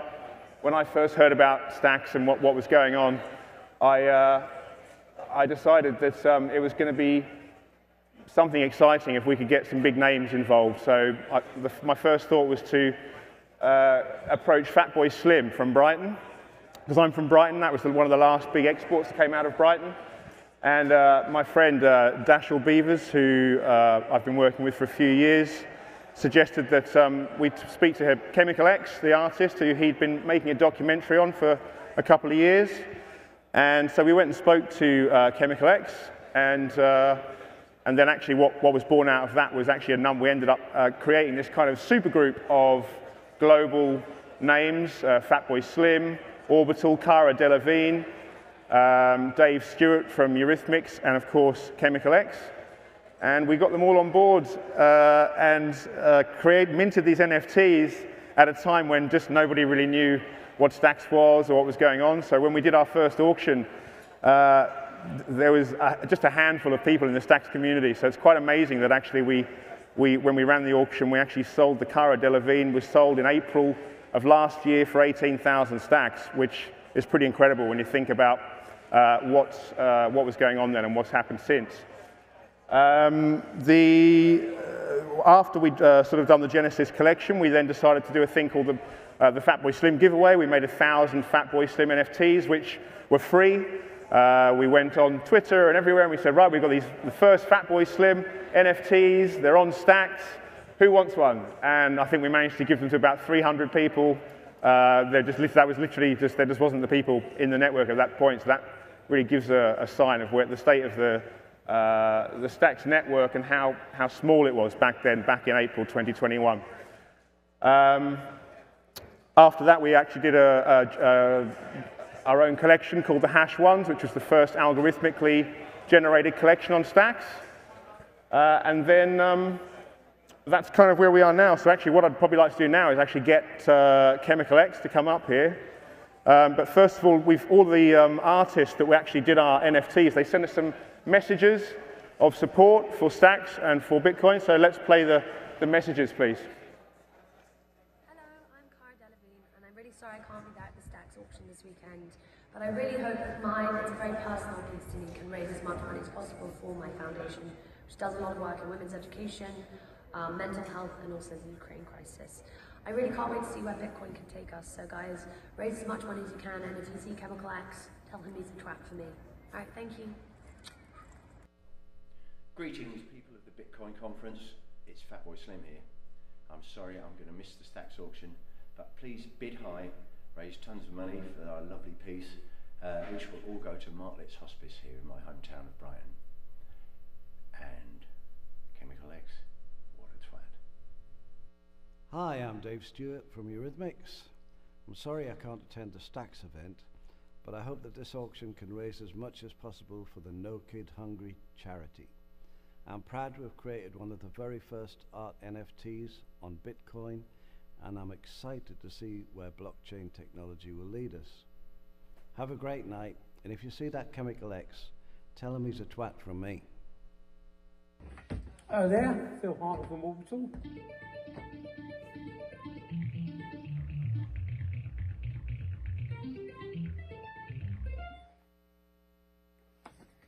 Gutted that I couldn't join you all at the Bitcoin Unleashed. It sounds so interesting. Now, Orbital were really excited to have collaborated with Chemical X to generate one of the first NFT art pieces on Stacks, with the potential funds through the auction being donated to two of our charities. So please welcome to the stage Chemical X.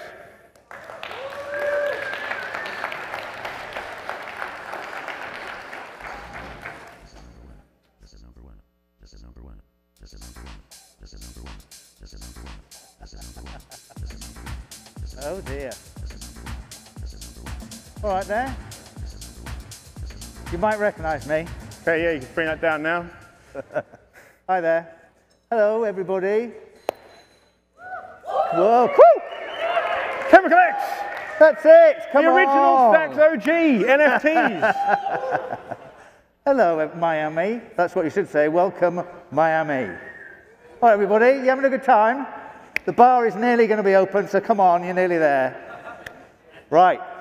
So anyway, I don't know if you've seen any of these things, but I was kind of brought in to sold this idea about what NFTs were, and particularly what Stacks was. I really liked the ethos of it. I liked the idea about how what they were looking to do.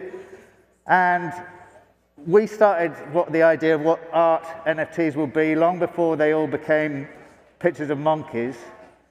And the idea was, for me, I kind of felt that this was an opportunity for artists who work in music and poetry and acting and whatever, in the visual arts, who work with an actual artist to create something that can have its own value. So they tell stories. We tried to make these ones much more engaging, using the idea of narrative, the idea of where you've got you have time, which an artist has to tell their story in a single frame.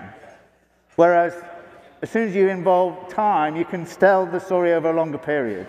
It's like telling a joke where you tell the punchline at the beginning. So I think that's what kind of is missing, and maybe we were early, as we said, we were a bit early to the game, and so we set these things up, but then I kind of discovered how difficult it all was.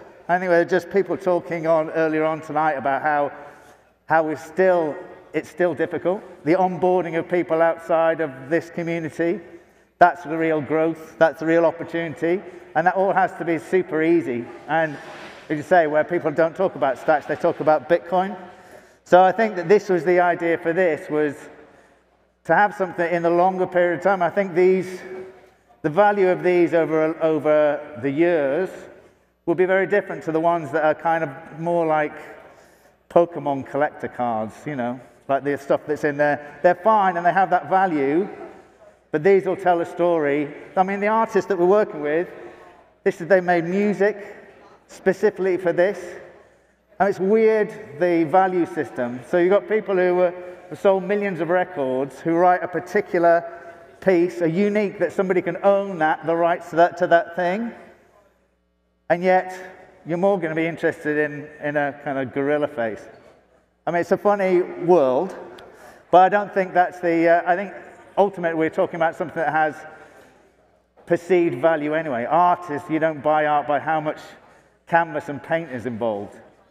You know, it's all a perceived value. Sorry, you were supposed to be talking to me, weren't you? Sorry. Well, no, that's all. That was all good. It's very interesting hearing about what you've, you know, how you got involved in all of this, and you know, the state of NFTs really, when we first came and spoke to Chemical X, as it kind of still is a lot based on more on art than utility, and something that we at Number One really want to delve into. Of course, we did this really to try and promote the Stacks network. We wanted some big names to make sure that everyone heard that you can now do this stuff with Bitcoin. I'd known for years that this was going to be possible. And then when I first saw the contracts that actually Mike Cohen showed me back in 2020, and I realized that we were going to be able to do this with Bitcoin, I was like, well, we've got to make as much noise as possible. But of course, once we did this, we realized this was very exclusive. These are one-of-ones. We're actually auctioning them off this week, which will be very exciting, but it's very exclusive. So that was why we then went and did the Fatboy Slims.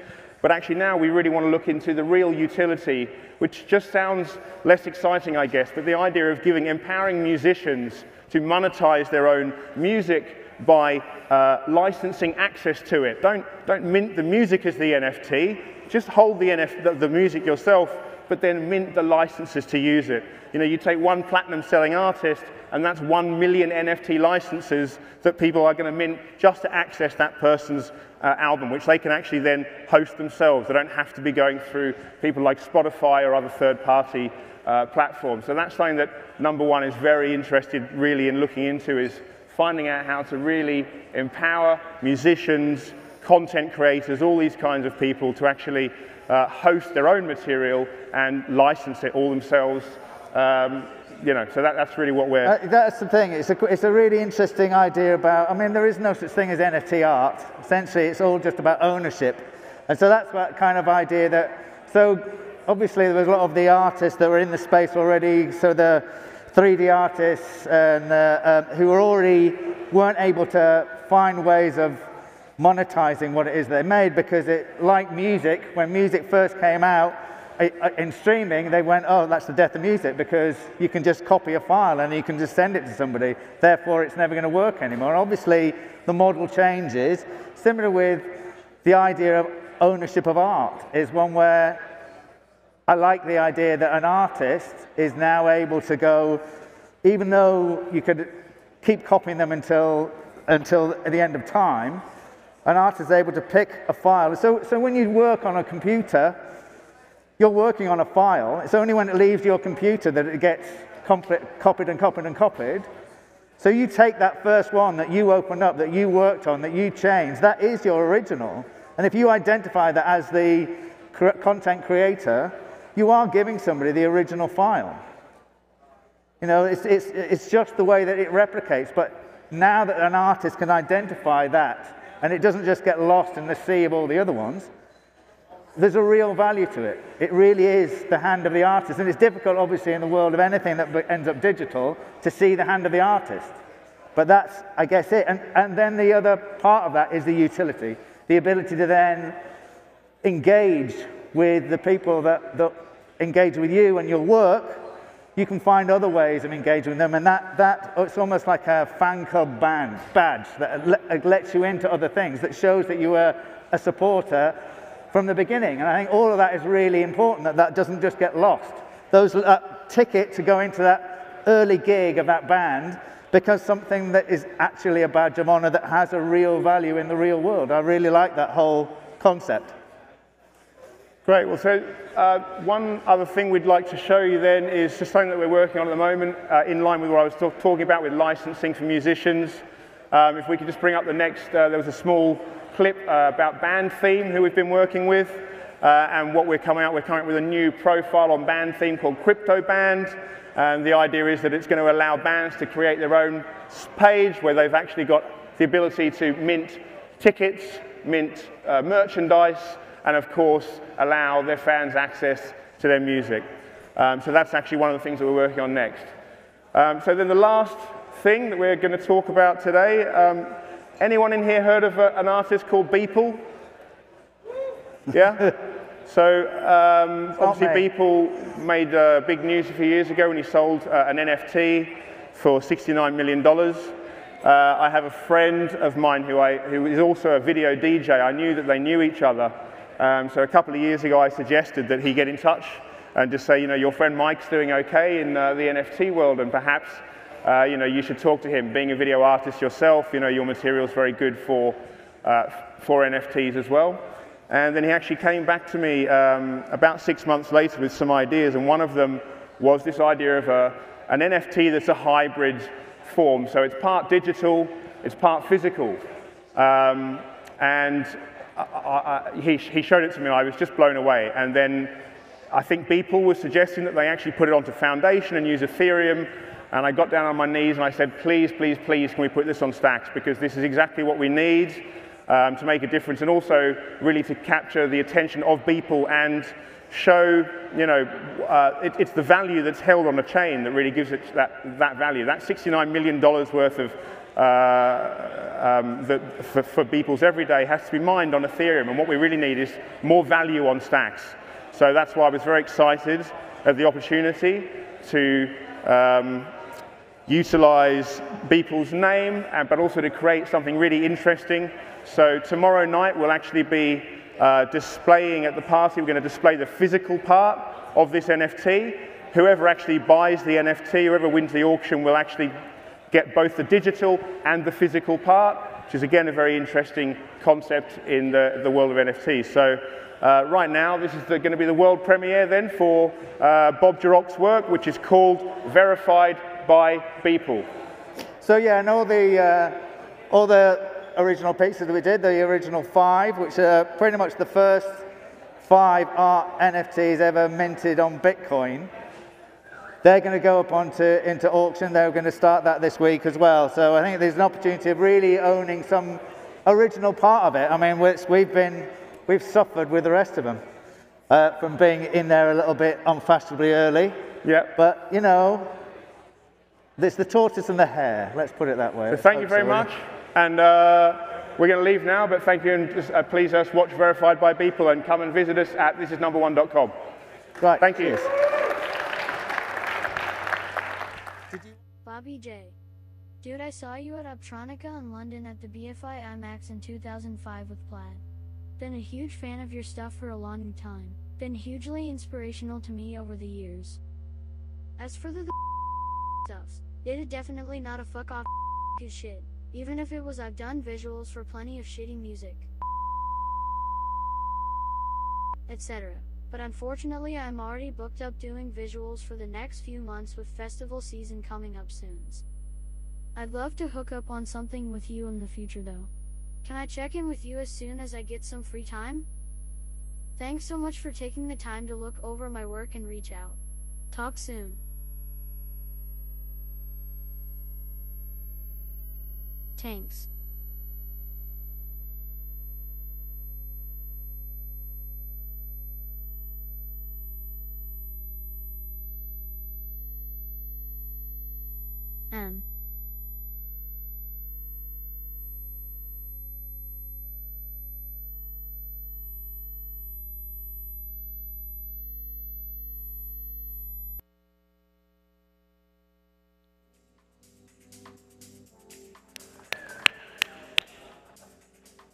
All right.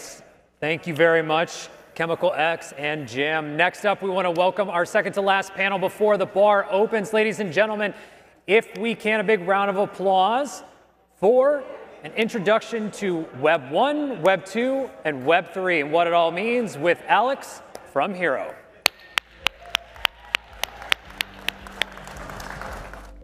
All right. Hi, Jonas. Hey, everybody. Glad to see everybody out here at Bitcoin Unleashed. I'm going to put my water down. For those of you I haven't met, my name's Alex Miller. As of last year, I am the CEO and now CEO of Hero Systems, which you hopefully know if you're a builder, the dev tools company for the Stacks ecosystem. Before I saw the light and came to join Web3 and build in Stacks, I spent the last decade working in Web 2. I've spent 8 years at Stack Overflow, small website some of you might have used. I've spent years advising other companies and startups in the user-generated content space, and there's a lot I learned in that. I've also got a wonderful guest with me today. Elliot, come on up. Elliot Nass is the CEO of 2 Cows, and I think as we were talking last night, and he said, skipped over Web 2 entirely. He's a Web 1 guy. Elliot, why don't you give a quick introduction for yourself?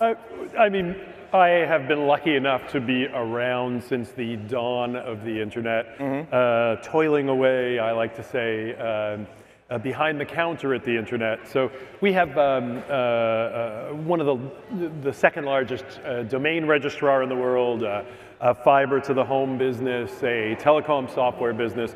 But most importantly and most relevant for here, I've been involved in the protocol wars from the very beginning, and there's just so much that's resonant from the beginning to now. Absolutely. And fun fact, the first time I ever had to move a website off of my desktop computer running on my home cable modem and actually put it on a real web host, it was 2 cows that I moved it to. So let's grab a seat. And what we're going to be talking about today is what are all the lessons from Web 1 and all the protocol wars that went through it, from all the user-generated content and community growth that we saw out of Web 2, and what are the lessons that builders in Web 3 need to take from everything that happened then and incorporate into what they're doing. So I think to kick it off, what I'd love to hear is, Elliot, why Web 3? What got you excited and wanting to build in it? Well, so I think for a lot of us who were around at the beginning, in the very early internet, we had years of euphoria, and in some senses, this is certainly what I've dedicated my professional life to. In some senses, it has exceeded even my wildest expectations. But I think in many other senses, for myself and a lot of others, there have been profound disappointments, and a lot of the nastiness we see on the current internet is just troubling. And I think for me, Web 3 holds the promise of kind of righting a bunch of those wrongs. All right. So what do you think is fundamentally different, I guess, about Web 3 that's going to enable it to fix those problems that we ran into with Web 2? So I'm I like to strip it down to the primitives. Okay. And for me, I think of Web 1 as having built the network, Web 2 as having built the applications, and Web 3 is all about the governance layer. And if you think about the governance layer, you can think about manifestations. The 2 big ones for me are money and identity. Mm-hmm. And when I think about what you can do with a distributed database, there are a lot of people trying to do things that aren't really in need of a distributed database. But when you think about money, when you think about identity as 2 examples, boy, do you need them. So I was actually having a conversation earlier today with some folks who are building and working in gaming, and one of the things they pointed out to me that I hadn't really thought about is so many gaming companies who are looking at this are looking at writing everything they do back to the chain, which is so unnecessary, right?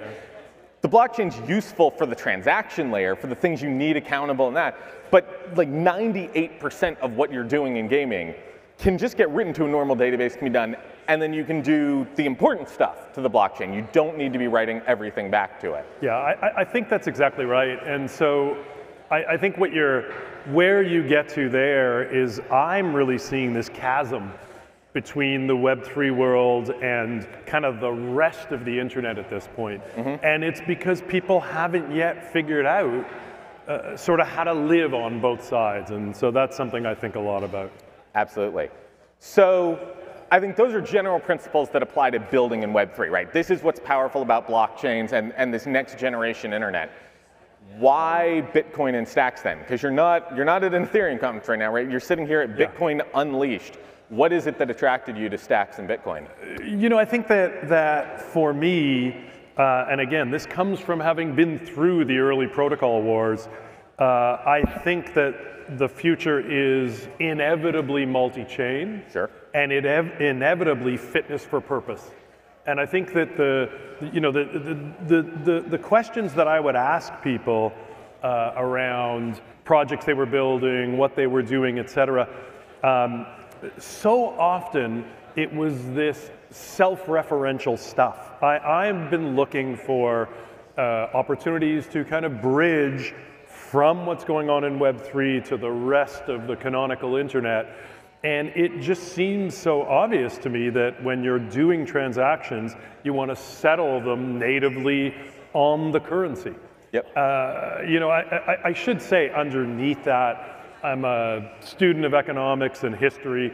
I first got interested, I have people who remind me that I told them to buy Bitcoin at $200, and I'm sure many people here were earlier than that. At the end of the day, I saw the every single developed economy in the world, every single major currency, just copying the mercantilism of the East Asian companies or countries and printing money like crazy. Yep. And the devaluation of fiat currency was inevitable to me. So I think you have those two pieces. I don't know what you're talking about. Nothing's happened in the last couple of years that would advance that. You didn't need the last couple of years for that to be true. Yeah. And I'm interested in robust conversations on modern monetary theory, and I actually buy a lot of it. But it's still inevitably a bound global currency is obvious to me. I should say the other thing, I've spent really more than 20 years now deep inside of the ICANN world, which is the one tiny sliver of governance that exists on the internet. If you have a single authoritative root, the one little kernel at the center of it all, the rest can be as decentralized as possible. And so, there's been massive that's the only working example of global governance that exists today, because for a weird historical reason. What are you talking about? The UN works great and is super effective all the time. I'm really precise about that. The UN is international, not global.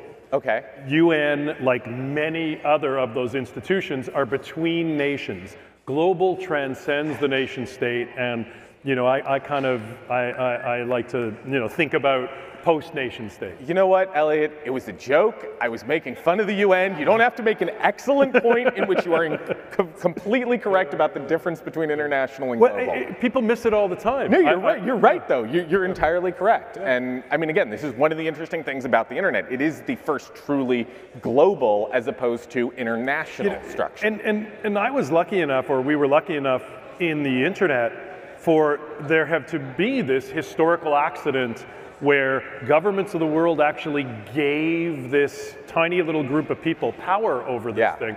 If we could do that with things like fisheries or taxation or, of course, the environment, there would be much greater chance of succeeding. Oh, and I mean this seriously. Thank God they did not realize the potential of it, right? So many governments completely missed how fundamental and transformative the internet would be. And you actually see the inverse of this with like a number of them who clearly realize how deeply threatening crypto is to them today. And they see it from the financial and the monetary, I mean, going back to the printing and fiat currency, they see it from the financial and the monetary policy side. They miss it from the, oh God, what if people create like an internet that we can't just block in the same way that we do now? So I have to, at this point, confess that I'm a Canadian. So what I say next we still is, like you. Through a subjective lens. But I really only think it threatens primarily the very largest countries. It threatens certainly China. It threatens US domination. But for most countries in the world, it actually provides them a nice, neat alternative. We'll see how that plays out. I mean, I think that I'm going to be fascinated to watch the rest of the week, and for the political and historical discussions. I was going to say we're not going to go down this total tangent, but the discussion of the costs and benefits of like reduced U.S. soft power via dollar denomination is an entire study. It's going to be an entire field of history you study. But we're going to go back. We're going to talk about the lessons from Web 1 and Web 2, because that's what we promised and advertised. So obviously governance is a big area that I'm going to call you an expert in, because I think especially compared to most people, you've got to be one of the most informed people on global technical governance. What's one of the lessons, or what's something that you think folks who are starting to build, and we were talking about this yesterday, you and I are both of you, we're in like 1991, 92. We are so early in this next generation internet. So, what do you want people to take away from what has happened over the last 30 years there as they're going into building Web3? You talked about early, and again, I'm just looking as an outsider. I am not deep in this space. I'm here to learn this week. But I'm lucky enough to get exposed to a bunch of very successful Web3 companies and talk with the CEOs, talk with the investors, et cetera. And it is still clear to me that nobody has come close to building anything that is of broad commercial application. So, I mean, we're in the top of the first inning. That is true about everything that's gone on with smart contracts. That's true in terms of everything that's gone on with DAOs and governance. I mean, we are in a situation where I've heard multiple times now, kind of way back in April of 2021, so I really think, number one, boy, is this early, and it's going to be all about getting, sort of broader human adoption. The second thing is, and this is fundamental, sometimes I'll see people, quoting the original white paper almost like a biblical text. It was a document, brilliant document, created in a context. And that context was around money. The governance of every chain, and again, I said I clearly see a future, a multi-chain future, is going to be unique to its facts. And sort of underneath that, I talked right at the very beginning about how a lot of us in Web 1 have been profoundly disappointed and even feel guilty about the current internet in a lot of respects. But what all of us deeply understand is that protocols are governance, our philosophy, and the absence of things in protocols are also policy decisions. And so often, I'll give you the best example of that for me. In the DNS, which is this amazingly successful protocol, I mean, we have massive global adoption. If countries wanted to take back the internet, which they threaten at the ITU election every 4 years, they couldn't do it. Right. I describe it as, you will pry my name server out of my cold dead fingers. Although that joke is probably too old. We get it, don't worry. And the absence of security in the routing protocol, which is what the DNS is, was a policy choice. So it's not, that doesn't mean that there should be no security protection at the application layer, which sits above the network. It just means that shouldn't sit at the routing layer. Similarly, those base Web3 protocols, we should look at the absence of doing something as being a statement. Sometimes it's appropriate, sometimes it's not, but it should not be taken as religion. So this came up and still comes up all the time in the Web 2 world of what is the proper point to do content moderation at? Right? Also, just in terms of people knowing they made mistakes, I don't know if everyone caught it, but yesterday or the day before, Jack Dorsey tweeted basically his regrets of some of the things that had developed in Web 2 and his role in doing them. So there's, through the generations, acknowledgement of this. Yes.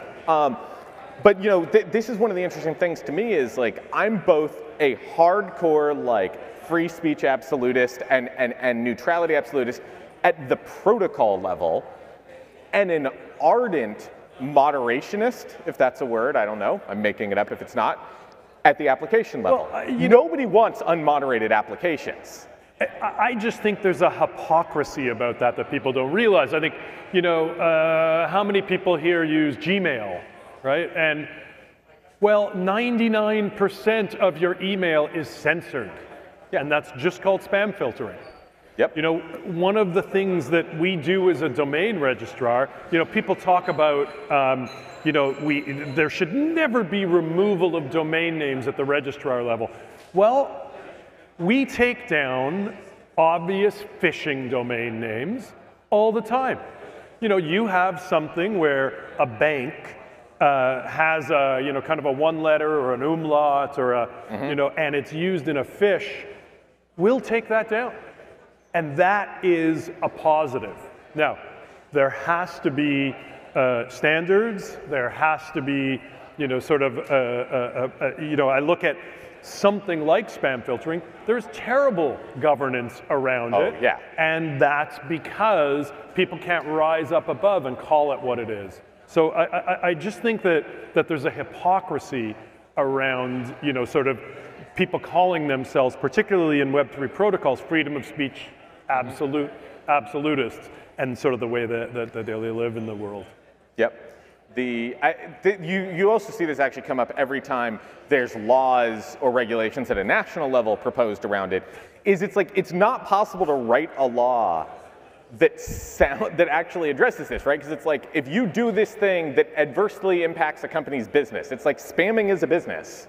So you'd be knocking out a lot of this stuff. And so do you think, I guess, what do you think the best way for people to be able to have these conversations is? Yeah, so I think first is to really be careful when you are putting something forth as a religious tenet as opposed to looking at it in a context. When I say we're top of the first inning, well, that means that governance layer is TBD.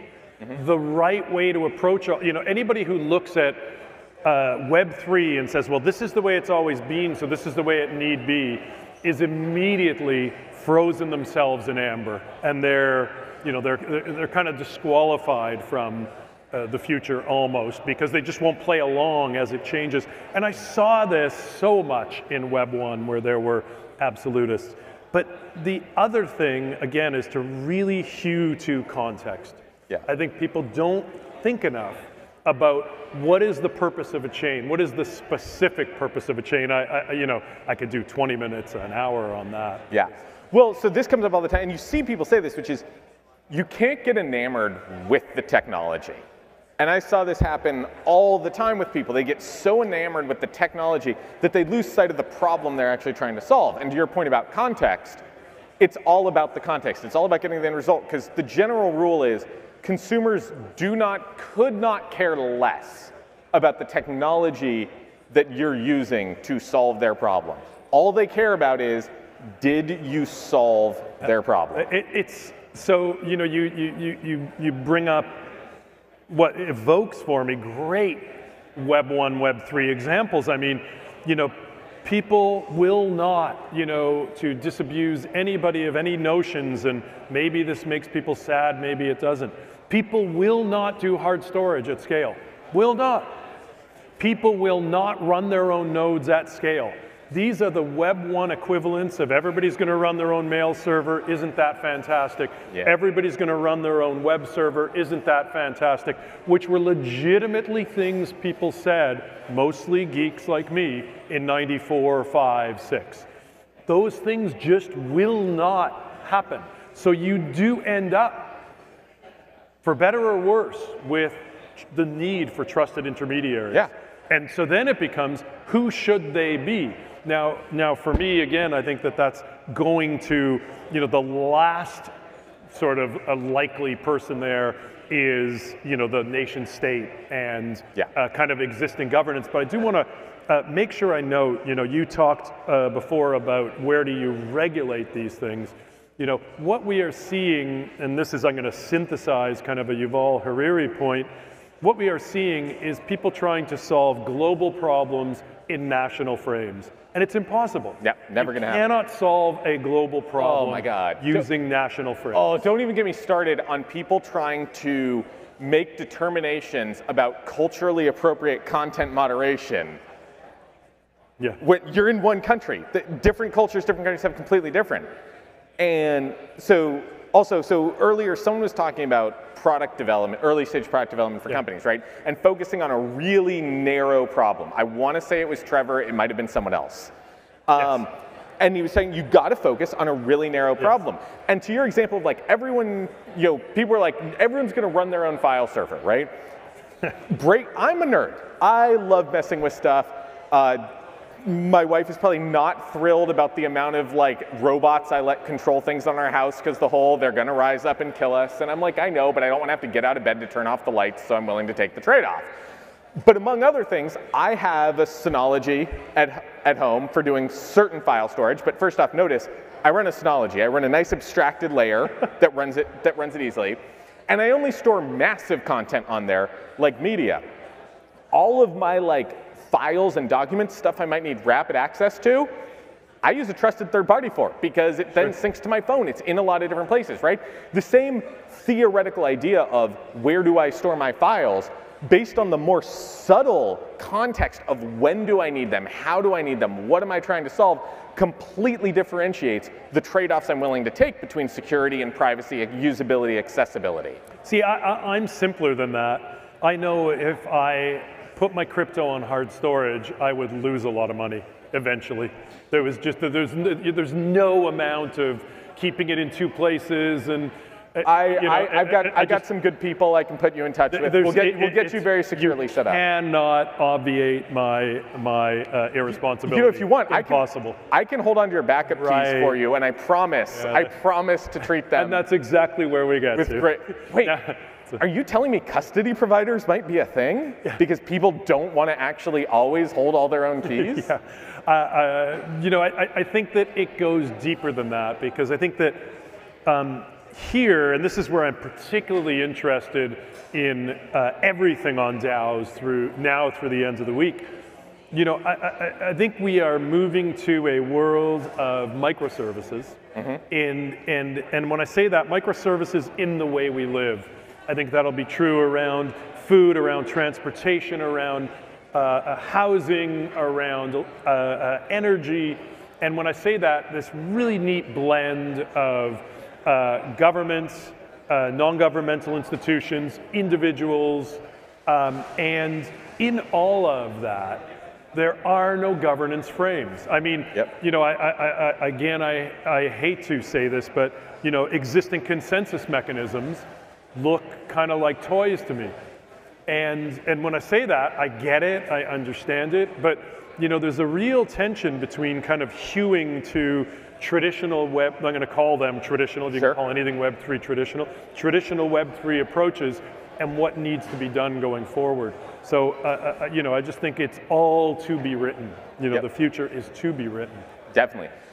The other thing I wanted to make sure we talk about was, and this is sort of related to governance, but it's very distinct, and that's incentive structures. Right, because I think you probably played a lot with that. I know I did. Again, all of Web2 and UGC is all about incentives. So I'm curious, anything that, again, same question. What have you seen from your time that you think is important when people are thinking about incentive structures? There, I think, you know, what I've experienced sort of painfully is all the stuff that didn't work. And when I say, I'm going to fund, you know, so we all know, you know, we live in this terrible surveillance economy, and you know, the terrible experience with our privacy and our data. For me, what Web3, this might be the single thing that most excites me, is the opportunity to flip the triangle and put users in control. Now, the trick is getting from where we are today to, you know, where we need to be. And so when you talk about incentives, I think contextual incentives in chains that are solving problems can be funded by suppliers for the benefit of humans, and all you need is a funding mechanism that gets you to what I would call escape velocity. So I will tell you again, you know, more reasons to maybe throw fruit at me. You know, I hate both proof of work and proof of stake. I don't think. Yeah, but proof of transfer is genius, right? You know, I don't understand it well enough, and you know, I have no idea. Okay. But you know, I think that there are so many contexts where the incentives can be inside the problems the system solves, and just pay for itself, where you have suppliers who are funding it by saving money, and then humans who are using it and just getting huge benefits. And so, I mean, I could tell you stories there that are just imaginary things in my mind right now, but so this is why to me, actually, City Coins is possibly the most innovative project in all of crypto, because it's doing exactly that. The people who are using it potentially, and the citizens of the city, don't interact with it at all. It's the outside financial activity going on that generates all of the value and money for them. And this is one thing that I try and talk to people about. It's like, I have absolutely seen this idea among certain people in crypto that, cool, we're just going to take this thing we used to do, add the financialization of crypto and like make you a stakeholder who can earn money from it, and that will make everyone love it and use it and fix all the problems. And these people have never read a single study on extrinsic versus intrinsic motivations, and realizing that actually there's a lot of human activities, for instance, the entire creation of all of Wikipedia and all of Stack Overflow and every other user-driven site, where if you had introduced direct financial incentives into that, it never would have happened. Because people are willing to do 100 times more work for free if they feel like they're contributing to something than if they are doing an economic calculation of how many dollars per hour am I getting paid. I lived through the birth of open source software. And there you go. When it wasn't, it was not thought of as a viable thing. And that's, the incentives were so much more intrinsic than extrinsic. And you're exactly right. I feel like I can take most situations. I'm just chatting with a guy at lunch, and he says, "Oh, I'm in the micro-mobility, like scooters and bikes," and it's like, yeah. So imagine a system with a city coin where you have the suppliers there funding, along with probably local endowments, along with the city who all want to increase that usage, funded a lot, and the primary source of funding is a congestion tax. And that congestion tax is what provides now a benefit that either makes that micromobility free to end users or significantly subsidized. And so it's just, you can do this in almost every context, as long as the problem the chain is solving has some intrinsic value, and almost all of them do. Yeah, absolutely. And as long as you also remember, going back to what we were talking about earlier, the technology layer itself is not going to solve this problem. Because to get that program, to get all the parties bought in, requires, old school governance and old school consensus building with people. And like, again, you see this with DAOs. People are like, DAO's a magical layer. And it's like, no, the hard part isn't the tech. The hard part is aligning it. And this is why I think like 10 and 20 person DAOs are actually more interesting than 10,000 person DAOs. Because 10,000 person DAOs, you still have to solve that huge fundamental thing of how you get 10,000 people to agree on a thing.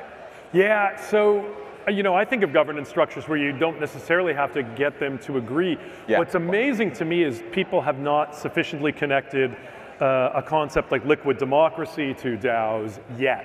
I haven't, and again, anybody who's interested in that space, kind of come chat with me, because there's so much to learn, both from previous governance lessons around ICANN, and what people are doing now, and it's no magic. Lawyers say to me, "What's a DAO?" And I say, it's just the governance rules for a smart contract. See, my lawyers say it's a securities law violation in a box. Okay, so before we get the orchestra music, final takeaway for people. If there's one thing that you want people walking away with today, or really sticking with them, what is it? Just really reevaluate what's religious versus substantive in your fundamental views of Web3. Don't be tethered to religion.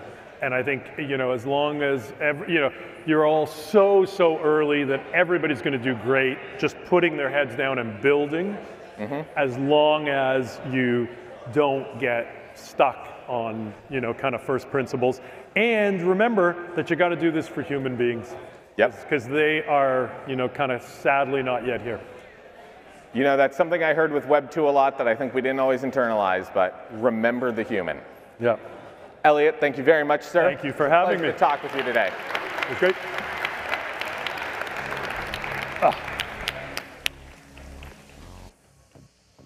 Great job, guys. All right.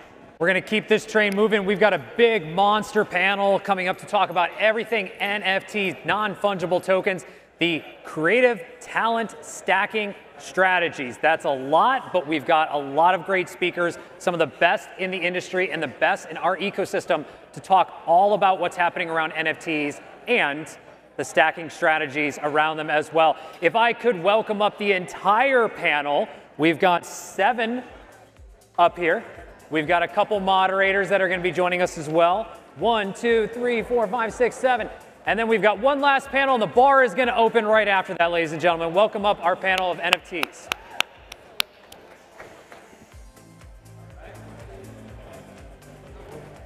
All right. You guys have to sit next to each other. Here we are. How's everyone doing?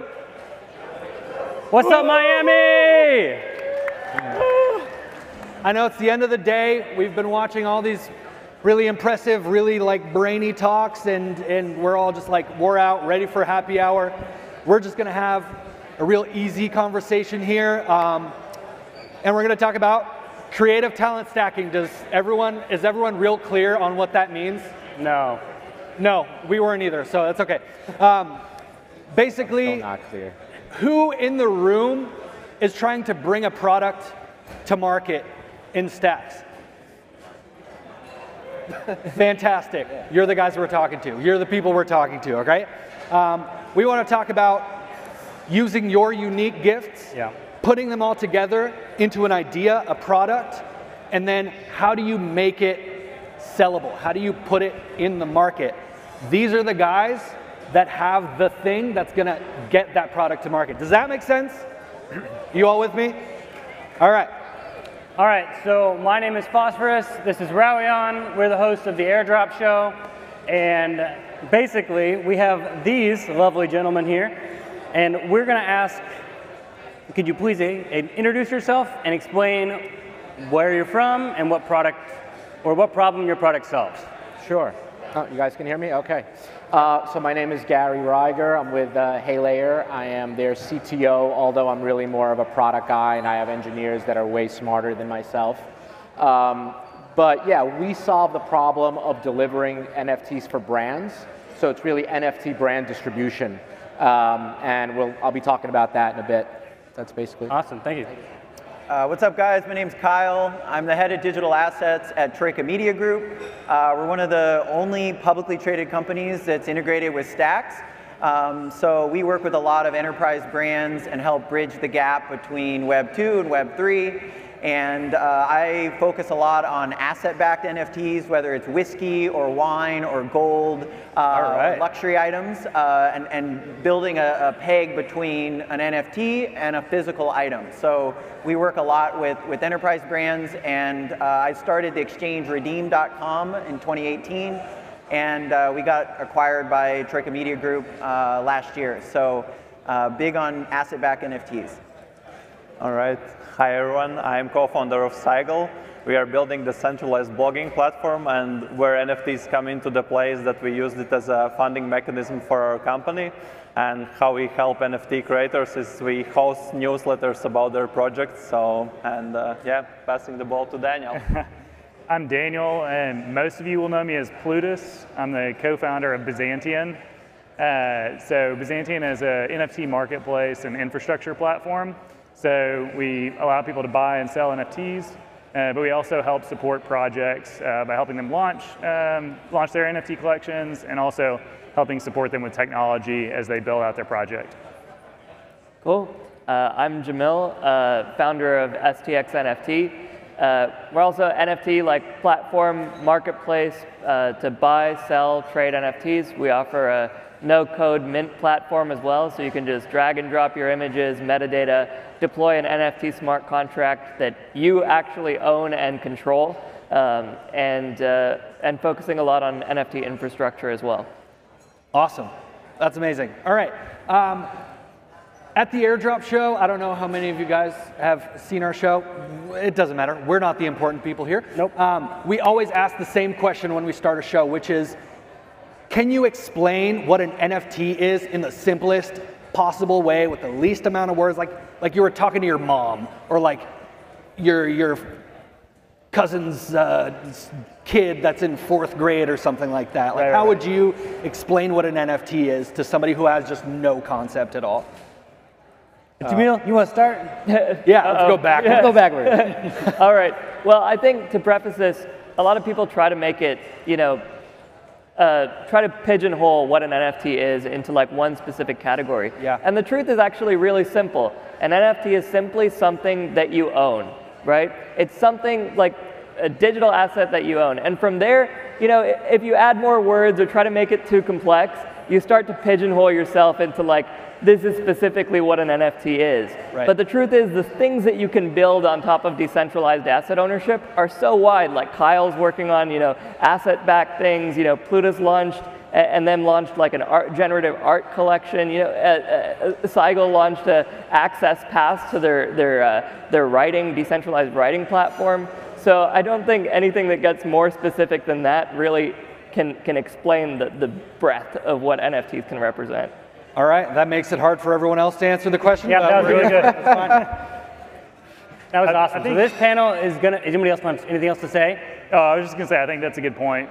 People, you know, typically try to say it's a digital collectible, but it can really be anything. And so I like to think of it as it's just a unique record of ownership.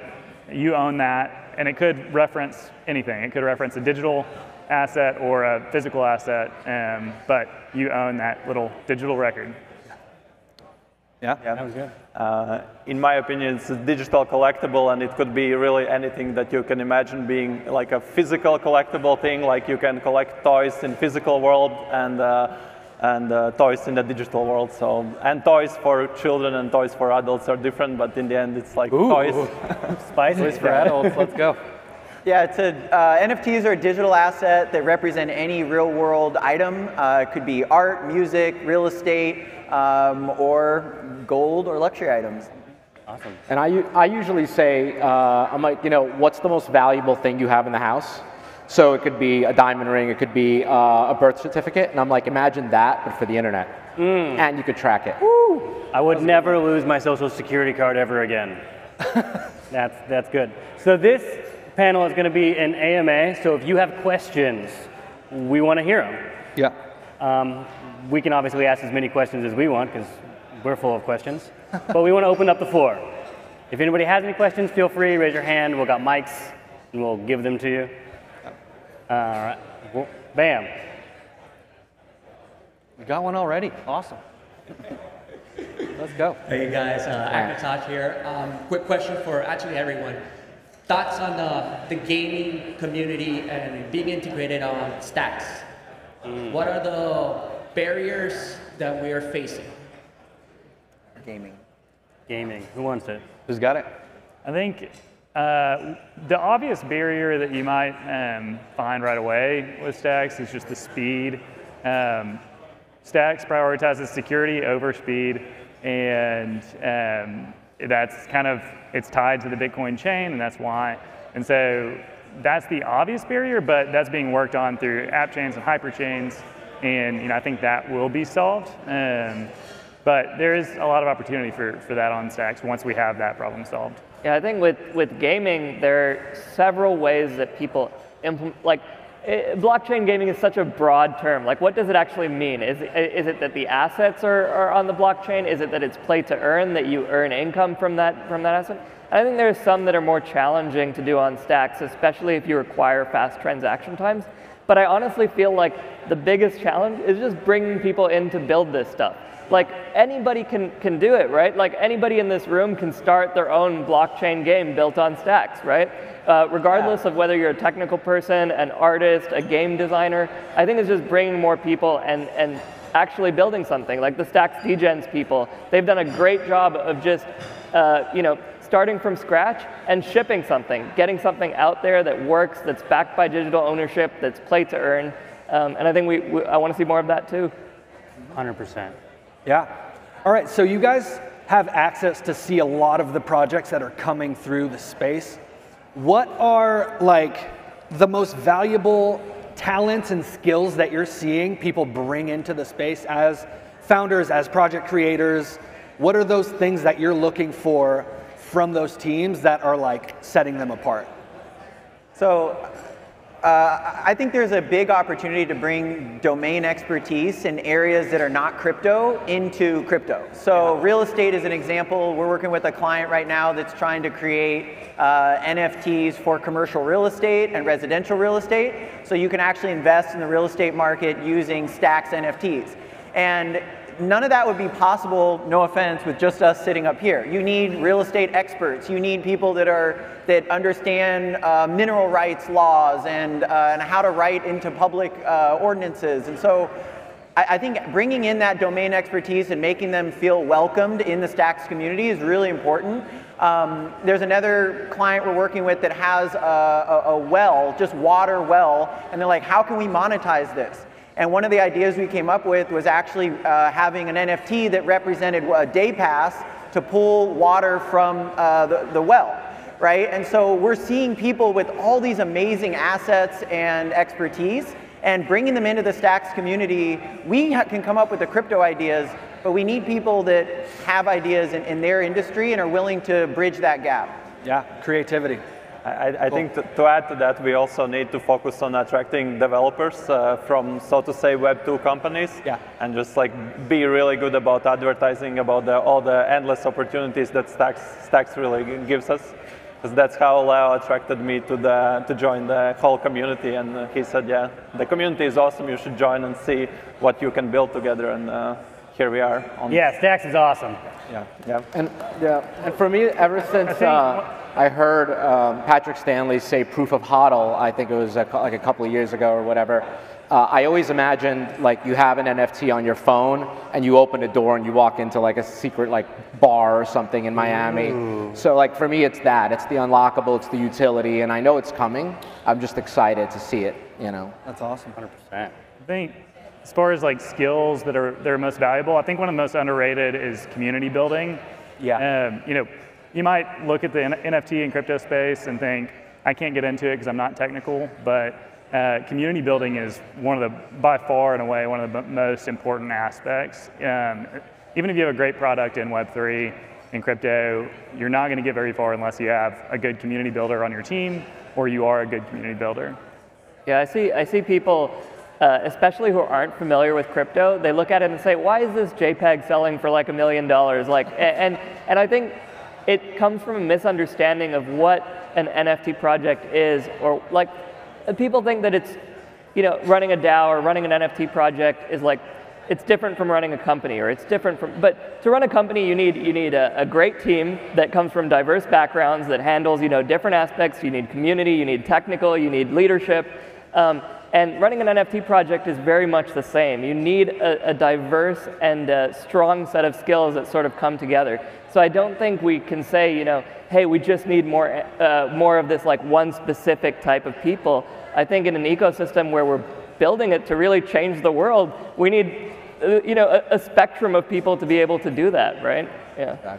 I love that, because in Web 2, it used to be build an audience, build an audience, build an audience. Yeah. In Web 3, it's how do we build community? Yeah. And literally everybody is needed for that. Yeah. Right. So I love everything that everyone has just said. Is there any questions anymore from any of you out here about NFTs? I saw a hand, it was probably just a stretch. No, he was stretching. He was stretching. He faked us out. Oh yeah, we got one right here. We got a few. Right up front. He looks familiar. Yeah, who is that guy? I think I've seen him before. Oh no. Hello. Can you hear me? Yeah. If you're a one-of-one artist, how can you build a name in the space amongst all of the PFP projects and collectible projects that dominate the marketplaces? So there was a thread on Twitter last week where someone said, my pieces aren't selling, I can't build a community because you don't want to build a roadmap around art. So what you do as a creator who doesn't want to build a roadmap, just wants to push out good art, to make a name for yourself amongst all of the noise of collectible PFP projects? I am personally invested in this answer, so if anyone has a terrible answer, I'm going to bash you all over Twitter about it, so just be prepared. Okay, this isn't the only answer, but it's one answer. So some of the brands that we work with, Fortune 500 companies, a lot of them, it lowers the risk to enter the NFT space if they partner with diverse artists from underrepresented backgrounds, a charity, and an IRL event, right? And so people like being in physical spaces, they like supporting underrepresented artists, they like supporting charities, and if you can put all those pieces together, I think you have a successful event, even if it's just one piece. But I think what people are allergic to is feeling like the NFT drop is just a cash grab. But when you align yourself with a charity or a mission or a cause, it becomes more authentic from the beginning. Yeah. Because the first thing they're going to ask is, what's the point of this? Why are we here? What's the mission? So if you can define that first, then selling the art becomes a lot easier. So that's good. I've got to give a shout out to Levi of all nations on this one. He has been launching one-of-ones and small sets of amazing photography for the past several months on Stacks. And when he started, he launched with us, and it just didn't go well. And they were awesome pieces, and so we talked together about how we can help, how he can build an audience for his work. And it's different when you have one-on-one pieces that are more collectible and you want to appreciate for the art. Because a lot of people in the NFT space, to be honest, are here because they're flipping NFTs and making money. And so they're not as sure if they can do that on these one-of-ones. But Levi persisted over time, he built a Discord group, didn't have a roadmap at first, came up with a roadmap, he didn't have to. But really what he did was so he's an adventure photographer, and so what he did was he brought everyone along on this adventure with him. Kind of the next trip that he went on and took pictures, he was updating everyone in the Discord on where he was and what he was doing. And so everyone felt like they were part of that. And so then his next drop after that, after he had kind of done that work, bringing them into the story with him, it sold out very quickly. And he's had a one-of-one that launched with Stacks NFT that sold well on an auction. And I think that's part of how you do it, is you find a way to kind of build a community in a different way. Yeah, I think there are two main issues, right? The first Daniel mentioned about, I think a big reason why people invest in NFTs is because they feel like it's liquid, right? Like you can just sell it at the floor and you'll be able to get your money back or more, right? And then the second is that I feel like we have this playbook of PFP project. It's like you need to do A, B, C, D, and you'll be successful, right? For one-of-ones, it's not quite like, you need to find the community aspect, but it doesn't fit in quite the same way, especially when you have a limited set of images, a limited set of things you need to do. I talked to this artist, though, who's been very successful on Ethereum in photography, and she knows every single one of her collectors. She talks to them personally, she sends them prints. So it's not the same community engagement as in PFP projects, but it's still there. It's not like you can just release an image and hope that everything turns out, right? These people put a lot of work into making sure that their collectors have a personal connection with them and that they can, build their community in their own way that's like suitable to their art form. I think, in my opinion, to answer to this question, we as a community can do a better job of amplifying the artists and just like really displaying the art in some sort of meaningful way. And then from their perspective, I guess I can suggest really to be really active about like showcasing your art. And so like two aspects, we as a community need to sell better one-on-one art, and then they also need to like put in the effort, because like people want to have these meaningful interactions that Jamil mentioned before. That's what I was going to add. Like Web3 is like a vibe, and you got to put in the effort. Like you can't just show up, throw your images up. First of all, people have come to us expecting us to do like all the work, which we'd love to, but having a marketplace is kind of some of the work. Like we have a place, you could look at it, you could like browse, you could shop. They've got to commit the time. So actually, like me and Ed is a great example, because we're collaborating with Ed Frednet. He's an old friend of mine, 20 plus years in the business, awards, and like 20 plus years of illustrating, and not necessarily everyone gives a shit, Right. But he cares, and I told him, like, you got to jump in. Like, so he spends time in all the Twitter spaces. He knows how ETH work. That's the only way to do it, in my opinion. And you got to collaborate.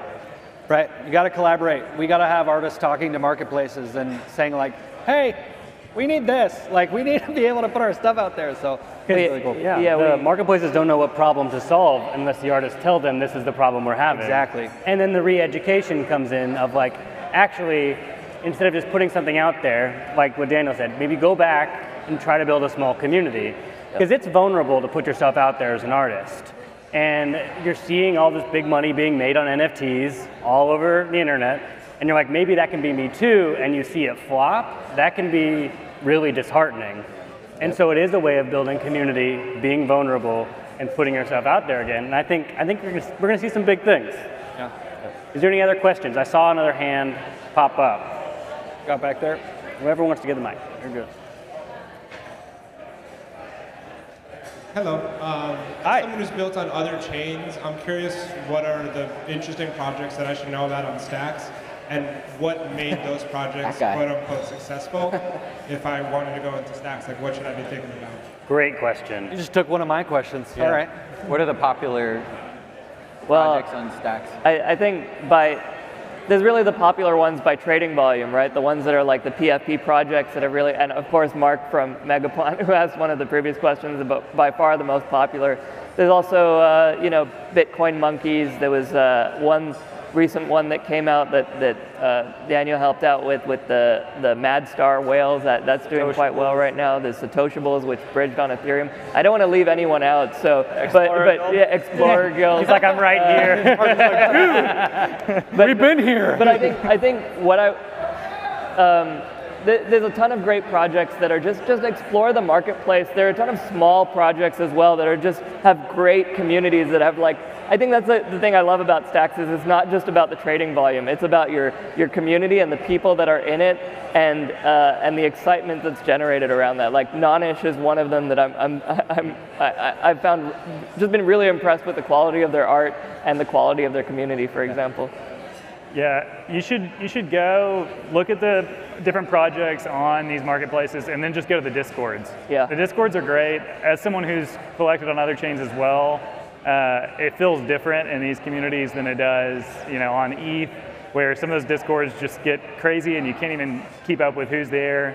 You kind of have like your friends in these Discords on Stacks, and so they're really fun communities to be part of. I think Mark had mentioned this earlier, that like when he's on the Ethereum Discords, everyone's trying to flip their way up to like a bigger and bigger project. And you don't really see that as much on Stacks. You know, it's less about the speculation and more about the community building, which I really love about this ecosystem. I guess one interesting aspect that will show you how friendly the community is, that like we have two marketplace founders sitting right next to each other and sharing the same panel. So that's awesome. And then I think that's. Anybody else want to say anything?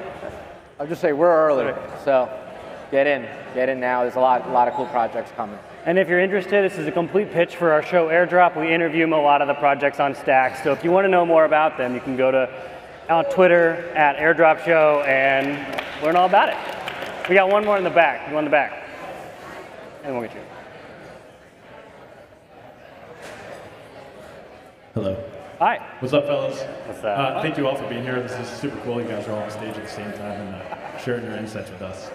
So, outside of Kyle's well example, I think that's really awesome, very unique. I'd love to hear from each one of you, perhaps either your personal favorite or a unique style or application of an NFT that's come across your radar. Because we're in such a blue ocean right now, and I think with so many people being in different industries here, we can learn what's working for somebody else and apply it to our own. So I'd love to hear what either you found unique or you found interesting that others might find benefit from. Yeah, just the most interesting thing you guys have seen happening on Stacks, I think. So we tokenize like a Rolex and like Hermes bags and a lot of cool stuff from the RealReal, which is a luxury consignment store. And I think just taking these luxury items, putting them in vaults, tokenizing them, allowing the ownership to trade around the universe, and then managing just the attestation reports, the audits, and also the redemption process for those tokens, I think is really cool because it opens up the world to all assets that are physical. And if you are making a sculpture, you can tokenize that and turn it into an NFT and have physical custody of that item with a token that sits on top of it. And then when you burn that token, you get the physical item. And so that model, I think, can be applied to a lot of things, especially in the luxury items. You know, as you're saying, just anything that's of value in your house, you can put in a vault and build that process around. But we're so early, it's just, we need time to build this stuff. But yeah, I mean, I'm thinking in the year to come, we're gonna see a lot of commodities to start, like gold coins and old rare, silver and things like that are all going to be tokenized and probably sitting on these exchanges, within the next 12 months. Yeah, I actually, to be somewhat, contrarian here, I feel like a lot of the use cases that I'm really interested in, I think actually Ethereum has done a great job of promoting. I think there's a much wider variety of use cases that have been tried there. So in particular, the DAO-based ones I find super interesting. So this project CityDAO did an NFT token fundraise to buy a parcel of land in Wyoming. There was Lynx DAO that raised money through an NFT sale to buy a golf course as well. And I think this is like a perfect example of aligning incentives with a group of people, a group of community members to gain common ownership, but in a capitalistic, market incentivized way, right? That not only gives you ownership over the thing that you're a member of, but also gives you governance rights and control over it as well. And I'd really love to see more of those DAO-based, real world use cases, governance use cases come out on Stacks as well. Yeah.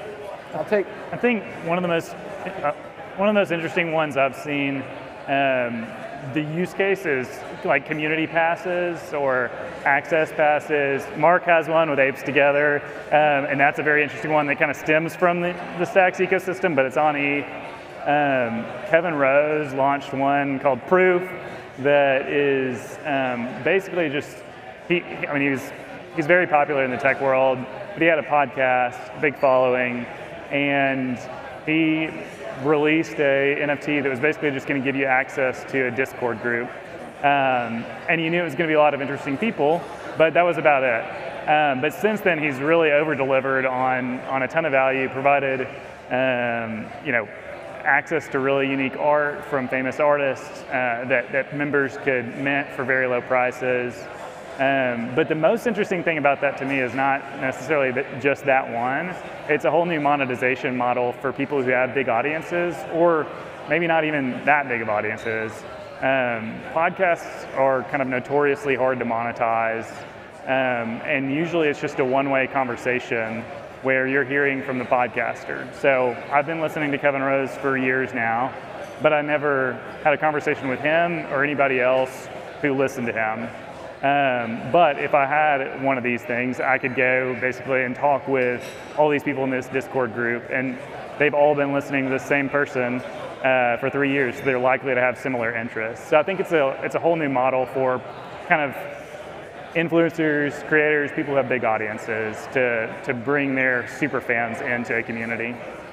And for us, maybe we used NFTs as a fundraising mechanism for our startup and just tying it together later on with the actual business. And I think that has been one of our exciting use cases, and have had many people to come up and ask me how did it work and what kind of aspects you need to work on. So it's completely changing the game. That kind of raising the money with something from community, and then also giving community immediately tradable asset that they can decide to trade away or wait for the platform to be built and then utilize the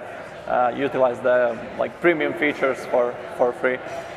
Yeah, and I would just say, I don't know if you're familiar with XChain, but I think they have a really cool use case, of storing biospecimens on the blockchain, which is as non-fungible as you get, I guess. That's cool. So, yeah, that is very non-fungible. We have one more question over here. Yes, thank you. Awesome panel. We're really blessed with so much talent in the ecosystem.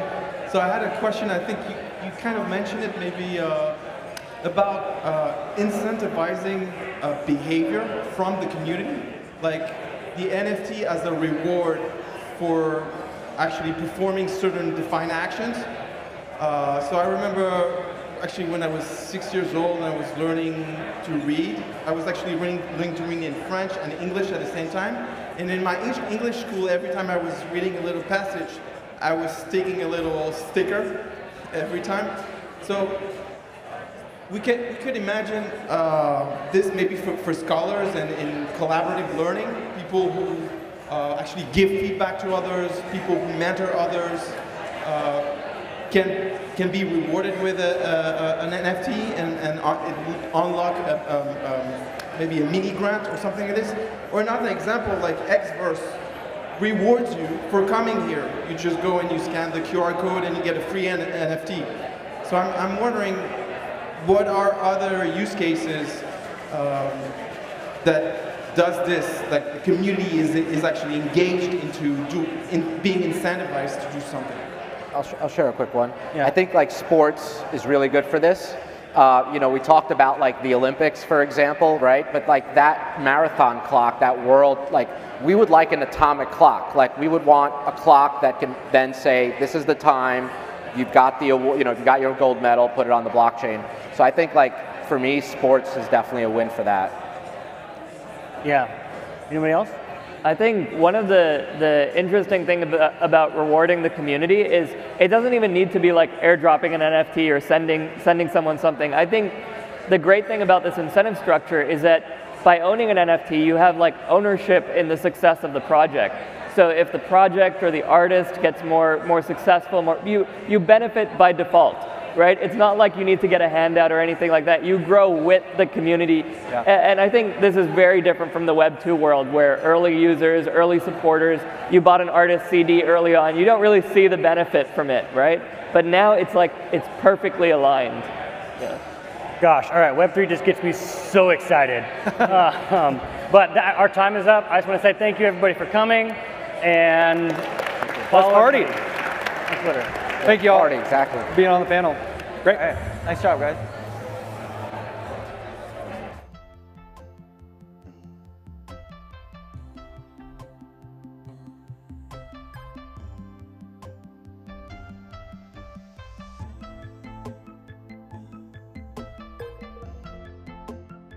All right. Thank you guys very much. We're going to welcome you off stage real quick. We're going to welcome up our next and last speaker before the bar opens, and they are the ones that paid for your open bar tonight. So give them all your attention before we wrap up. Ladies and gentlemen, our last speaker of the day, Bowtie Mooney.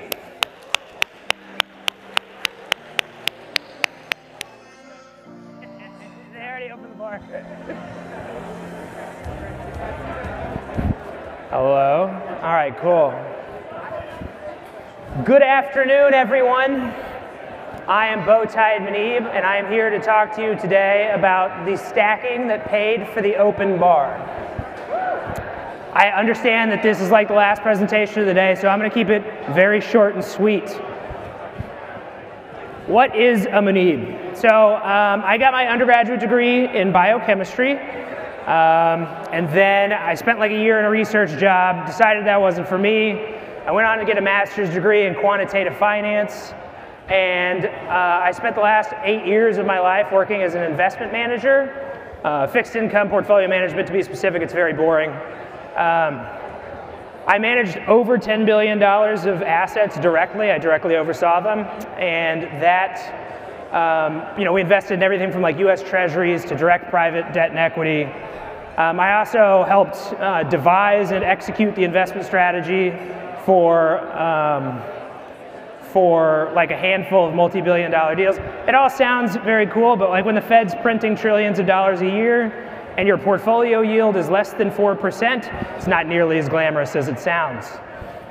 And then I began managing custodial Miami coin pools in August in the Civita Guild. And I have since incorporated that business and turned that into Civita Mining. We are a holistic Citicoins portfolio management platform, and we've deployed over 4 million stacks and mined over 400 million Citicoins. Okay, that's enough about me. On to the problem. Now, I'm not certain how this conversation went, so I'm going to give you guys my best guess as to how it went. Somebody at the Stacks Foundation said, we want to get everybody smashed at the happy hour, but we don't want anybody to have to pay for drinks, right? It's fantastic. And I think it was at this time that Mitchell from the Stacks Foundation said, Bitcoin fixes this. I'm just kidding. All jokes aside, the foundation decided to set up a stacking pool to use the Bitcoin yield from the pool to pay for the open bar. So you might instead say it's more appropriate to say that stacks or stacking fixes this. So what is stacking?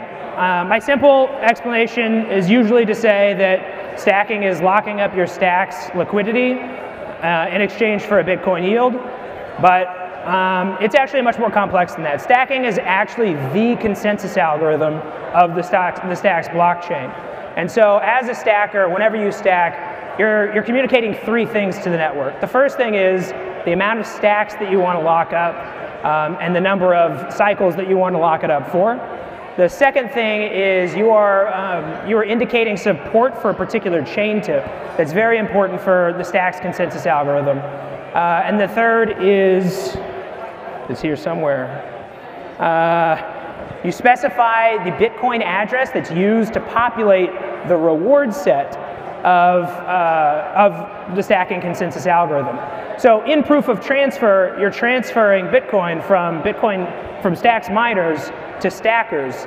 And in that transfer mechanism, it's critical to specify those Bitcoin reward addresses. It's like a must-have, a required function. By stacking your stacks, you are, each stacking reward cycle lasts 2,100 blocks. The first 100 blocks are the prepare phase, and in the prepare phase, that's when the anchor block and the reward set are determined. The remaining 2,000 blocks are reward blocks, and there are 4,000 stacking slots, so a maximum of 4,000 Bitcoin addresses can be paid out through stacking.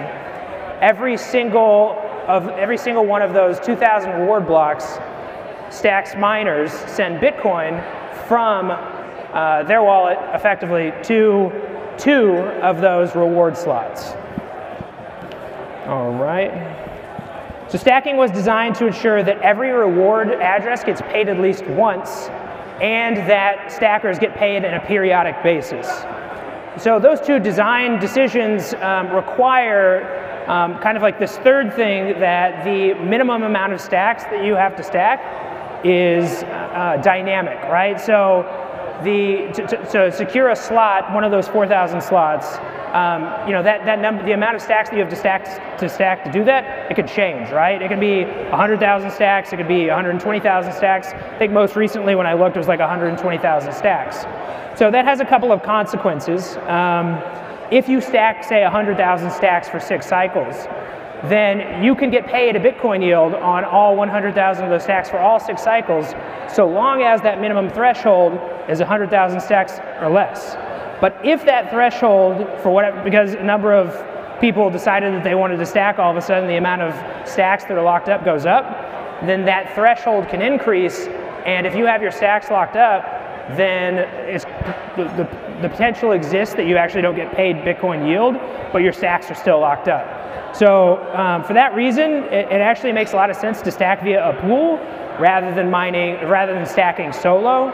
So just keep that in mind, because now I'm going to give you guys the very dangerous information, how to create your own stacking pool, okay?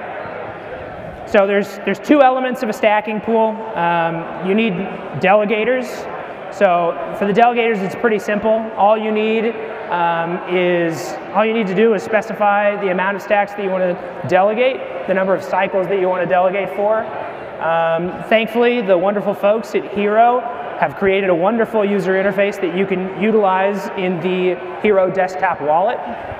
And the 3 things that you need to communicate are the pool stacks address, the amount you want to stack, and the number of cycles to stack for. As a pool admin, it's much more involved.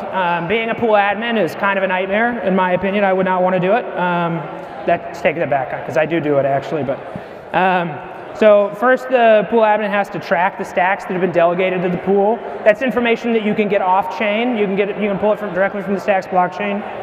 And then each stacker for each stacker, the pool admin has to call a function to stack those delegated stacks for every single pool participant. And then finally, the pool admins have to manage payouts for their pools. Now, there's a lot of ways to do that. You can say, take the Bitcoin yield that you get, sell it, swap it to stacks, send stacks, or you can send Bitcoin to each pool participant's Bitcoin address.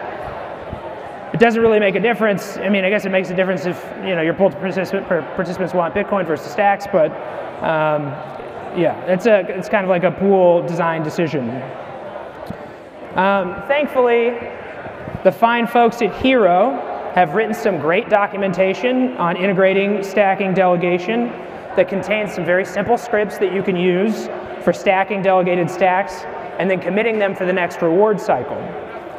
Additionally, the prolific stacks developer Friedger has built out a pool tool smart contract and some utility strips that can further simplify stacking pool management for pool admins.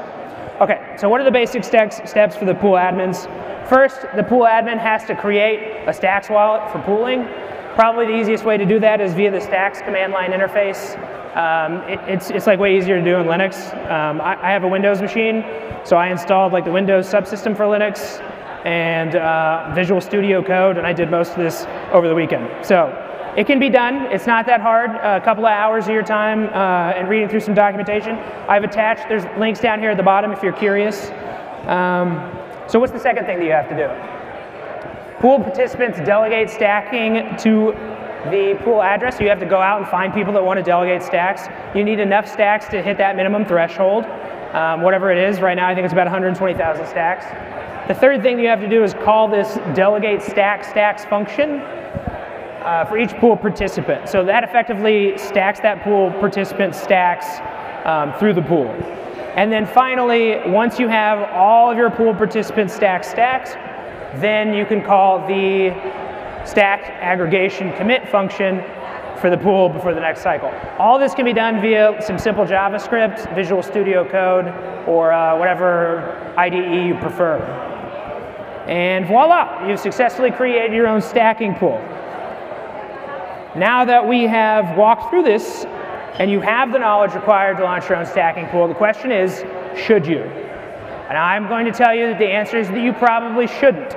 And instead, you should probably join a stacking pool because it's way easier, it's way less of a headache, and there's like some real benefits to joining a pool because pools can stack more reward slots, the probability of you not getting paid out your Bitcoin yield as you expected is much lower. Because of the existence of flash blocks, there are occasions where a particular stacking slot gets paid like a very small amount of Bitcoin, significantly lower than what the average is for a particular cycle or something like that. So it's much easier to go with stacking pools. There are 4 stacking pools that I know of.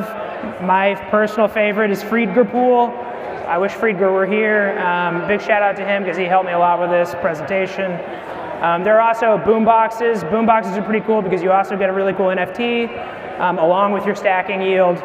Xverse Wallet, also really cool. Ken is around here somewhere, and I'm sure he'd love to talk to you about stacking with Xverse Wallet. And finally, there's a Plan Better Pool. I've never used this one. They've got a 5% fee. Maybe that's your jam, I don't know. That's it. Thank you all so much. Stacks to 100. Thanks, Ben. All right, ladies and gentlemen, I believe the bar is open. That is it for today. An awesome big round of applause for all of our speakers today. A rock star first day. We'll be back here tomorrow, same place, same time. Also, there is a party this evening from 7 to 10 at the Oasis, Wynwood. All of you are invited. Your badges get you in. We will see you there. I'm Kyle Ellicott, your host and your MC partner at Stack Ventures.